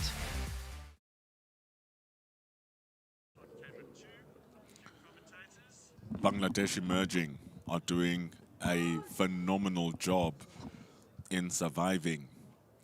The onus is on the South African bowlers to show that they are better than the Bangladeshi batters. And the only way to show that is by getting the wickets. So, what is going to happen now? Animal Islam Biblop has been phenomenal. Angkon, equally as great. So, last session remaining of the day. It's a make or break session. Certainly a make or break session, and we know what the plans are for Bangladesh Emerging is to survive and to block out South Africa from all their efforts. And maybe there will be a slight bit of change in tactics for South Africa Emerging as they desperately look for wickets. Look at those numbers from Janko Smith. 5 wickets in the match so far. 10 he's bowled in the second innings and he's picked up 2 already. Looks so good in his first bowl. He needs to be as good as he was earlier this morning in that first session. He had a bit of a hamstring niggle. We'll see how he pulls up right now. Needs to put that behind him. His team needs him. Needs those hammers to be firing as best as he can. Here he comes. Tight. That's a tight field on the leg side here for Janko Smith. I think they did well to just manage him throughout that session. They didn't use him that much. Did he bowl? No. So they did well to manage him during that session, giving him minimum roles to work on so that he can be super fresh coming into this third session. They still have handy enough of overs to work with here, South Africa. Big appeal, big appeal. Umpire Kampu is not interested. Of course, it's going to be Janko Smith who's going to start getting things shaking. You would have thought the biggest tricky time, or the biggest time it would be at the end of the day with that new ball. It's probably right now. Just after that lunch break, can Biblop refocus and get his mind where it was before? He's batted so well. The last thing he'd want is to be walking back to the shed, knowing that his team is so heavily reliant on him right now. Angkon and Biblop are the Bangladesh hope. It's going to be tense in the next couple of deliveries, couple of overs, as long as Janko Smith is still steaming in and running in. Look at him geeing his team up, saying, let's get louder out there, boys. Look at him. He wants the noise. Oh, that's a special. This is what these moments are made of. When bowlers can just come out and want to take full control of games. It's going to go for 4. A bit too full. Biblop gets to his half century, and it's an excellently done shot and beautiful innings.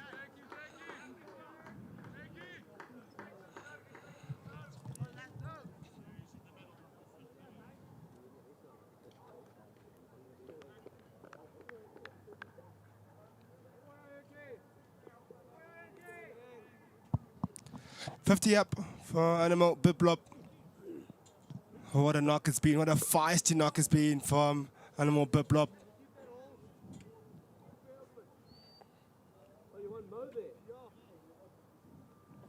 53 of 110 deliveries.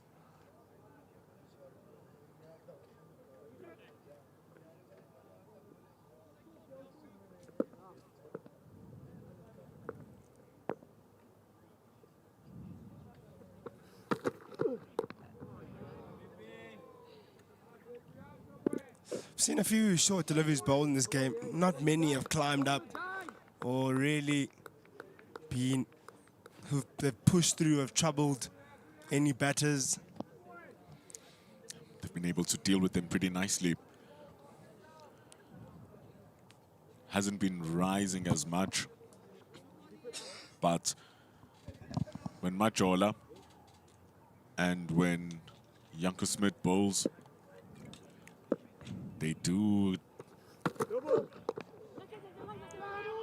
A misunderstanding and gets through for a single. Does Biplop. A no ball from Janko Smith. Umpire Gambo didn't waste time there, but you can still lose your wickets when you're running up. That's center. His first no ball is bowled all game. One left. Seen a lot from Andile Similani, but none from Janko Smith. So Andile Similani almost picking up a wicket off a no ball. That's the last thing Janko Smith would want to do. I know he's a bit more desperate and eager now, so his stride will be a bit longer.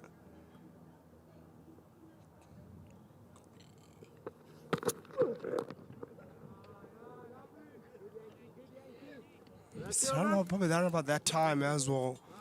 And day 4, late day 4, where the ball start keeping low. So it's going to be even more important now, more than ever, to target those stumps. Because if ever that ball just keeps low, you want to be in the right area. 60 overs done, 147 for 5. And Biplop has been the man who's taken full control so far. And he has the control he's shown. Look at those shots taken there. He was positive from ball number 1. Came down the wicket early on in his innings. And he's been positive throughout. In between his blocking and the circumspect batting, there's been some positive strokes and hard running between the wickets. And that's the boundary that got him to his 50.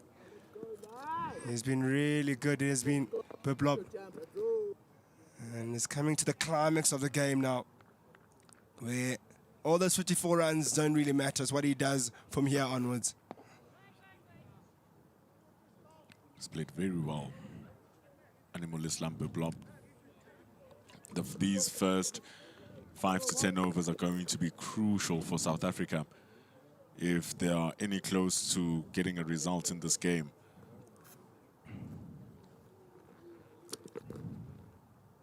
It's 2.5 hours remaining until the end of the day's play and the end of the match. Again, boundary shot was offered. Biplop obliges, saw the opportunity, took it with both hands. Oh, that's a good stroke. Strides on it and gets to the pitch of the delivery. It's very nice, just slightly over pitched and wide as well from Engelbrecht. He's conceded 50 runs, but he's still going at 2s. South Africa's body language starting to weaken. Another white slash. South Africa looking to do everything to distract Biplop from his bubble that he's in.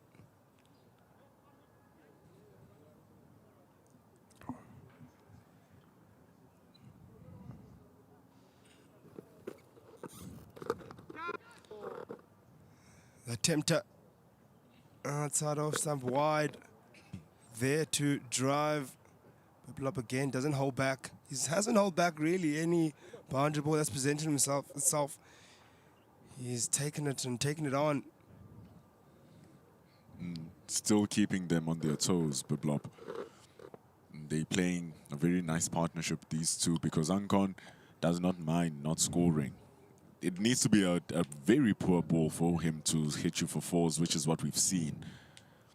But then the other side is that you have Biblop who's not forgiving them. So it's a deliberate tactic being done here by Engelbrecht, pushing the ball wide as possible, and look at the difference already. Biblop was going for the drive on those, and Ankon is just letting them go because he doesn't need to. Yeah, Ankon is built for this kind of cricket. You can see he's in his own world.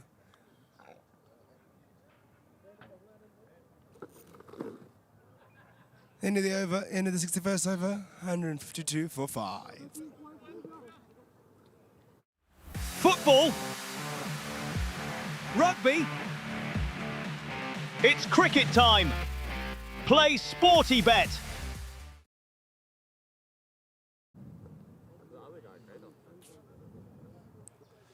South Africa emerging, needing 5 wickets to win.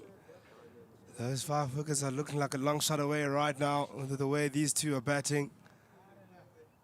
They've shut them out since lunch. And they'll need a response. We saw a slight bit of response from Janko Smith in the previous over. LBW shot onto the pads of Biblop.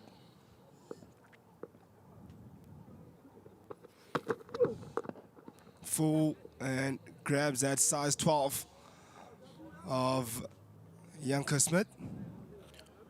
Yeah, played straight down the ground from Biblop, still showing that aggression. But he must be careful here, Biblop.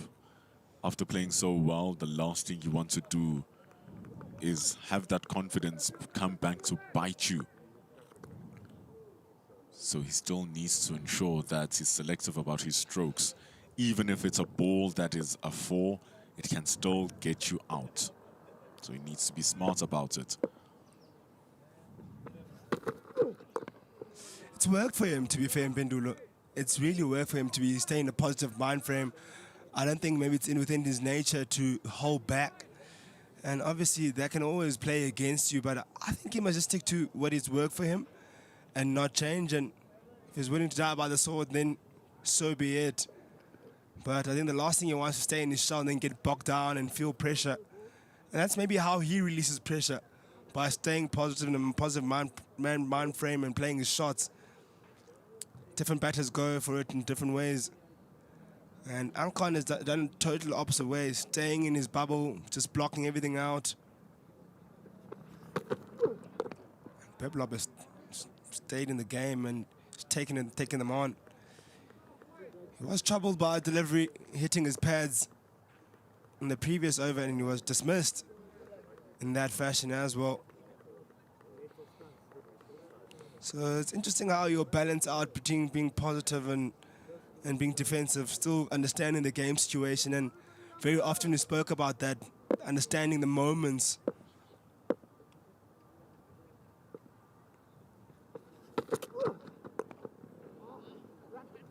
Didn't come out right, the slower one.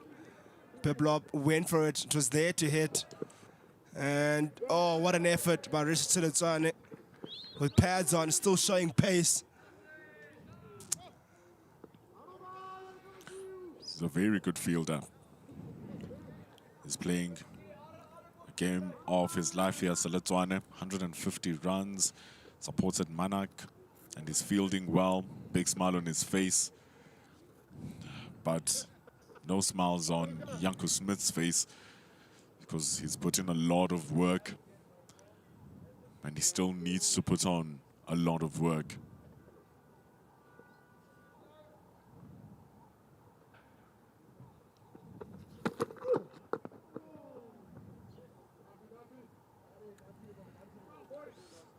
H. Binafwent asking, no slips for defending or driving? It's like, no.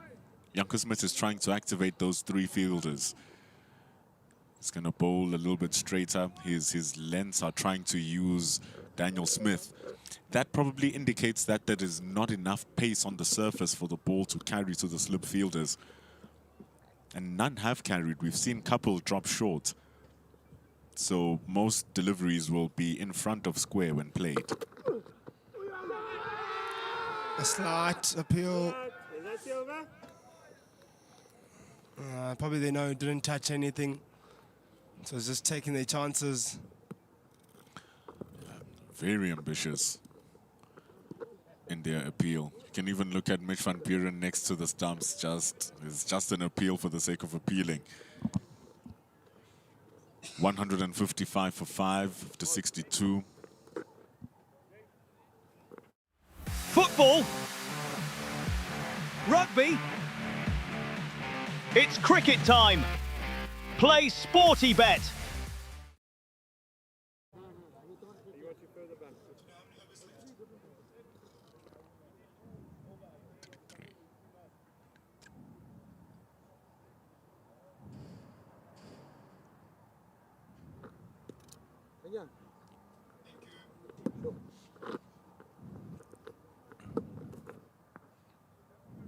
Skalkengelbrecht will continue.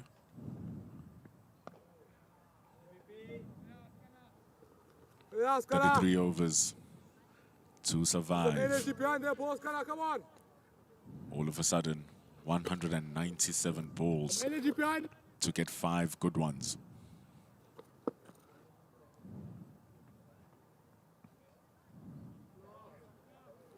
Ah, boy. Still the intentional Ah, plan boy. there from Skalkengelbrecht. It's the 5th ball he's bowled there in the last 7.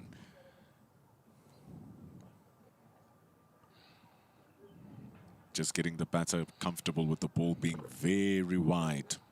And then eventually he's either going to loop one straight or he's going to dart one straight.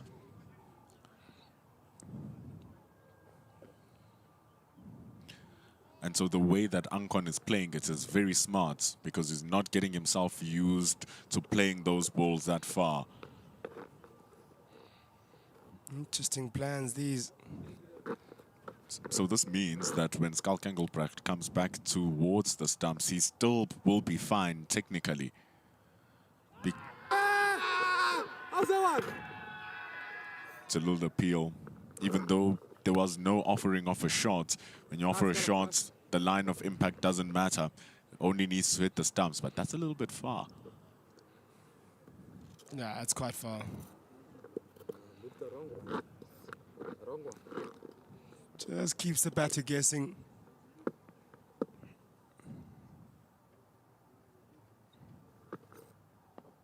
There's that quick darted one.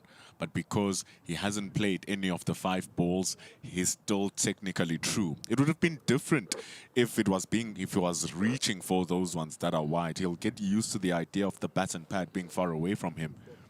But because now the ball is not being played by Ankon, he's still keeping true to where his bat must flow. So when the ball comes straighter, he hasn't lost his technique.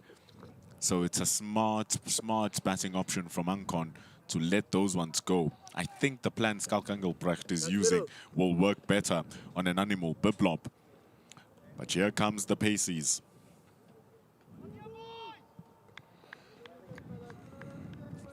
Very short spell from Janko Smit. Not too sure why. Maybe he's changing ends. Could be a change of ends. I don't see why he's been taken off. I don't think he had a horrible start.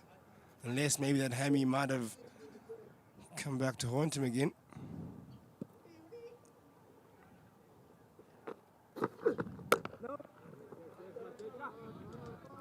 Going to see what's going to happen in the next over. It could be just using him in short stints or changing ends, but there wouldn't be a need to change Skalkengelbrecht.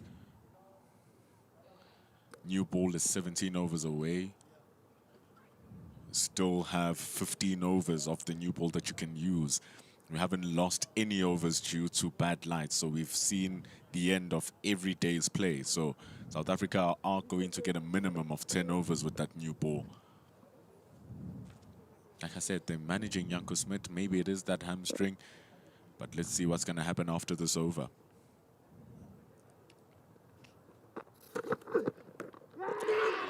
Outside edge, and it's put down.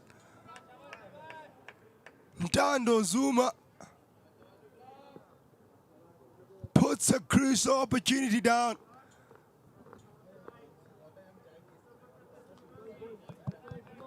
That was an easy chance. He knows that was an easy chance. So much effort put in from Bayanda Machola and all of the fielders, including him himself, Zuma. Out of all the ones he could drop, and out of all the catches taken by South Africa, it's Ankon.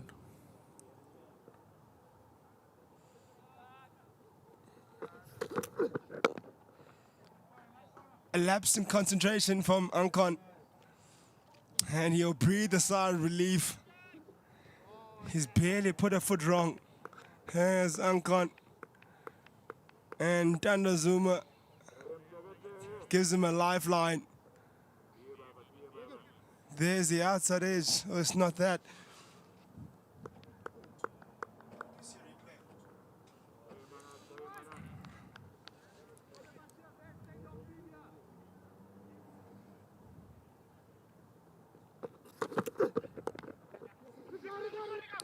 You're not going to get many opportunities again, especially from a player of that quality.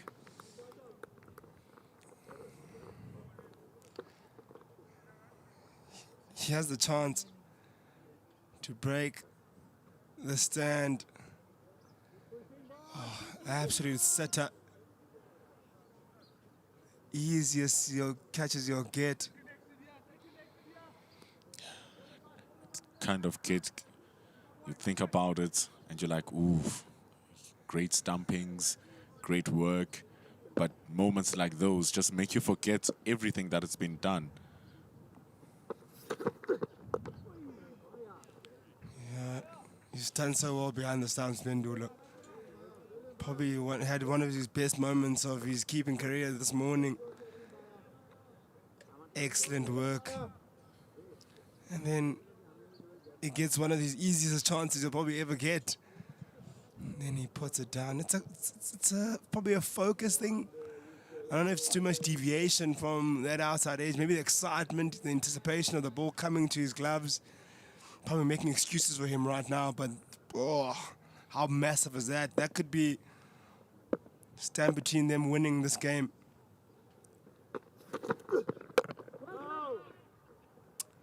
Well, we'll end over number 64 at 156 for 5 with a chance gone down.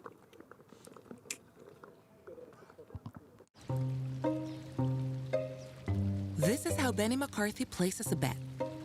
With AutoBet on SportyBet, your bet can be automatically placed when your chosen odds are reached. Bet smart. Play SportyBet. Football. Rugby.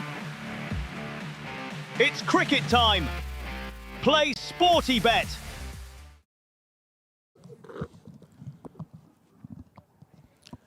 HB Nuff went on our comments saying credit to Ankon and Biblop for tiring out the wicketkeeper. Nice little jokes coming through. Not funny for South Africa, though.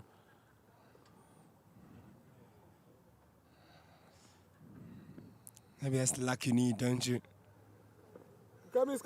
These two have done so well. They deserve a bit of luck. Not a lot has gone your way in this test. And a bit of luck you'll take any day.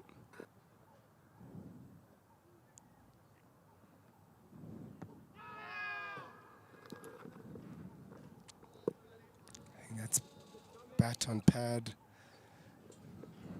Let's see exactly what happened yet.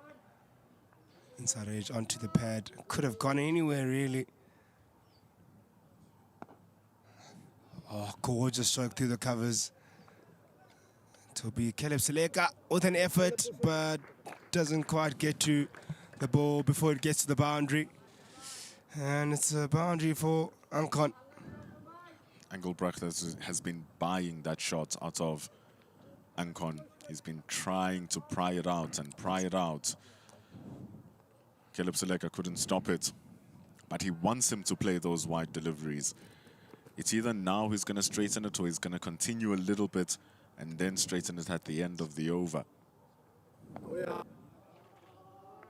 So long as Ankon starts playing the ball those wide, then he can try to expose him with a straight one, but it hasn't been looking like the case for Ankon.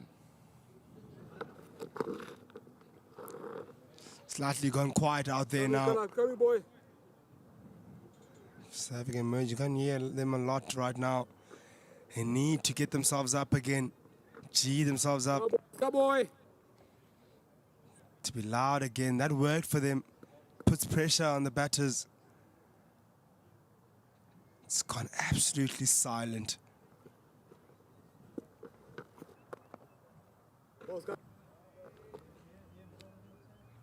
It's the end of the over. 160 for 5. Dandozuma's just going to reel in that, but you let it pass. These are the moments where the team mustn't bog down, because indeed they have gone silent. But and as much as good fielding can give up the energy for the team has grinded for 3 hours to try and get the wickets, and when the opportunity comes and gets dropped, all of that energy feels like it has been wasted on that one moment. And so it's going to take a couple of overs for South Africa to regain their confidence, especially after working so hard to create that chance. So it is disappointment, and justified disappointment for them. Can Majola create another one? That's all you need to do. Just create another one. Still very good bowling from Majola. This is where the captaincy becomes very important for Mitch van Buren to lead from the front here in this situation. He'll be disappointed, but he'll have to lead the noise again, lead his side into this, out of this hole they're in of silence. Be loud and remind them where they are in the game. Can't be thinking about it for too long. Put that behind you, create the next opportunity and take the next opportunity. That is part of cricket. It's about if you can come back again and bowl the right lines and length.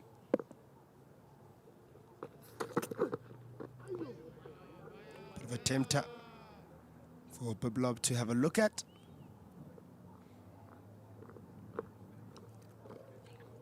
Nice little ball from Majola. Gone to the edge of Ankon. You would have thought maybe it would have been Biblob who was going to play at a ball like that. But the thing is, with as an opportunity that goes down in that fashion, both Ankon and Biblob now become aware. It doesn't just wake up the ball, the dropped batter. It wakes both of them up that it can disappear anytime. Another good stroke. Back foot punch by Biblob. Almost used his hands there to play that stroke. Not much foot movement, but gets through the ball with his hands and gets through. Came out a little bit slow as well from Majola.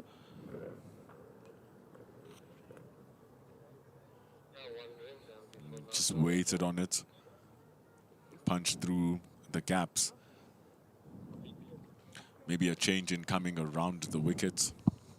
Might not be a bad ploy. But boy, he just got an edge last over.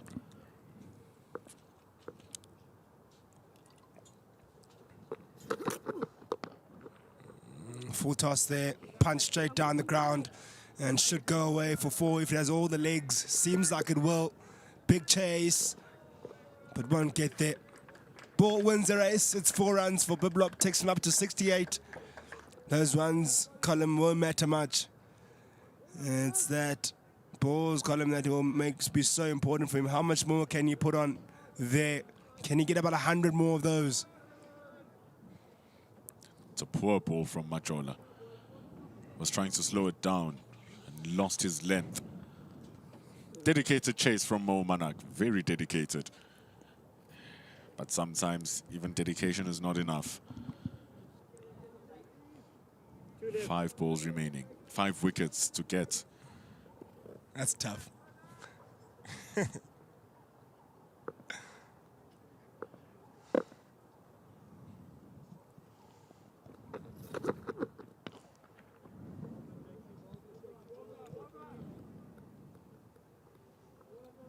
It's a good-looking ball from Majola. Very full. And Biplop is happy to play at those. And the movement of the ball just comes into the right-hander. Tint of reverse. Is that what it is? Because if that is what's happening, then things can become quite interesting. You'll just notice how the ball moved very late before it pitched. Let's see what this does. Short and pulled away. Here's a man on the boundary. And that's the end of over number 66. 167 for 5. This is the greatest spectacle in world football, a title decider, and it feels like nothing can sway a game of this magnitude. Says who? We've been through this before. You just have to believe a little longer. And everybody knows that 1 minute here lasts forever. Because it's not over until we say it's over.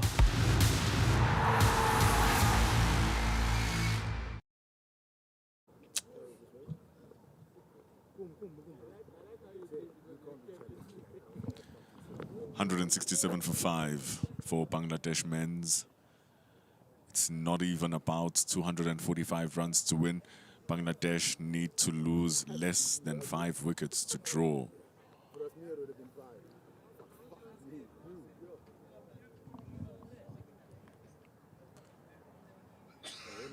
Biplop has faced 134 deliveries and has done really well in attacking whatever delivery that's worth scoring.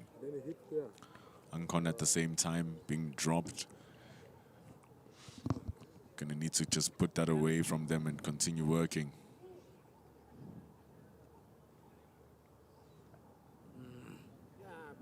Biplop, he did hurt that right. It was that right ankle that gave him a problem in day 1. That's why he wasn't on the field for all of day 2. It was that exact ankle which he injured as he was trying to field the ball back in day 1. He's been out there for a while now, 134 balls, so it makes sense that he's starting to feel it. Something maybe a little chance for South Africa that they can now target Biplop. Anything can work.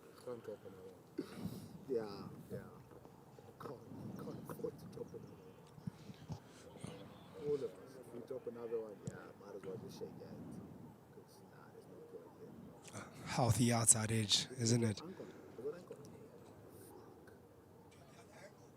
You can hear some of the chatter on the stump mic.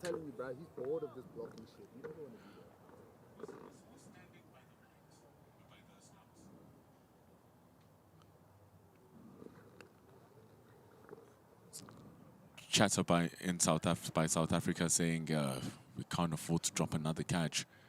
Dando Zuma is beating himself up. Can't afford to drop another catch, otherwise we just shake hands and we leave.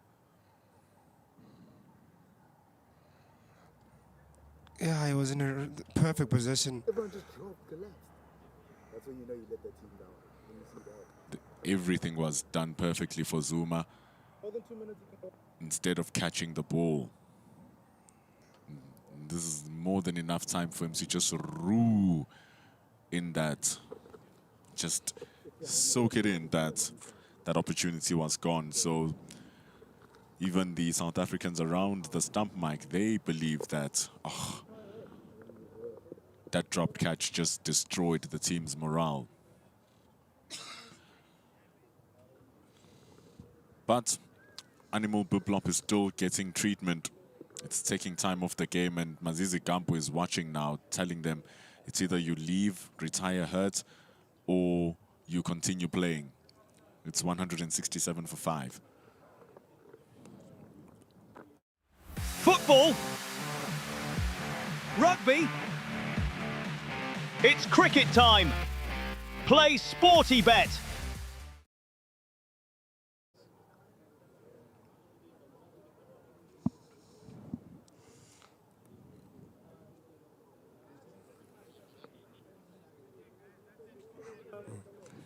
167 for 5.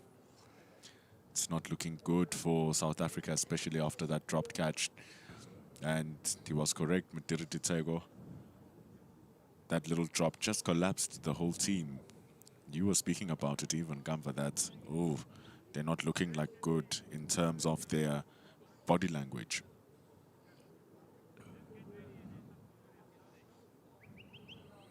Yeah, not looking good at all in their body language, and just have to put that behind them. They really do. It's tough, especially when you've been waiting for so long for an opportunity and you get a slight bit of opportunity to get a breakthrough. And you start seeing a few frustrated players now, and they need to be able to just stay calm and cool and wait for the next opportunity and create the next opportunity and then take the next opportunity. There may be a chance here in this gap here, this injury break, which may maybe create a lapse in concentration for Biblop. He may be thinking about that ankle.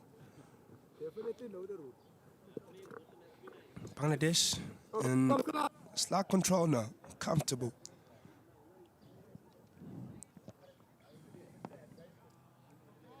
Skalk Engelbrecht will continue with his job here. And the truth is, yeah, maybe that little break might just break the tempo. But except for that little edge, both Biblop and Ankon for over 41 overs have been very comfortable.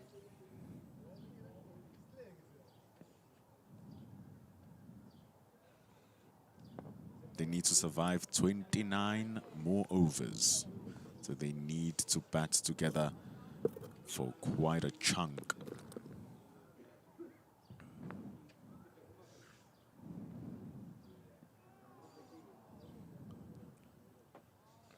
And you can imagine Bangladesh will milk anything in way of buying more time and making those overs less and less.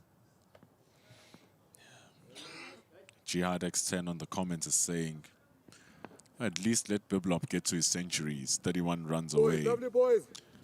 And look, he might as well just work himself there, because it's not like he's going to be rushing. Oh, yeah. But you see the difference. Biblop is engaging these balls from Skalk Engelbrecht, which is exactly what he wants. It's 167 for 5.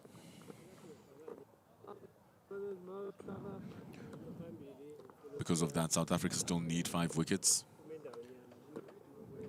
Ankon is holding strong. He's faced more balls. Biblop is holding strong. He's scored the most.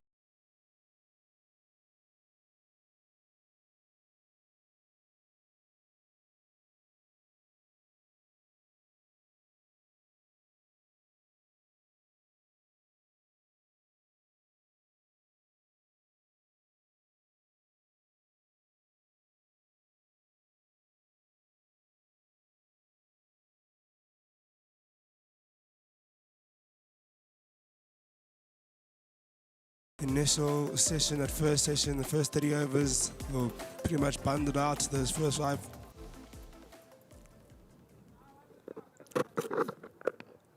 Change in bowling. And listen Milan into the action. He'll have a say. The sports official Bangladesh with his comment saying that, oh, if they had more wickets here, Bangladesh, they could have gone for the chase. And honestly, I think so too. But they lost too many wickets far too quickly. Because it still shows that it's battable out there. With heavy application, it's very battable. What can Simelane produce? It's not a bad line. Simelane and length that Ankon flirted with Bayanda Majola.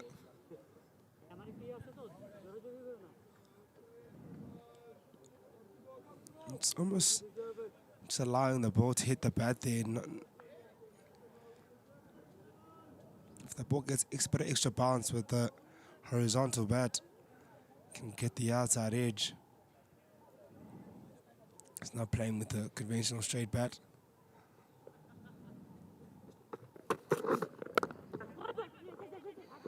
It's good running, confusion. Directed it was needed, but made his ground back. Oh, that's the last thing they would have wanted. Let's just keep calm here, Bangladesh. There's no need to chase runs that are not there to be taken. A little dab. Ankon ball watching. But he never thought there was one there. First time that we've seen a bit of confusion. Rotating the strike. It's not even necessary right now.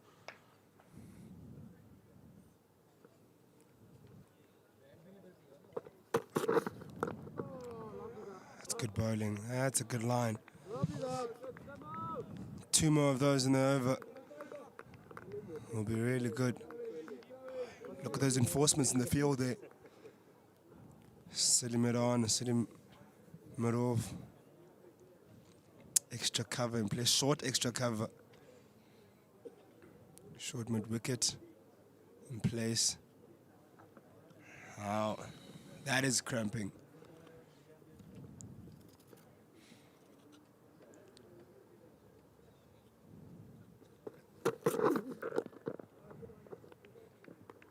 It's really tough here for South Africa emerging because these two have gone so comfortable on this surface. And it does seem like these two are dragging Bangladesh to a draw. And Junior X15 agrees that this is part of good red ball cricket. It's not necessarily a test match, but it's a really, really good test for both teams. You might as well believe it is a test match. It's some quality stuff. It's been competitive. It's been so intense and so feisty throughout. Oh, short one. Good thing he did there was Ankon dropped his gloves just in time and allowed for the ball to hit his body. Not the best of techniques to play a shorter delivery, but it worked.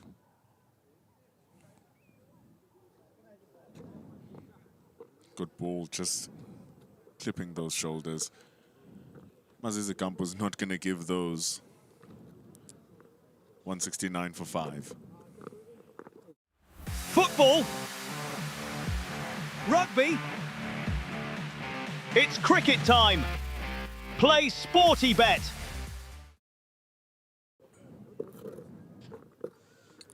Taking one for the team was Ankon at the end of that over. 169 for 5. 68 overs done.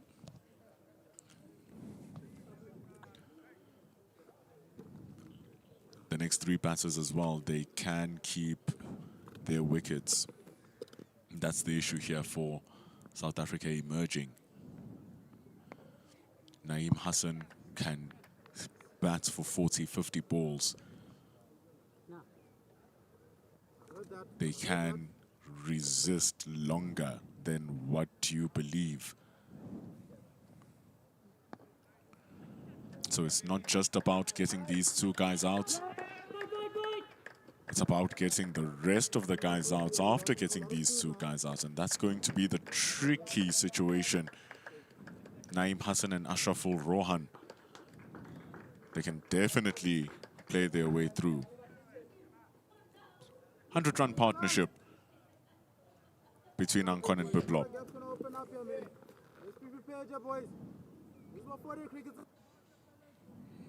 Yeah, it's been a standing partnership between Bangladesh and emerging.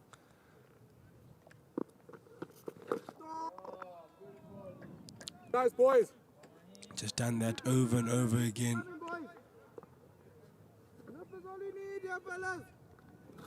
Good stride onto the ball.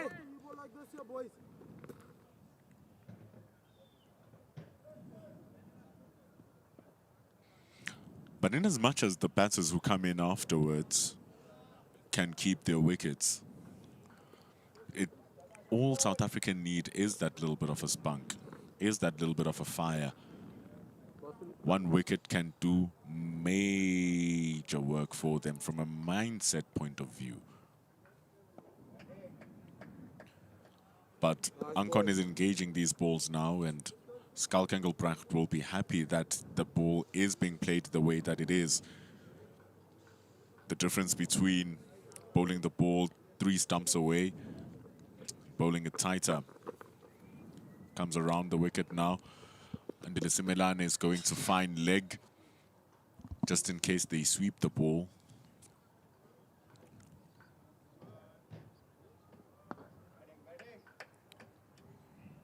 But to fall there to end the over by Skalkengelbracht. And 6-9 overs done. Ankon, Biblop are looking comfortable at 170 for 5. New ball is 11 overs away now. So it's about patience. You can put in a Caleb Slaker, even a Mo Mana, just to get the overs running quickly. Get the overs running quickly, you get the new ball to come in much quicker, because it does feel like after that dropped catch or anything, that new ball is going to be very crucial for South Africa emerging. And what history tells us in the Bangladeshi lineup is that 3-4 wickets can fall in a span of 20 minutes, in a span of 30 minutes. It's been the case for them since the first innings and even this innings. So just one breakthrough is enough, and then it's going to be good for South Africa emerging. Then you give Janko Smith, who's not too tired, a new ball. All hell can break loose.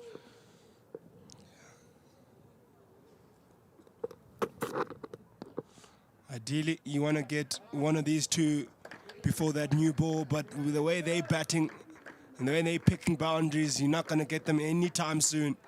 Biblop continues his merry way. He's now 26 runs away from 100. He's batted so well as Biblop. The timing on that was so good. Fetched it from across the stumps.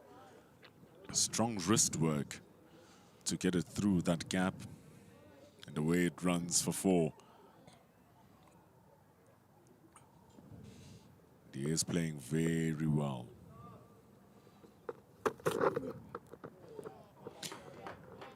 And Dewan is very true on the comments as well. So what I was discussing earlier, that don't want to go too hard at it. You just want to play the balls that are there to be hit, and that's exactly what Biblop is doing right now, because the moment you start trying to go for balls, you might lose your concentration and just get out of the shell that you are working in. The shell that he's currently in, Biblop is a very good one. He's calm, he's selective. He's on 74 now on his way to a beautiful century. But he must be careful. I still say must be careful not to go too hard. He's still holding his own, is Biblop. He hasn't really done anything risky for me. The only shot that really surprised was early in his innings where he came down the wicket. First, he played very cleanly, but he hasn't taken much risk since, or played any loose stroke or reckless strokes that would make us feel like he's a concern for the Bangladesh. He's actually controlled this middle period so well, this middle session, alongside Ankon. And Ankon as well, he's also been brilliant. He made that one mistake of getting the outside edge. But other than that, another no ball. Andile Simelane. It's a clear issue in his game. I think you can bowl 1 or 2 in a game, but if you go to about 5, 6, then it's something that you have to look into. It may not hurt you now, but when moments are big like these, and you get a wicket after an effort delivery, it's as bad as putting a catch down. It's as bad as it's an opportunity missed. I almost had that mistake a few spells ago, where he got an outside edge on a no ball. Luckily, didn't go to hand. he wants to take that out of his game. You can't take this for granted at all.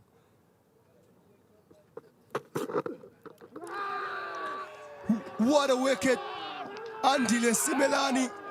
I thought that had gone through and got the off stump. Oh, Biplop, what a wicket. Spoke about the importance of him getting that foot behind the line, and he certainly did there and gets the wicket. That's a rip snort of a delivery. Simply beautiful. Simply gorgeous from Andile Simelane. Animal Biplop looking clean as ever. Beaten all ends in and out. He did nothing wrong with that ball, Biplop. The ball was just that good from Andile Simelane. He played inside the line. In retrospect, not a good shot. That is just a perfect delivery from Andile Simelane. It was a straight ball. It was just poorly played from Animal Biplop. Lost his concentration. Yeah, a lapse in concentration there. You can see that shot there didn't get to the line and the delivery. Almost pushed at it in the last minute. Not a good look at all. But credit to Andile Simelane for a brilliant delivery. Wanted to add that confidence can become a very funny thing. Can come in and bite you. And so it becomes a thing of, if you are attacking, you're attacking. You then have to think when a good ball comes. Good ball comes, what do I do? Do I attack or do I not attack? It was a relatively straight ball. It didn't move, it didn't bounce. It was a straight ball. It was a great ball because it's hitting the top of off stump, and he could not have the answer. Little too many things in his thoughts, but it brings in Naeem Hassan. He has nearly 2,000 first-class runs and 5 first-class 50s. So he's one of the players who can bat, Naeem Hassan. He was there for 26 deliveries. He will need to stay a bit more. Oh, he's got a job to do as well, Naeem Hassan. This game's not over just yet for South Africa. Just because you picked up a wicket, it won't just happen for you. You still need to get the next 4 wickets. You still got Ankon, who can still hold up one end. Center. Oh, that's off stump. Andile Simelane has done half the job. For now, is breaking that partnership, that 100-run stand, 104-run stand. It seemed invincible at one point. And Paul, a brilliant delivery there. Needed something brilliant to break that partnership.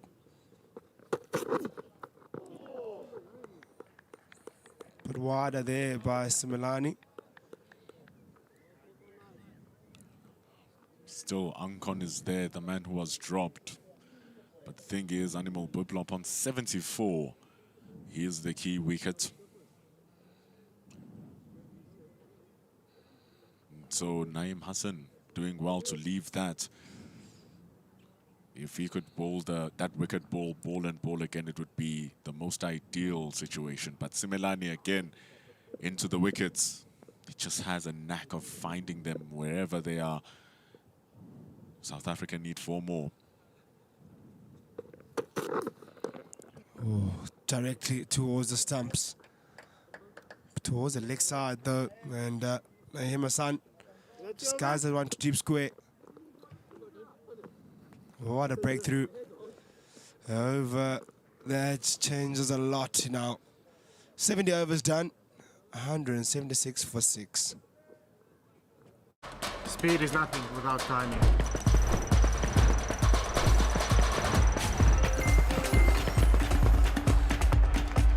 And timing is everything in rugby blitz. Play it now on your sports day.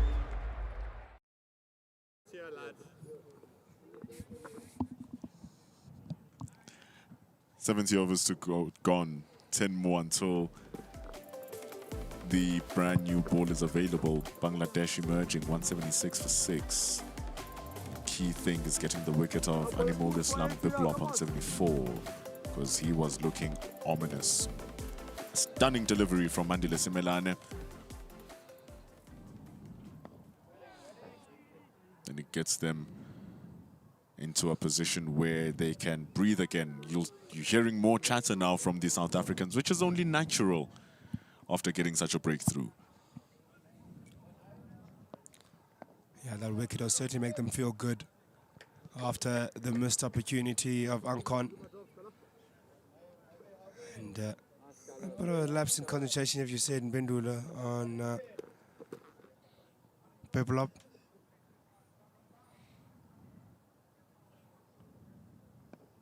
Not sure if he took the deliveries for granted or the bowling or unlistened for granted with overconfidence. I think it was just beaten by a good delivery and a good length. I want to give credit, all the credit to Andy Simelane for bowling there. Forcing the batter to go forward again. It's shown in time and time again. If you're able to get the batter forward, it will be a lot tougher to play. But if it's a bit short, it's easy to play just like that shot there exactly. You can just easily rock back on the back foot and just put your bat there and get 2 runs. So yesterday, Ankon was happy giving the strike to Naeem. He was happy giving the strike to Rizwan. Happy giving the strike to Rohan. So maybe there's a level of trust that he has in them. We're going to see if there's going to be reason for that trust. Skalkengelbrecht can play around a little bit more here. And since we've seen from Bangladesh emerging, 1 brings 2, brings 3.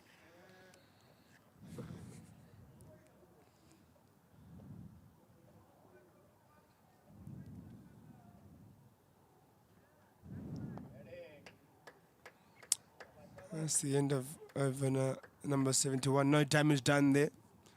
178 for 6. 4 wickets away. South Africa emerging. Still have Naeem Hassan and Ankon to get through. Naeem Hassan can certainly hold his own. Can make it difficult for you to get his wicket, especially in this kind of situation where he has to save his wicket. Remember, he lost his wicket when he was trying to cut a ball from Skalkengelbrecht. So he hasn't played any cut shots today. He's just been defensive. We have 24 overs remaining in the day. There's a large chance we will get all 24 overs in. Unless if South Africa can bowl out Bangladesh here and come out as winners. Yeah, you can see the effort now with Andy Simelane. A few overs prior to that as well when he started the spell. He's coming with a different intent. And his tail will be up now. There will be a lot to deal with. Here's Andy Simelane right now. With his tail up, nipping that one back in.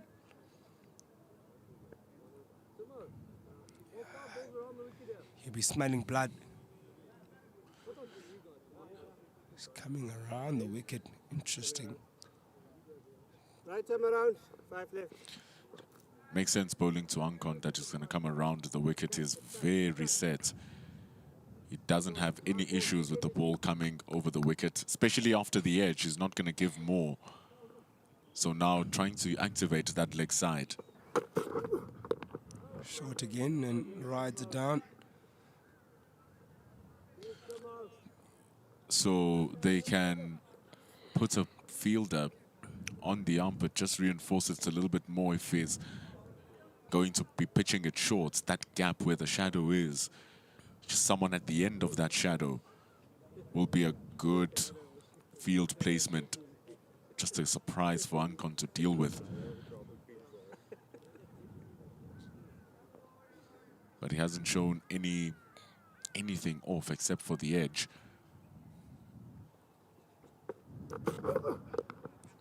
Shadow's pretty close, isn't it? The edge of the shadow. It requires a real brave fielder to be under there. I guess anything for the team.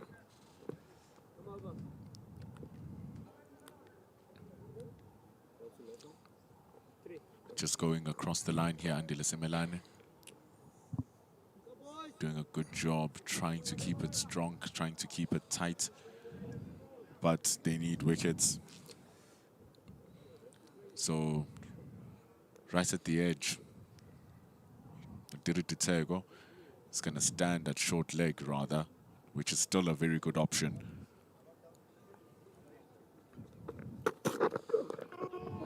But too leg-sideish, but too straight, and guarded fine by Naeem Hassan. I think Andile Simelane is good enough to get the wicket of Ankon coming over the wicket from this angle. It feels more testing. So Biplop was set. And it just takes that one moment, that misjudgment. Ball hitting the good area, and he can get that wicket. I'm not saying he shouldn't experiment and try other angles, but he's just picked up a wicket in that area. I think stick there, stay there. You've done so well in that line.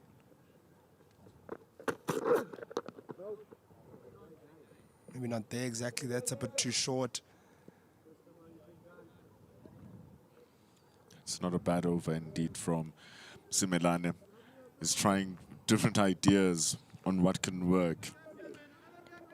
Ankon has faced 150 deliveries already, playing with the softest of hands.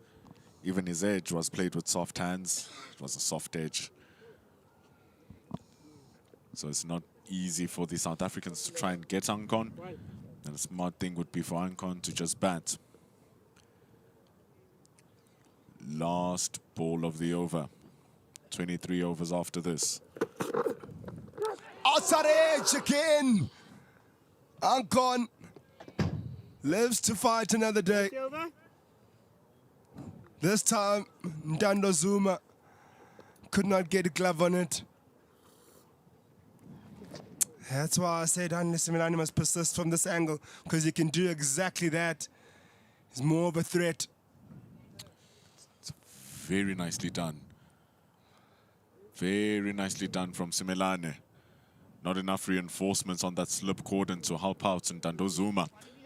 However, Bangladesh remain with 6. It's 184. South Africa need 4 more wickets. Football. Rugby. It's cricket time. Play Sporty Bet.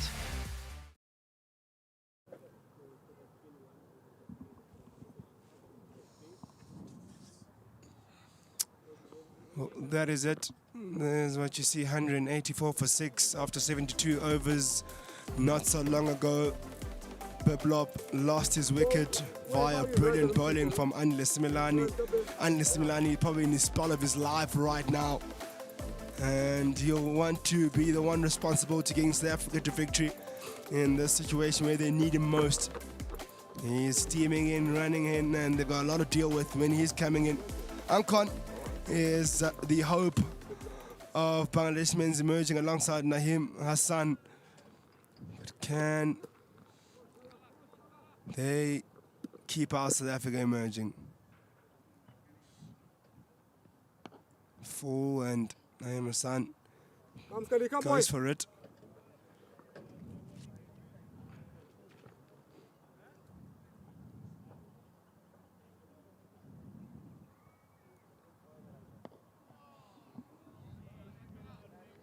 Good line of attack by Skalk Engelbrecht. Persisting with the angle over the wicket.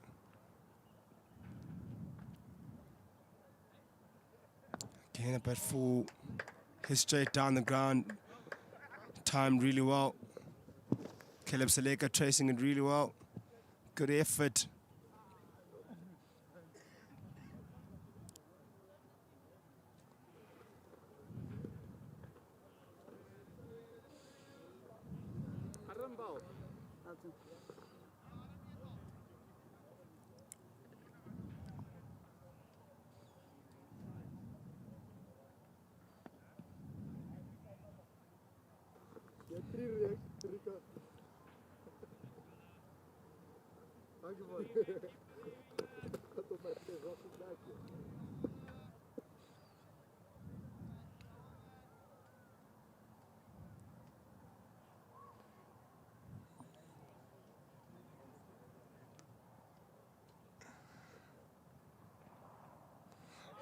good bowling from Skalk Engelbrecht.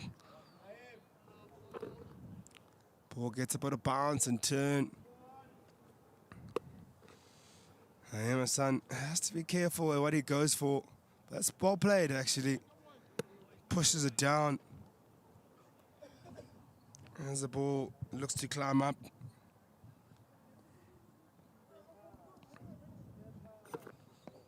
Oh, again towards the short leg.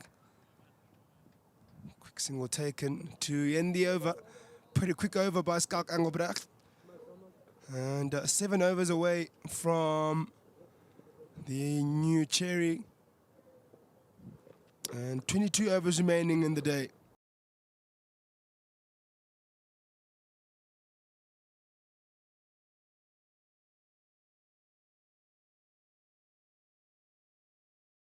Early morning, but it's been Andile Similani now who got the big breakthrough, and we'll be heavily reliant on him once again in the next couple of overs because he's in a real good spell right now, and you'll definitely want to increase that to 3 or 4 at wickets column and make for it an outstanding performance. I'm sure shortly Smith will join us in the attack to try get more wickets and press on for South Africa emerging. As for Bangladesh, Khan will be their soldier alongside Naeem Hassan.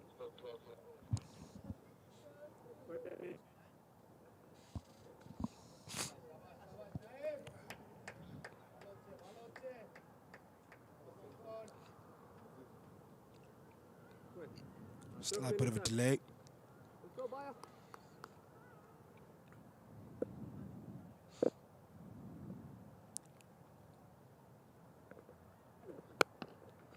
Interesting change made here.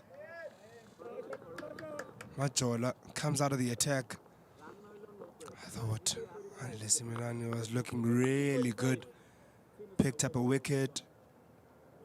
Also got the outside edge in the previous over of Ankon. Not too sure why he's come off. Really not too sure. Oh, I guess they know better.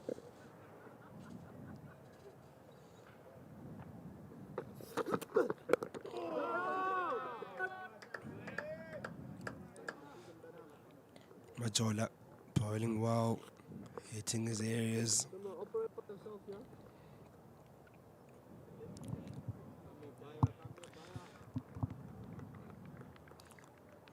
The ball keeping the tap below there.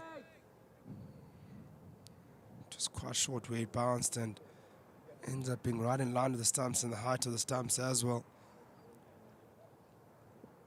Naeem gets right behind it.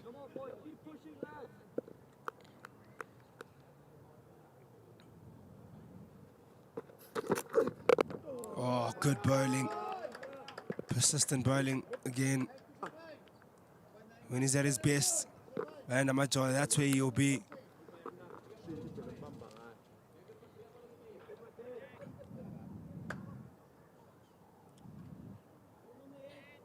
Needs to persist with that line and length and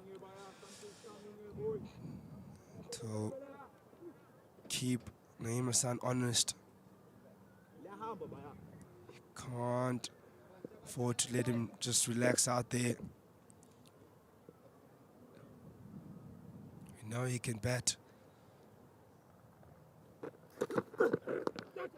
Oh, chips it up in the air. Risky shot.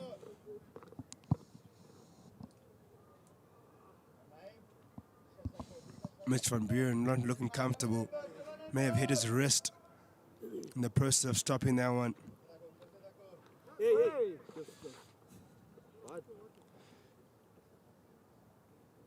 Oh, I think he just rolled on the ball.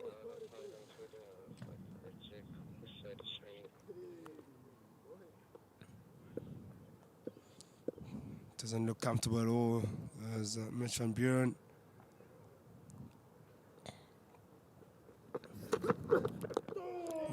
That's a good line. Naeem Hassan right behind it. Confident defensive stroke. Got right in line with that delivery. Looking very solid as Naeem Hassan.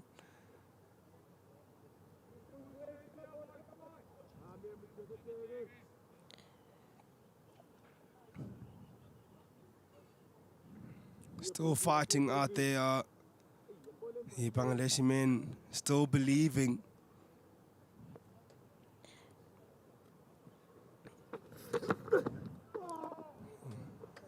And that's the end of over number 74. 187 for 6. 4 wickets needed for victory.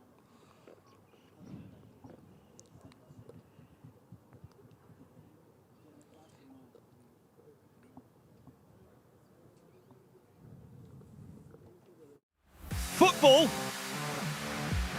Rugby. It's cricket time. Play Sporty Bet.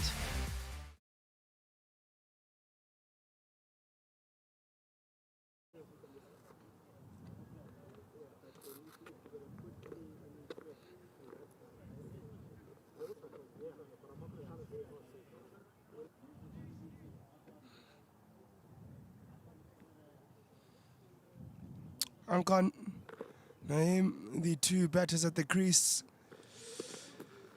Interesting period. It is for these two batters.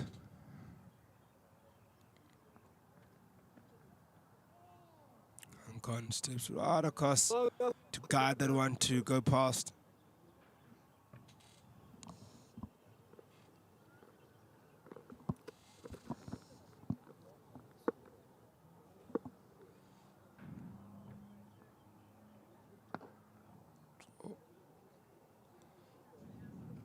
Still looking positive though is Ankan.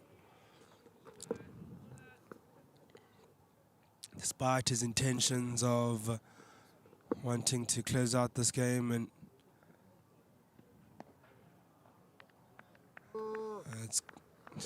gets right behind it, does Ankan.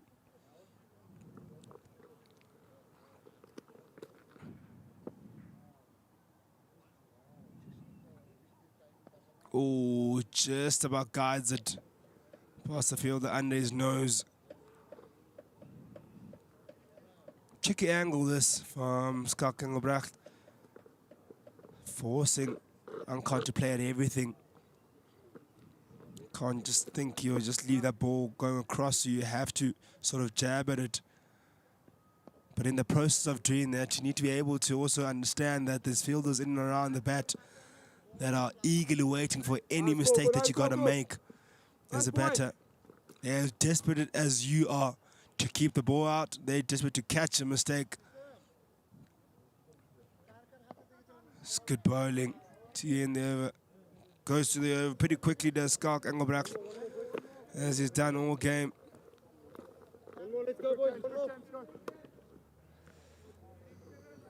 That's over number 75 done. 187 for 6.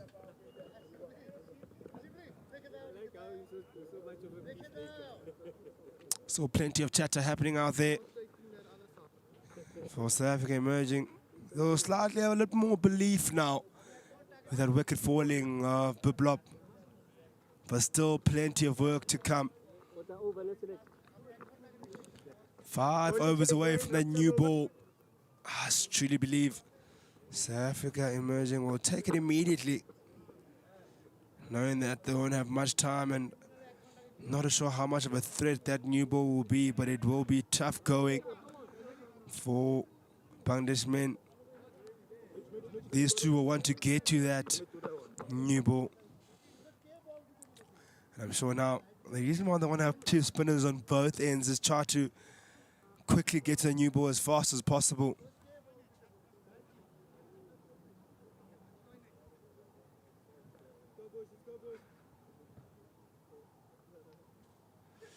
Caleb Seleka into the attack.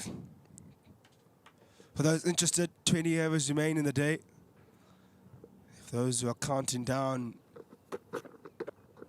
anticipating the end, There are 20 overs left in today's play. Not sure if we'll get all of those 20 overs in, but with spin on at the moment, it is possible. We've got about an hour and 15 minutes remaining of today's play.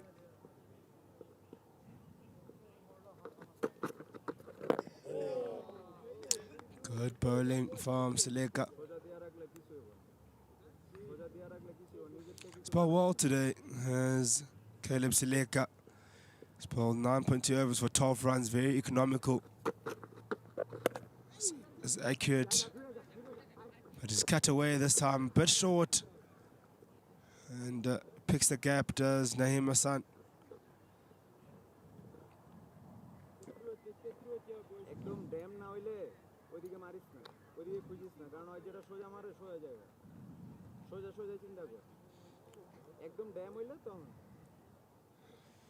Young communication happening there between Khan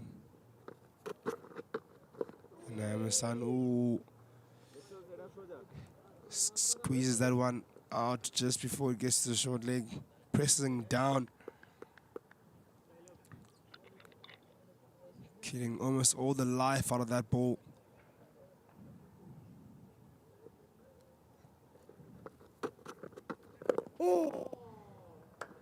More oohs and ahs.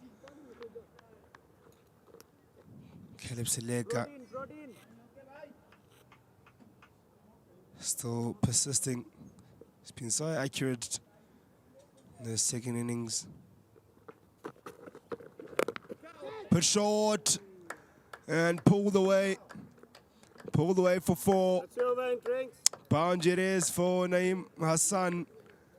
76 overs done, 193 for 6, and it will be drinks.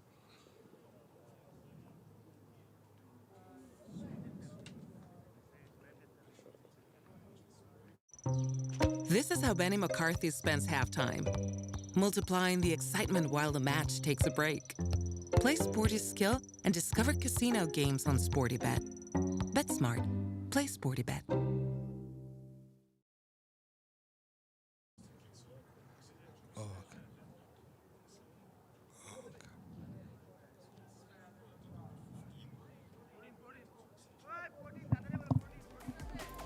Well, there you go.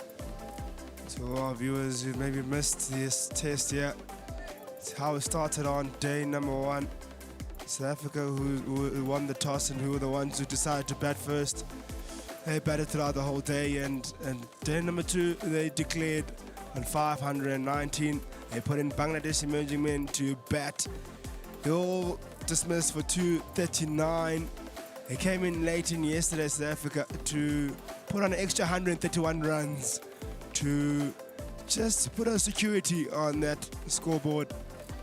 Now, Bangladesh men found themselves 193 for 6. South African emerging men are needing 4 more wickets to win, in a situation where neither Bangladesh men or South African men will know what the result will be. But it leaves us into an interesting position now, with about an hour and 10 minutes remaining of play. Players are enjoying drinks now and are having their last discussions of the day. You can see a lot of discussion. You can see Daniel Smith leading the conversation there. I wish I could be the fly down there to understand what conversations are taking place there. Give you all that information. And you'll know there the conversation is just to bet on it as long as possible. This is how Benny McCarthy spends halftime, multiplying the excitement while the match takes a break. Play Sporty Skill and discover casino games on SportyBet. Bet smart. Play SportyBet. Football. Rugby. It's cricket time. Play SportyBet.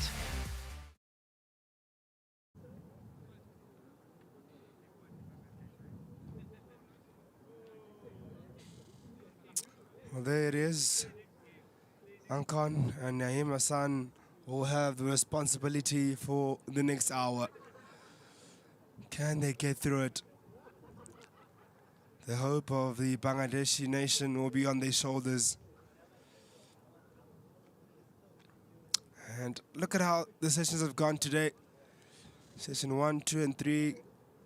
How they've gone 65 runs, 60 runs. You can see there's no urgency to score runs at all there. It's about preserving wickets. But look at that first session, 5 wickets fell. And then the second one was very impressive from Bangladesh. Definitely won by Bangladesh. Didn't lose any wickets. But it's this one that makes it very interesting. Wicket had fallen there. Crucial one of Biplop. Now the question is, can they close out the day?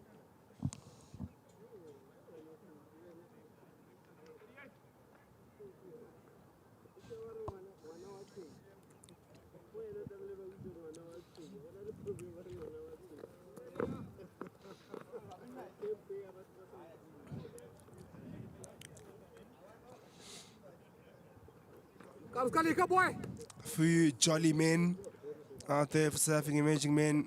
Maybe that belief is up now. Also 4 overs away from the new ball, so the belief will be up. Having broken that big partnership, knowing that they can do a bit more than just bowl with this old ball.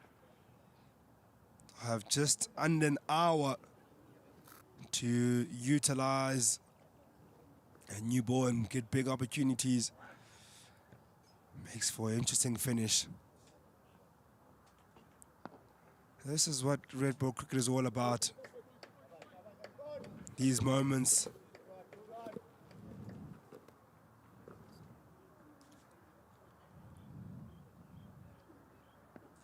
Scott coming back, continuing his very good work, as he's done all game.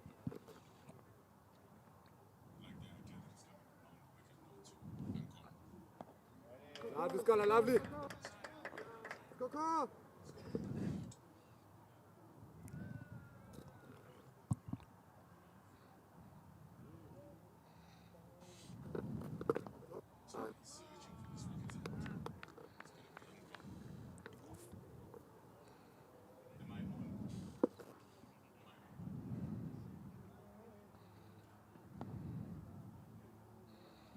It's been a good over so far from Schalk Engelbrecht, getting it through it quickly as he's done.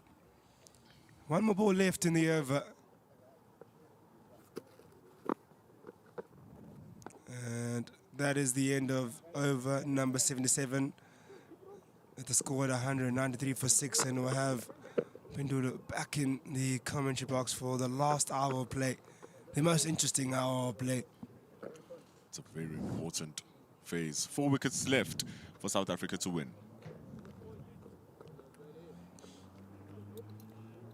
Football. Rugby. It's cricket time. Play Sporty Bet. Caleb Slager still on the attack. It's very close to that new ball, so Janko Smith and Manda Majola must be stretching now.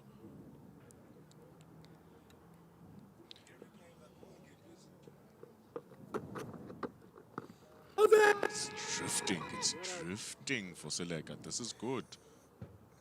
Richard Seletwane there in that first ball had a slight window of opportunity.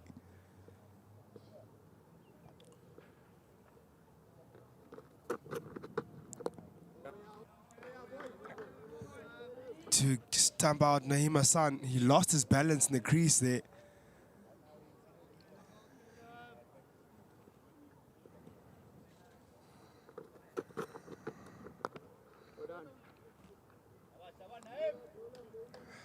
Have a look at this. He squeezes it out and then just wasn't aware that he lost his balance. Look here. Oh, just a slight window of opportunity. Yeah, good pickup that. Good pickup. Small moments. Naeem also It's a crucial wicket. Ankon is going to be hard to dismiss. Naim has faced more balls than he did in the first innings. First 26, now he's faced 32. Remember, he does have 5 50s.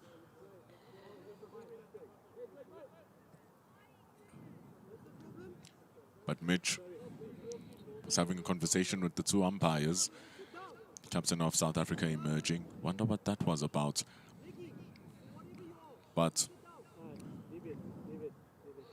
it's last ball in this over, and then it will be 2 until the new ball. This is where the Bangladeshis will be shaking in their boots a little bit. No one's shaking their boots right now.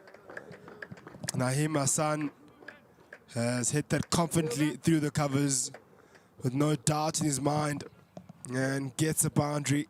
78 overs done. And 2 overs away from that new cherry.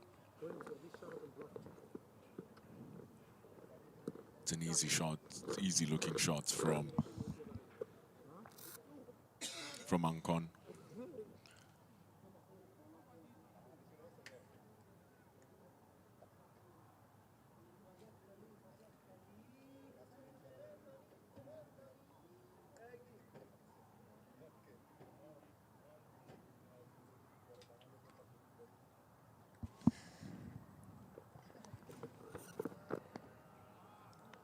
Skalk Engelbrecht will continue now. It's been very fine. He's bowled nearly 70 overs now in the game.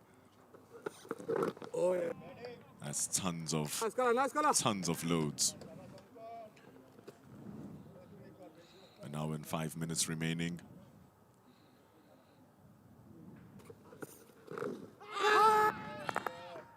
And Ankon is back to the normal work. Yeah. Just avoiding any unnecessary shots to be played.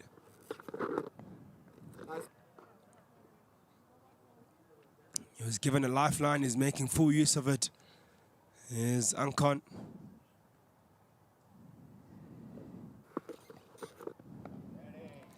It's going to be very crucial for Ankon to keep his wicket until that new ball arrives. And then not lose his wicket the moment that new ball is taken. He keeps surviving. It's the end of over 79. 1 more until the new ball. 197 for 6. This is how Benny McCarthy spends the last 60 minutes of a football match.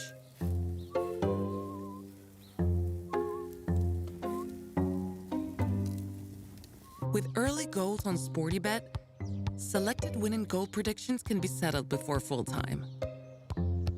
Be smart. Play SportyBet. Otherwise, we're back in. Caleb Slaker with the final over until the new ball is available. But that wicket seems so long ago now from Andile Simelane.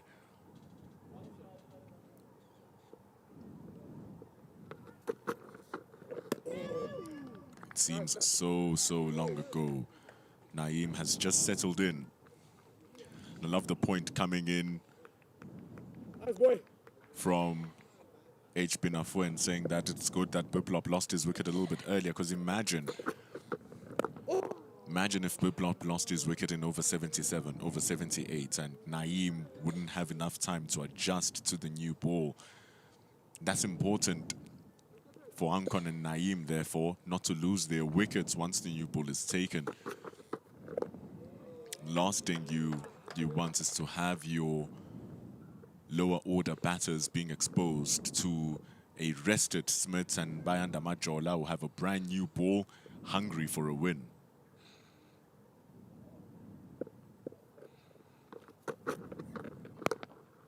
Smashed. Flies all the way for 6 runs. What a bullet shot from Naeem Hassan. Dropped short from Seleka and gets punished. Jeez, that was an angry shot. What provoked him? He could have easily just swiveled across and pulled it away. But he just want to make sure he's hitting it out the park. Look at how aggressive he was to hitting that away. Used his whole body to get through that. And clears the boundary at ease at the end. And rightfully so. Amount of power used there. One more ball before the new cherry is available. Felt like so long ago when we first spoke about it. Now it's available. Janko Smith had a 2-over burst alongside Andile Similani, also a 2-over. But I'm assuming they might be the two that will take the new ball. Either one of the three really of the seamers, whether it's Simelane, whether it's Majola, whether it's Smith, all three are doing well. That's good options for Mitch van Buren.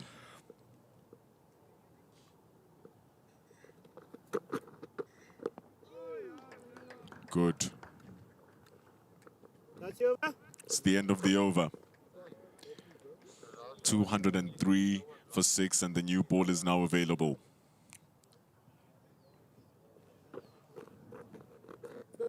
Chilakota in our comments saying, hey, all of these people in these comments saying that Bangladesh should be rushing, but it's not the case. It's 203 for 6. Football. Rugby. It's cricket time. Play Sporty Bet.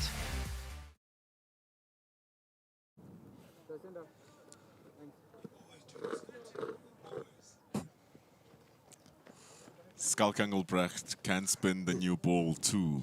It's available, hasn't been taken.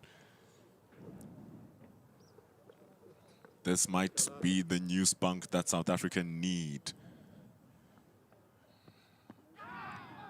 Gets the inside edge a little bit. Bounce before Richard Seletswane. All about its chatter. New ball has been taken by Skalk Engelbrecht. That's definitely the new cherry in the hands. One thing we do know about the new ball, it does tend to keep a bit low. Interesting, it doesn't bounce as much, particularly when it comes out of the hands of Skalk Engelbrecht. Does have a tendency just to skid on and just keep low.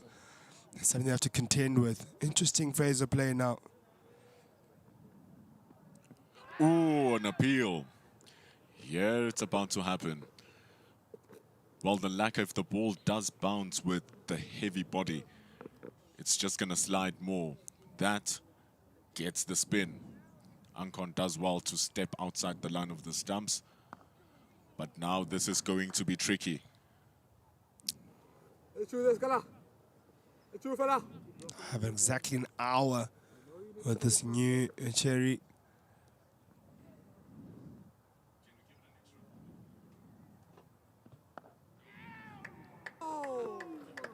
It's the end of the over. 203 for 6.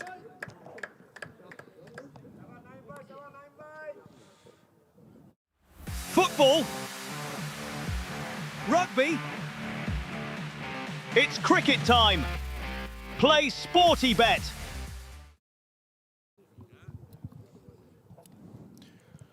Janko Smith. Here he comes. This is the time for South Africa emerging to make a game out of this.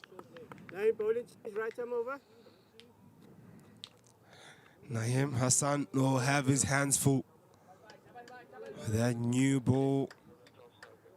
And look at those numbers. That's why you'll have his hands full. Averaging about 2 wickets per innings. Got 3 in the first, 2 in the second. And at a good economy as well. So he won't give you anything really. So focus is so important right now. Ooh, that kept very low. That is going to be a very tricky proposition for the Bangladesh men's emerging. Jeez. I thought that was just only happening to the spin. My word, it's going to be a long hour.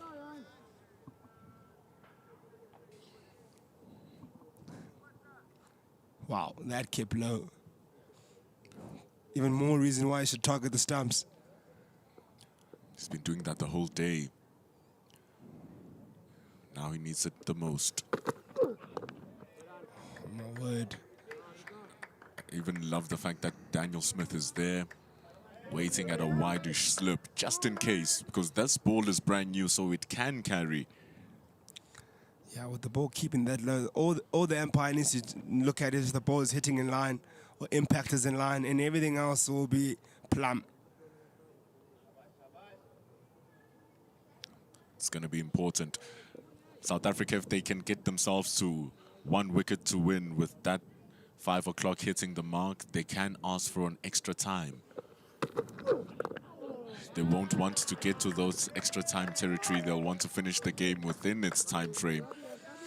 And Naeem is very comfortable now, 23 from 42. You'll probably start seeing some gamesmanship from Bangladeshi men, tying some shoelaces, maybe cramping. I don't mind that as well, you know. Do whatever it takes to get over the line. If you're feeling a bit of cramp, go down. Get the physio out there.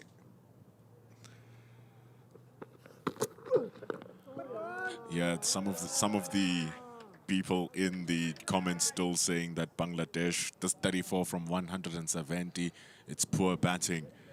It's actually phenomenal batting. If it wasn't for Bangladesh losing 5 wickets in the first session, the game would be different. But now, even Naeem Hassan has joined in the blockathon. Can you see off the rest of the day? 34 from 175 is beautiful. Change that to 34 to 200. It's all still much better. Yeah, Bangladesh making easy work of this new ball so far. Naeem Hassan looks extremely comfortable out there. Doesn't help that Janko Smith is not bowling to the stumps. Can say it's his first proper loosening over. Hasn't needed any of those earlier on. He could just bowl in the start.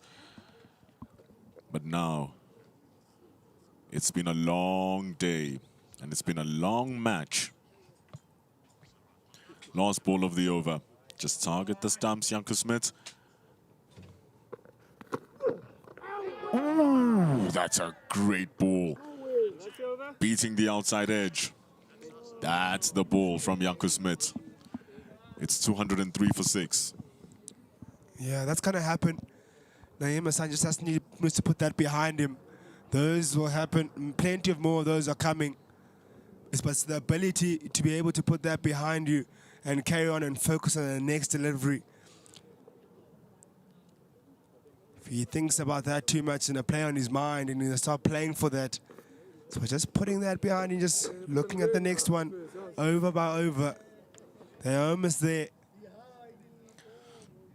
They've really survived after losing that first wicket. It's good that they didn't crumble. 3 fielders around the bat. Are they going to take out the slip fielder? Seems like it's going to be the case against Duncan, and then they're going to reinforce that leg side. But Daniel Smith is going to go back to first slip.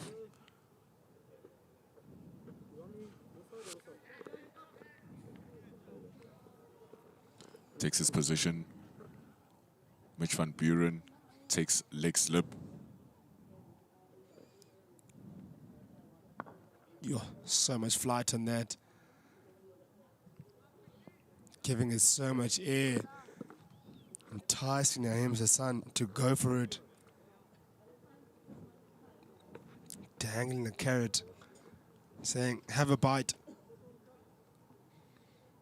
That's the way to try to get players who are not looking to score and make a mistake. Daniel Smith is incredible at slip. Zuma, though he dropped a very easy one, Still great behind the stumps as well. Wonderful. Wonderful from Naeem. He's not going to rest. It's a poor ball from Engelbrecht and rightfully punished for 4. Yeah, that won't matter much. It's a poor ball, yes. But it doesn't really matter much for South Africa Emerging. How many runs they concede from here onwards. They'll persist with those fielders in the ring. Oh, beating the outside edge of the bat.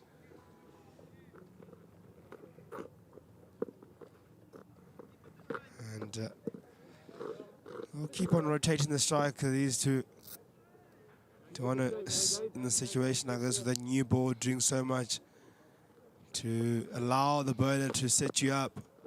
Especially these two batters are two different heights. So spoke about it when they were batting together. The first innings. Ooh, it's up into the air. Just over Richard Seletwane, but it doesn't look like Ankon got any bat on that. But that's the opportunity South Africa are hungry for. The bounce and that ball just so shows how hard the ball is. Things are moving quickly. He's rushing through his overs here, Schalk Engelbrecht. Doesn't matter that it's gone for 6. What matters the most is that it does not have a W.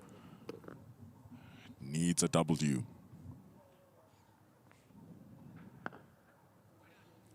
But he's continuing bowling his loads here, Schalk Engelbrecht. It's 37 overs today, and he's bowling like a machine. 39 from the first innings, 209 for 6. Speed is nothing without timing.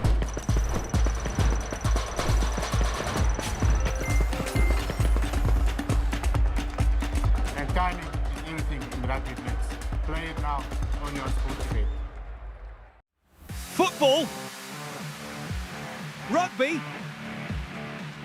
It's cricket time. Play Sporty Bet.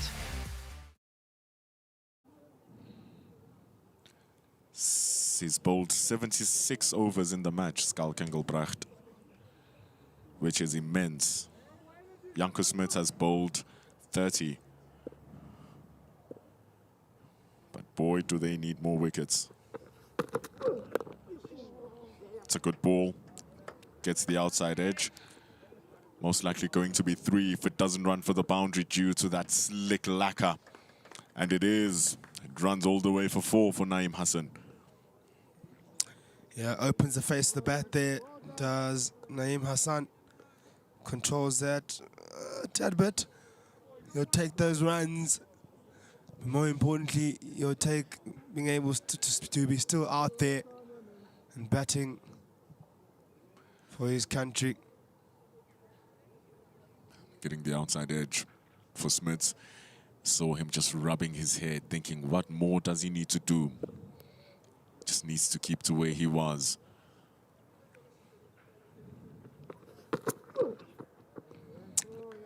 Could leave. That's all you need to do as Naeem Hassan. Let it get through. South Africa will be more desperate than ever now. They'll be the ones that will be forced to make the play. It's their game to be pretty much. It's a lose for them to have a draw. It will definitely feel like that. And so Smith, the off stump is where your money is at. That's where the money is. Must pretend as if the off stump swore at him and told him the worst thing in the world. And so he must charge at that stump. Yeah, being able to block out his last 13 or so overs for Bangladesh will do them a world of good for their confidence going into the next game, knowing that they haven't lost the game but were able to show heart and fight. It's much easier conversations then over the next couple of days going into Sunday. I just remember that tour back in 2012, South Africa traveling down under to Australia, probably one of the most famous ones where Faf du Plessis made his name. Mike Hussey, Michael Clark scoring 200s. Runs being scored willy-nilly by the Australians, but survival at the end of that first test match gave so much momentum for South Africa in going to the second test match that they were able to win that tour in an unlikely fashion. And so here for Bangladesh, surviving this is going to give them unbelievable boosts going into the second match starting on Sunday.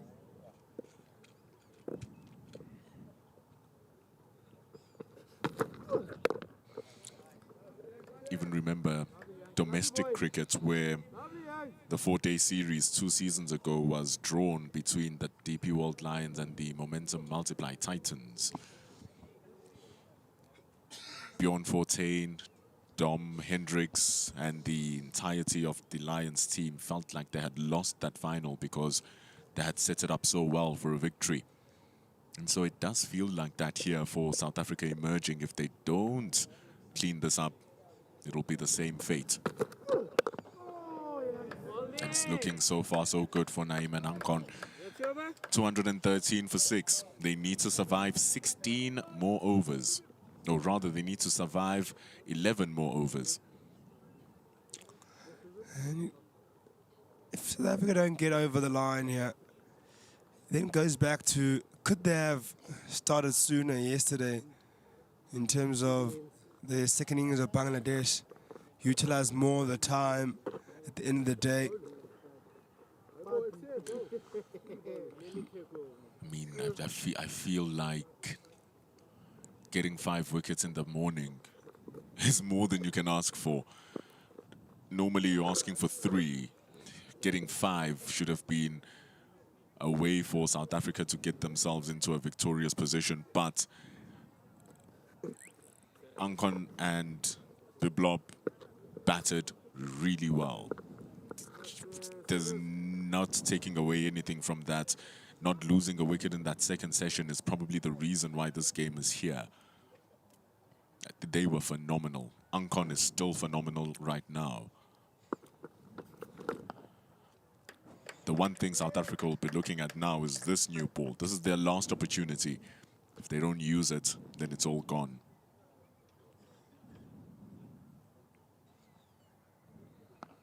I think using it is one thing, taking the opportunity when it comes your way. And there may be one half chance that you may have, and you have to be really aware of it. You can see these two batters not willing to give you any sniff. So if a chance does come now, to either be one clear-cut one or a half chance.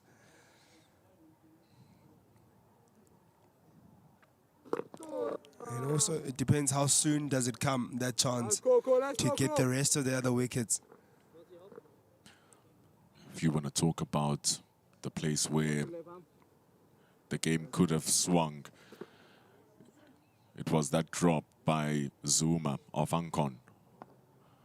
They're reinforcing the leg side, and it is Ankon who continues to hurt them. He's batted 30 overs by himself already. Maidul Islam Ankon, it's wonderful batting. And so if Zuma had taken that catch and then Biblop loses it, oof, the game would be done probably. But the survival game continues with a good stomp by Mitch van Buren. It's the end of 85. 10 overs left, 214 for 6. Football. Rugby. It's cricket time. Play Sporty Bet. Yeah, your point exactly there, Mbendulu. But I would have obviously, myself as would have preferred, if I was South Africa emerging, to rather have Biblop at this time with the new ball rather than Ankon. Biblop gave you those, options of wanting to play, and he was more positive. And in this time of the game, you want someone to play. Ankon is not giving you that at all. suggests that Bangladesh are in good hands with Ankon and Naheem Hassan. Ankon is such a key player here. This match, just the match itself, is gonna up his stock so much, especially since Bangladesh will be coming back here to South Africa in November. And so playing like this in South Africa is probably going to book him some eyes. And if he continues playing well, he might be on that team list. Who knows? But Bangladesh A are going to be in action next week. That's another loop he needs to jump, Ankon. 2 levels away to being there. I mean, the things that do count to his advantage is that it does have a test match. That test match was against South Africa. And he's performing well here, and he's performing well in South Africa. So he could have a case, especially when he's shown that he can select his shots and still score, get to 97. And that today he can be Mr. Patient. It's a nice ball from Smith. It's going to be a chase for Selega. Going to come back for 2 runs.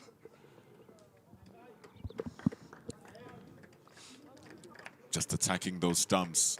Smith can pull the length a bit back. Yeah, but he'll have a different prospect if you were to play that series. Different level of bowling, different conditions, probably not as flat as what he's experienced here. So a lot you'll be dealing with. Much better bowling conditions, much better bowlers. Not just that as well, but different pressures that'll come.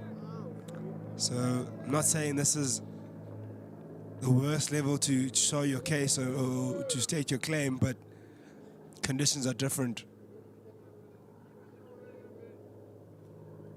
That's very true. Both these gentlemen have played for Bangladesh before, and so they will know what it takes to work themselves back to the top of the game.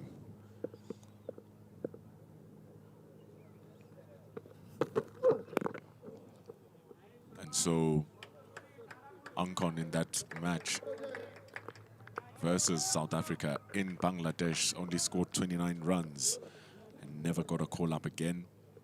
So that's 2 years ago.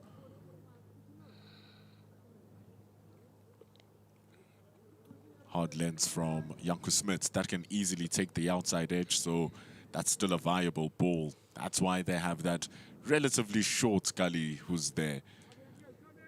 It's almost as if it's a backward point, really. But a leading edge can fly there from a ball off the back of a length.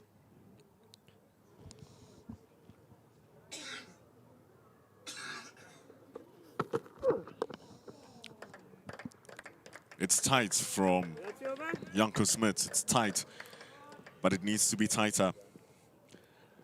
9 overs remain in the day. 38 minutes. What can they do? Bangladesh surviving by the grip of their skin here after falling so short in that first innings. 4 wickets to take for South Africa. It's looking far away now. Yeah, things are evening out now for Bangladesh men. It was far away. Once upon a time, it was 50 overs. It went down to 20. Now it's 9. Seems like more to do for South African men emerging to get the result they're looking for. Bangladesh look a lot closer to where they want to be with 9 overs to negotiate. And can they preserve that? 4 wickets.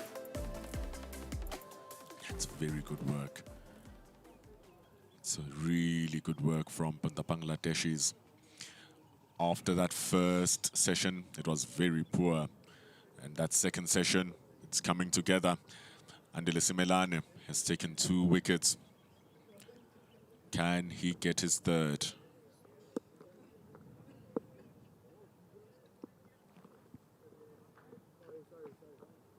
apologizes, Ankon.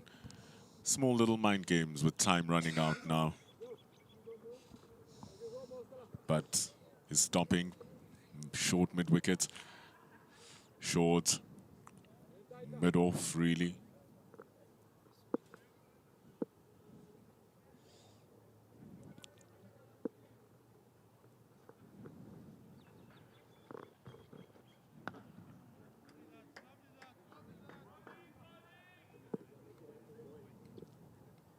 Tidy lines from Simelane.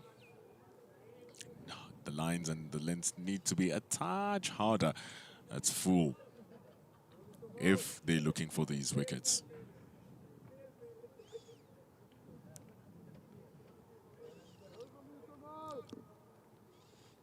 Will need to hold his own here against the desperate Andile Simelane, who's bowled well today. Probably the best he's bowled all game. Picked up the big wicket of Biblop with that older ball, of course. The options are still stopping the running between the two, and some of the options are waiting for a ball that's lofted up into the air. How aggressive and how attacking must South Africa be? He's the one who got the edge of Ankon a couple of hours ago now. Ankon is not afraid of playing him. It's too wide from Simelane. Great punishment from Ankon for 4. He's into the 40s.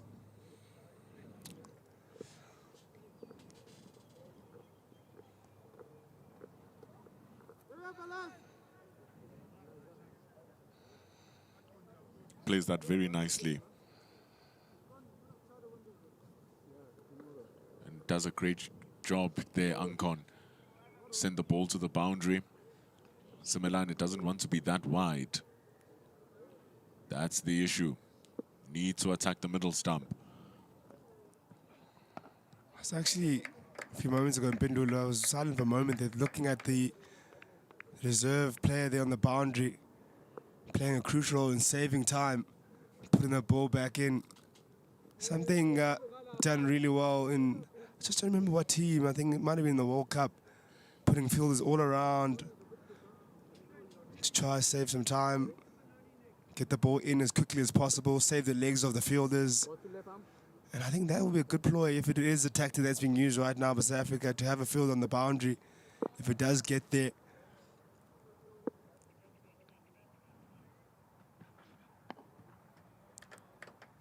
Yeah, it's all about time now, but it's unfortunate when, if they don't get a wicket in the next 2 to 3 overs, it feels as if it's all done and dusted.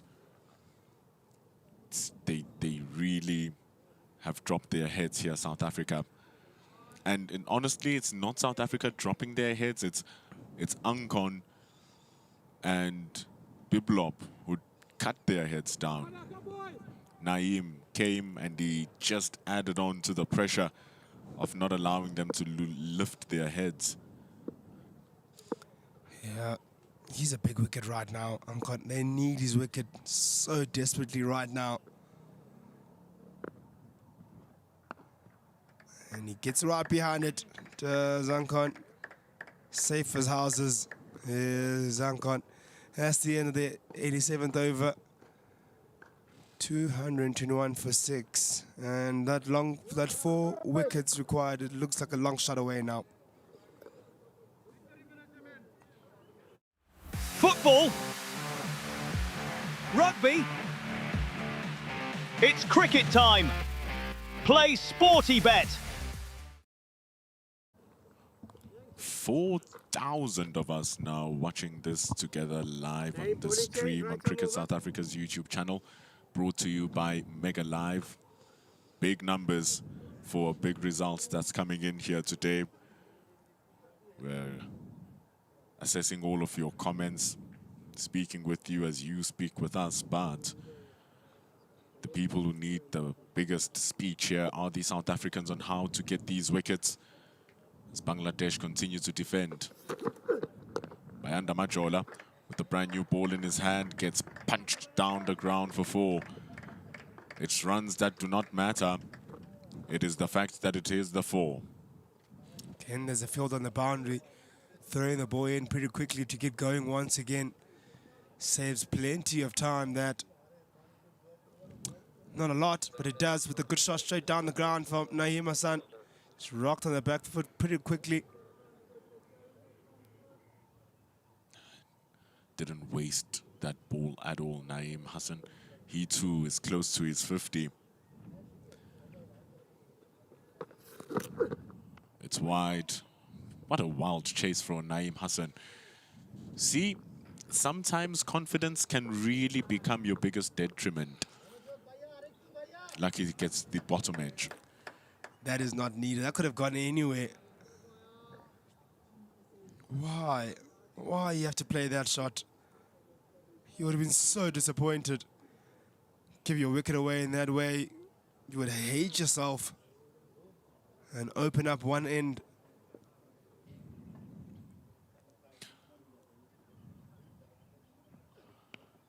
He's fishing for it. This is going to be a problem.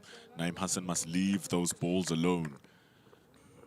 Yeah, he's flirting with those deliveries that he doesn't need to flirt with at all. No need to be flirting with those. I know the ball's coming onto the bat nicely, but there's a bigger goal. There's a bigger goal than you scoring runs and feeding bat on ball. I can guarantee you'll feel much better him getting that draw at the end rather than that feeling you'll get off the bat. Must go straighter here, which he does. Good direction from Majola. Just keeping him tight. My thing is, you've been sending him wide. Disturb him a bit. That was the outside edge. And then he comes back to one that's close to his body. But Skalkengelbrecht and Andile Simelane must not sleep at those short mid-wickets, because now that Naeem is starting to play his shots, if he bowls ones at the pads, there's a likelihood that he's going to look to inject power through the shot. Just see he's playing it with hard hands. So you can even throw someone where Daniel Smith was a couple of overs ago, right in front of him at short extra cover. Yeah. I think it's nerves playing to him, knowing that he's getting closer and closer to there. And maybe you speak about those instincts that are taking over. And sometimes they can take over at crucial times where you don't want them to. When nerves take over, your body just responds differently. And it's about him just staying in that bubble again and going back to what has worked for him. Again. Delivery was not coming to him at all. What he'll need to do is keep the importance of what they've done together, these two.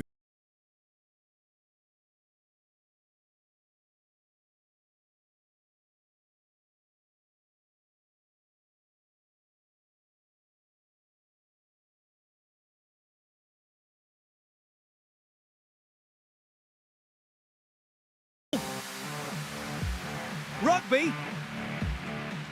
It's cricket time. Play Sporty Bet.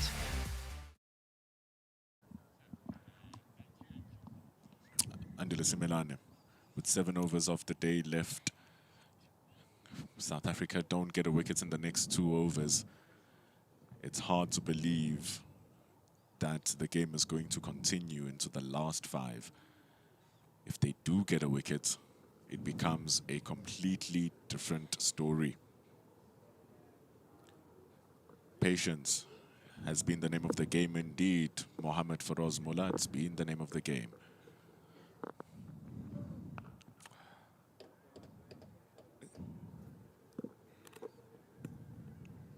Even Ankon now is playing at deliveries outside of stump.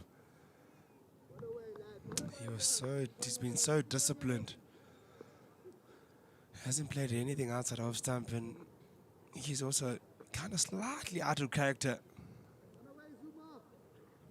Must be careful, those levels of concentration. Hanging your bat out there, it's just so risky with a new ball.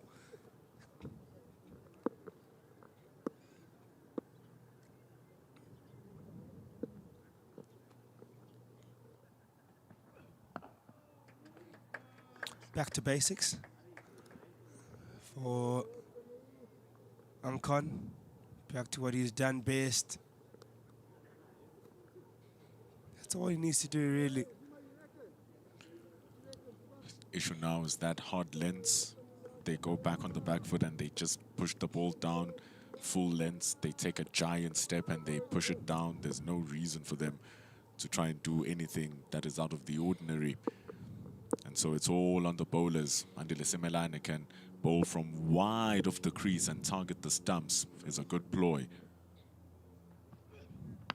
Oh, it's in the air, but straight over the head of Sajidul Islam. Everyone is tight into the crease, and that's a different shot from Ankon. And it's going to run all the way to the boundary for 4 as he moves to 45. Risk-free shot from Ankon, but extra bit of bounce on that is a different story. Can sky that one. But I'm sure he's felt like it was a safe shot for him. No need to worry. And he'll get the boundary. Ball just not reaching him on time either. But still, because it was in such a safe space, doesn't pose any bit of a threat. He certainly deserves his 50 here. Maidul Islam Ankon. He deserved his 100 in the first innings as well.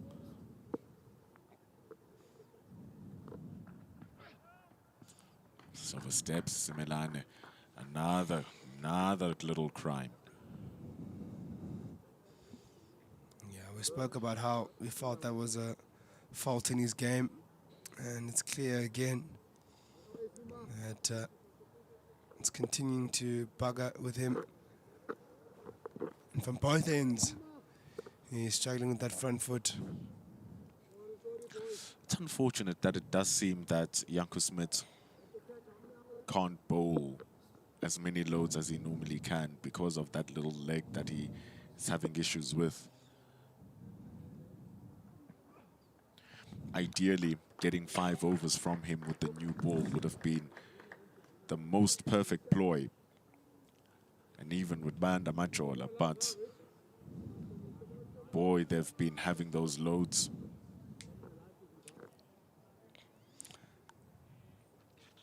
Yeah, I don't know if they probably would have assessed the risk of either trying to go for the win here or risking losing him for the next game. And I think they probably would have said, if we don't, then we'd have to settle for the draw if he's the one that separates us from victory. That's what I was talking about from Simelane, coming wide off the crease and really targeting those stumps. If they're going to take another over, or if Simelane is going to have another over, that is something he should consider doing more often. But it's really dying out now.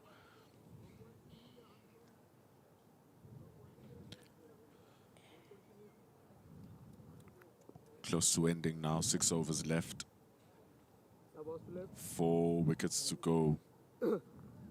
Doesn't look promising. It's looking very drawy. Drawy. Chap in the air. Could have been the chance that they need in the last 6 overs. South Africa emerging hands on heads to end over number 89. 230 for 6 it ends. A couple of bounces towards Janko Smith. But still, it's survival. 6 overs remaining in the day now. I feel like there's just 2 more overs that they're going to go for here. It is an unfortunate situation for South Africa emerging, considering the start that they had. Bangladesh were rattled. But how powerful was that Ankon and Biplop partnership? It cannot be understated how it has broken the South Africans. Can't see a victory in sight unless if Majola comes with magic. Majola magic would be the dream for South Africa emerging men. And Ankon And Naeem will want to shut down any bit of magic. And the way they can do that is just by showing discipline.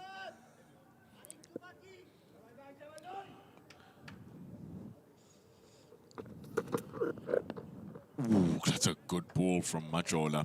But it's well dealt with by Naeem Hassan. It's very well dealt with. Took it out of that block hole. Down the boundary it goes for 4. Didn't just keep out the good delivery, but played a really good stroke, kept it along the ground, split those two fielders at silly mid-on and silly mid-wicket. Underrated shot straight down the ground there by Naeem Hassan. So much he had to do right there to get the execution. The balance was so important. He could have easily chipped that one up in the air. Spoke about reactions. Reactions can naturally make you chip one up in the air in that region to protect your wickets. But there he just kept everything in the right shape. Kept his head down.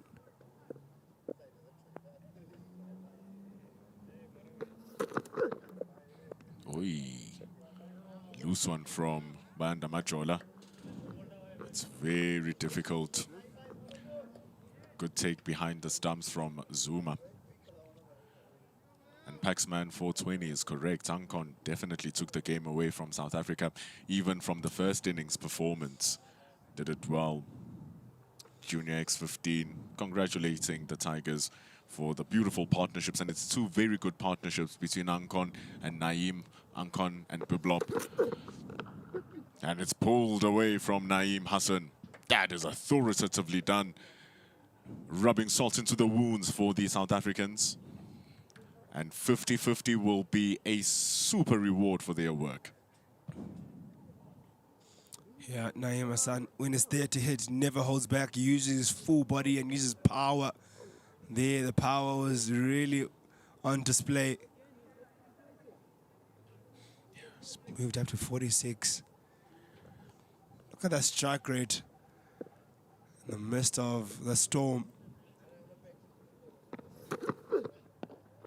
Slower ball from Majola, overly pitched. But now he is playing with full confidence. Naeem is on 46. Kind of feel like he's going to chase for another one with 2 balls to go, because Majola is asking him to be hit. A poor short ball pulled away where there was no reinforcements in the deep. There's no more attacking options. They've battered them out of the inner ring. Slower ball from Majola. Quick single. Ooh, could have been drama right at the end.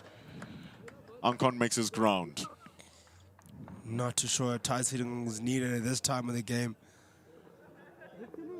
Giving South Africa a sniff right at the end of the day.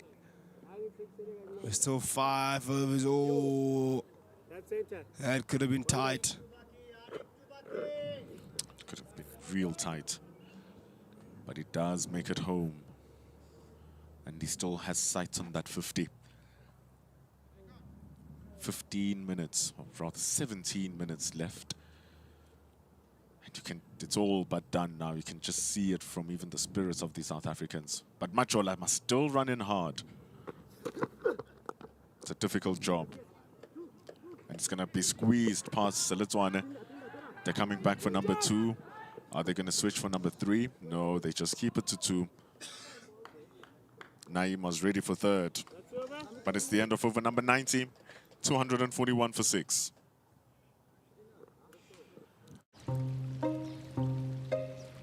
This is how Benny McCarthy places a bet. With Auto Bet on SportyBet, your bet can be automatically placed when your chosen odds are reached. Bet smart. Play SportyBet. Football. Rugby. It's cricket time. Play SportyBet.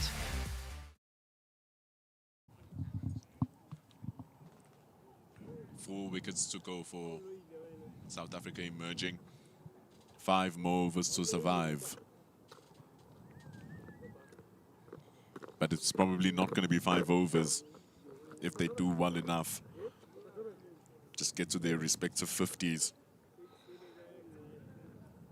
So there's no point in shaking hands after playing so well.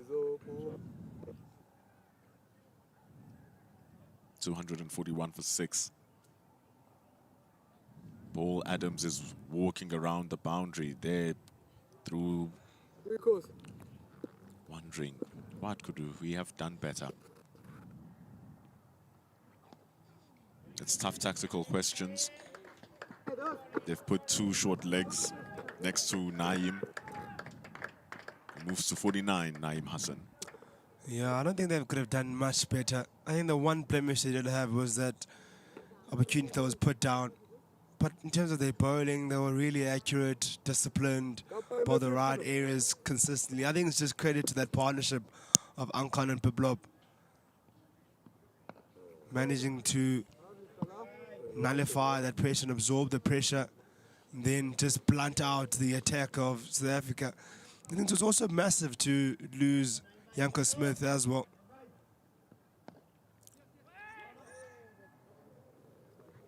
Yeah, he couldn't continue his bowling, Janko, even though he's still out there. It's a real pity, because he was nothing short of brilliant, really. Yeah, he had two over spells.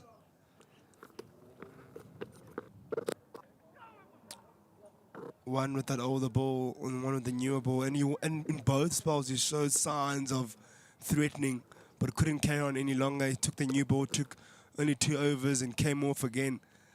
And he could have been the difference maker, and he also seamer down. So yeah, I'm not saying that he would have picked up wickets, but he was a definite threat, and has been a threat, especially when he's firing. He was looking terrific. Really was. But Naeem Hassan remains on 49 runs. 4 overs remaining with 14 minutes until the end of the match. 243 for 6 for Bangladesh, but that doesn't matter. What matters now is that Ankon is on 47, Naeem is on 49. 24 balls remain that they need to negotiate to the Bangladeshi men. In terms of the amount of work they've done, 24 balls is nothing really. Especially having to negotiate that with 4 wickets in hand. A draw is probably more guaranteed from now. Look, a hat-trick can change the game. If it comes. Because a hat-trick will mean 9 wickets down, but there's no sign of hat-tricks. Ankon is on 47. Caleb Sleka didn't have much of a big threat until he decided to come around the wicket. So what can he do now with a couple of overs to go?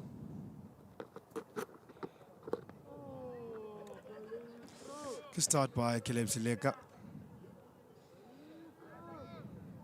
Yeah, you can see a dejected South African outfit.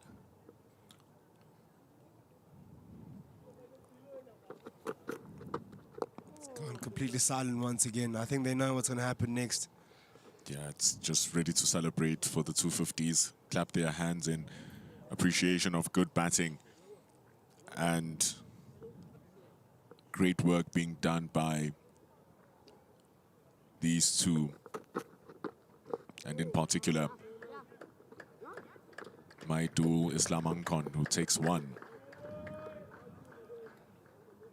It's very good.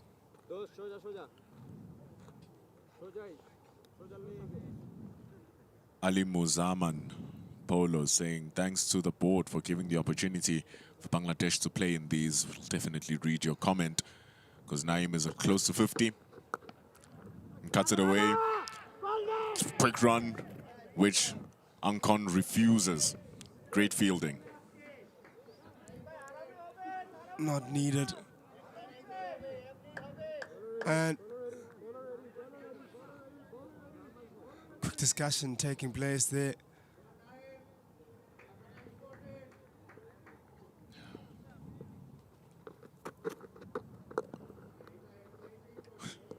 Some little feistiness coming from Sleka. Has a younger brother, Caleb Sleka, who's also coming up the ranks. So it's good that he's gotten a step up. Over 6,000 people watching this now. See Bangladesh scave off what has been a serious threat throughout the course of the day. That is the end of the over. It's 244 for 6. 3 overs remain. This is the greatest spectacle in world football, a title decider, and it feels like nothing can sway a game of this magnitude. Says who? We've been through this before. You just have to believe a little longer. And everybody knows that 1 minute here lasts forever. Because it's not over until we say it's over.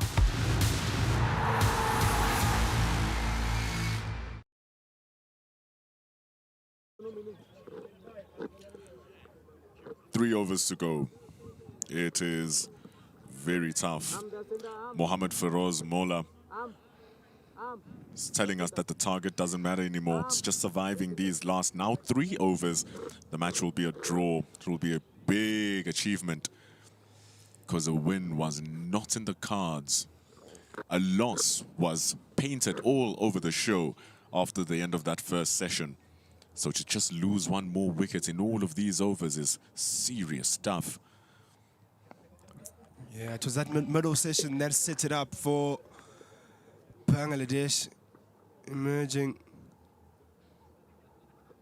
That partnership with Ankon and Biplop, so good. Just seeing it off until 5 o'clock. Genuinely wouldn't have thought that the game was going to get to this, but it did, because you need to bog your head down and show your dogfight. Boy, have they shown this.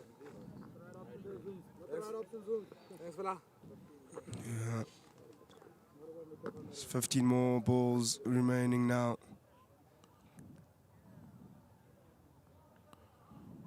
You can even hear on the stump mic from one of the South African players saying it's done now. The belief is completely gone. Ankon has shut them out. Yeah, last 30 minutes, you just feel like it's going to die down. Ankon doesn't even mind going for that hunt for that 50, just surviving. And you are right, Arono, 3-2-1. It's brilliant banting from Ankon and Naeem here. It's really good.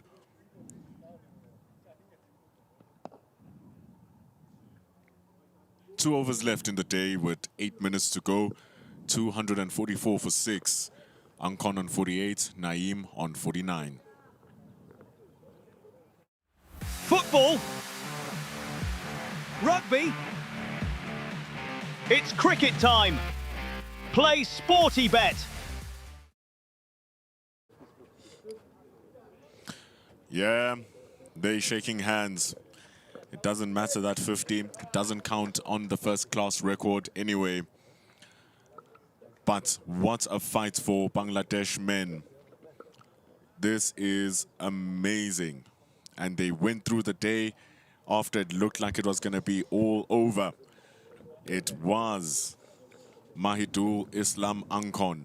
He is the key for Bangladesh here in both innings. And what an innings that was. Yeah, what an innings it was indeed. Alongside Biplop, they were in all sorts of trouble after that first session. They were 5 down of 80, and those two came together and just showed so much heart and determination to want to get a result for Bangladesh. Fought hard after lunch.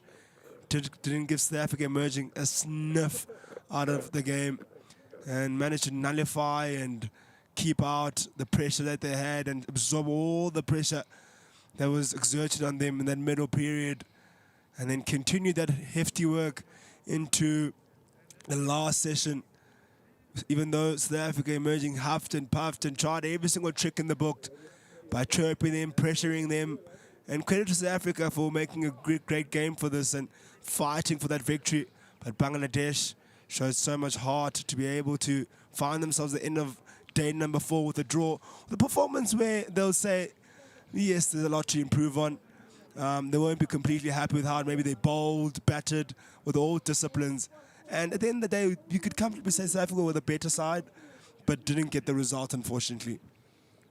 Yeah, it's all about the execution of your skill and realizing the height of your powers. And South Africa didn't realize the heights of theirs, only managing 6 of the 10 wickets for Bangladesh. A lot of the Bangladeshi supporters saying, hey, man, this feels even bigger than a win because they had been in big trouble. Even saying that South Africa showed mercy to Bangladesh and drew the match because when they started with absolute fire, but the third session was just nullified by Ankon, Biplop and Naeem Hassan. Yeah, all you'll see there is confident and dominant batting, just boundary scoring. And you would have expected maybe after a wicket falling, you'd think maybe South Africa would come back on top and be able to bundle out Bangladesh emerging, but still it was Naeem Hassan who came out with the positive cricket and scored runs, ended on 49, just to show that he had no intentions of giving his wicket away and batted so well alongside Ankon, who done such great work. He had 2 maybe streaky deliveries, one was dropped, an outside edge that was wide of slip, but other than that gave absolutely nothing away. Just a gritty and hearty performance, and all the Bangladeshi supporters were proud of him. Ankon alongside Biplop, especially Ankon. I think in that first innings he was the anchor. He held the innings together, spent so much time out there, made sure Bangladesh could get through to 239. And you can see him again in this performance, 208 deliveries.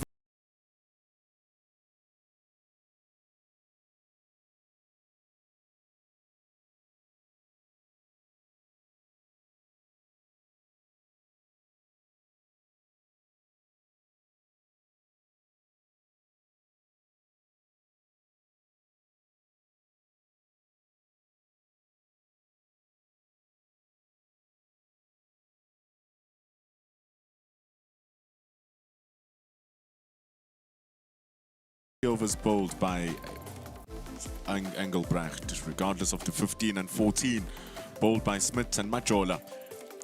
None columns matter except those with the wickets. 2 by Engelbrecht, 2 by Smith, 2 by Simelane. It needed to be 4 more from somewhere, but it was not the case. It looked good in that first session. 70 for 5. From 70 for 5. They survived till the end of the day, and that tells you how well they did to draw this match. Yeah, I think fair result. I think both sides, in terms of they have things that they can look at, saying that they played really well in certain respects. And then Bangladesh will say they had a hearty comeback, showing some hunger and determination to stay in the game. And that's why you see at the bottom of the screen there, match drawn. I think both sides gave their all, and I think it's a rightful draw.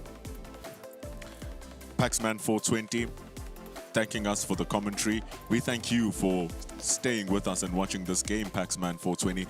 Thank the production team of Mega Live, bringing you these quality pictures and directing the game perfectly. We're waiting for the presentation now for the first match. It's going to be a Man of the Match award. Boy, did Ankon play well, but don't forget that 3 centurions for South Africa. Mitchell van Buren, 171. Richard Seletswane, 150 not out. And then Mudiri Tutego with 118. But boy, it's hard to overlook Mahidul Islam Ankon. Show some love to Mahidul Islam Ankon is what the comments are doing.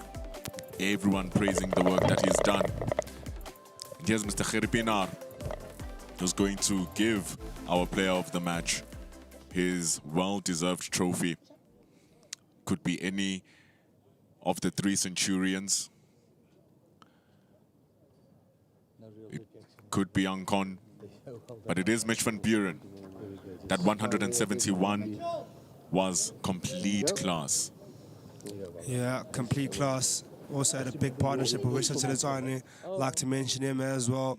And Mudiriki Tutego also played a really brilliant century of 113.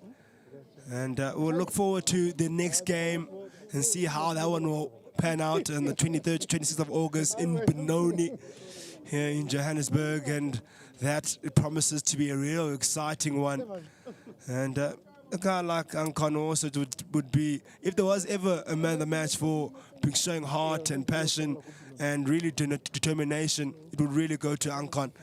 But unfortunately, it will have to go to, or fortunately rather, to Mitch van Buren for his brilliant 171. Who is going to be the one who stands up for the next game? Join us again Sunday, the 23rd of August for this Bangladesh Men's Emerging Tour versus South Africa Men's Emerging Tour. It will be coinciding with the South Africa A Tour with the Bangladesh A match, both covered by us here at Mega Live when Cricket South Africa's YouTube channel. So let's meet up again on the 23rd of August. Thank you to all of you in the comment section. There's too many of you to mention. Thanks to all the 6,000 people who are watching the game with us live concurrently on this Cricket South Africa YouTube comments. Thank you for the compliments you're giving us as Mega Live and our commentary team. We will join each other again next week, Sunday. Make sure that you put that notification through by liking and subscribing on the Cricket South Africa YouTube channel. You won't miss a single ball. Thank you again for joining us, for all the love and all of the support. We're going to continue bringing you the best quality broadcast that South Africa has to offer. So we'll meet up again next week on the 23rd of August for the two games coinciding against each other. Thank you for joining us and see you then. Football. Rugby. It's cricket time. Play Sporty Bet. This is how Benny McCarthy spends the last 60 minutes of a football match.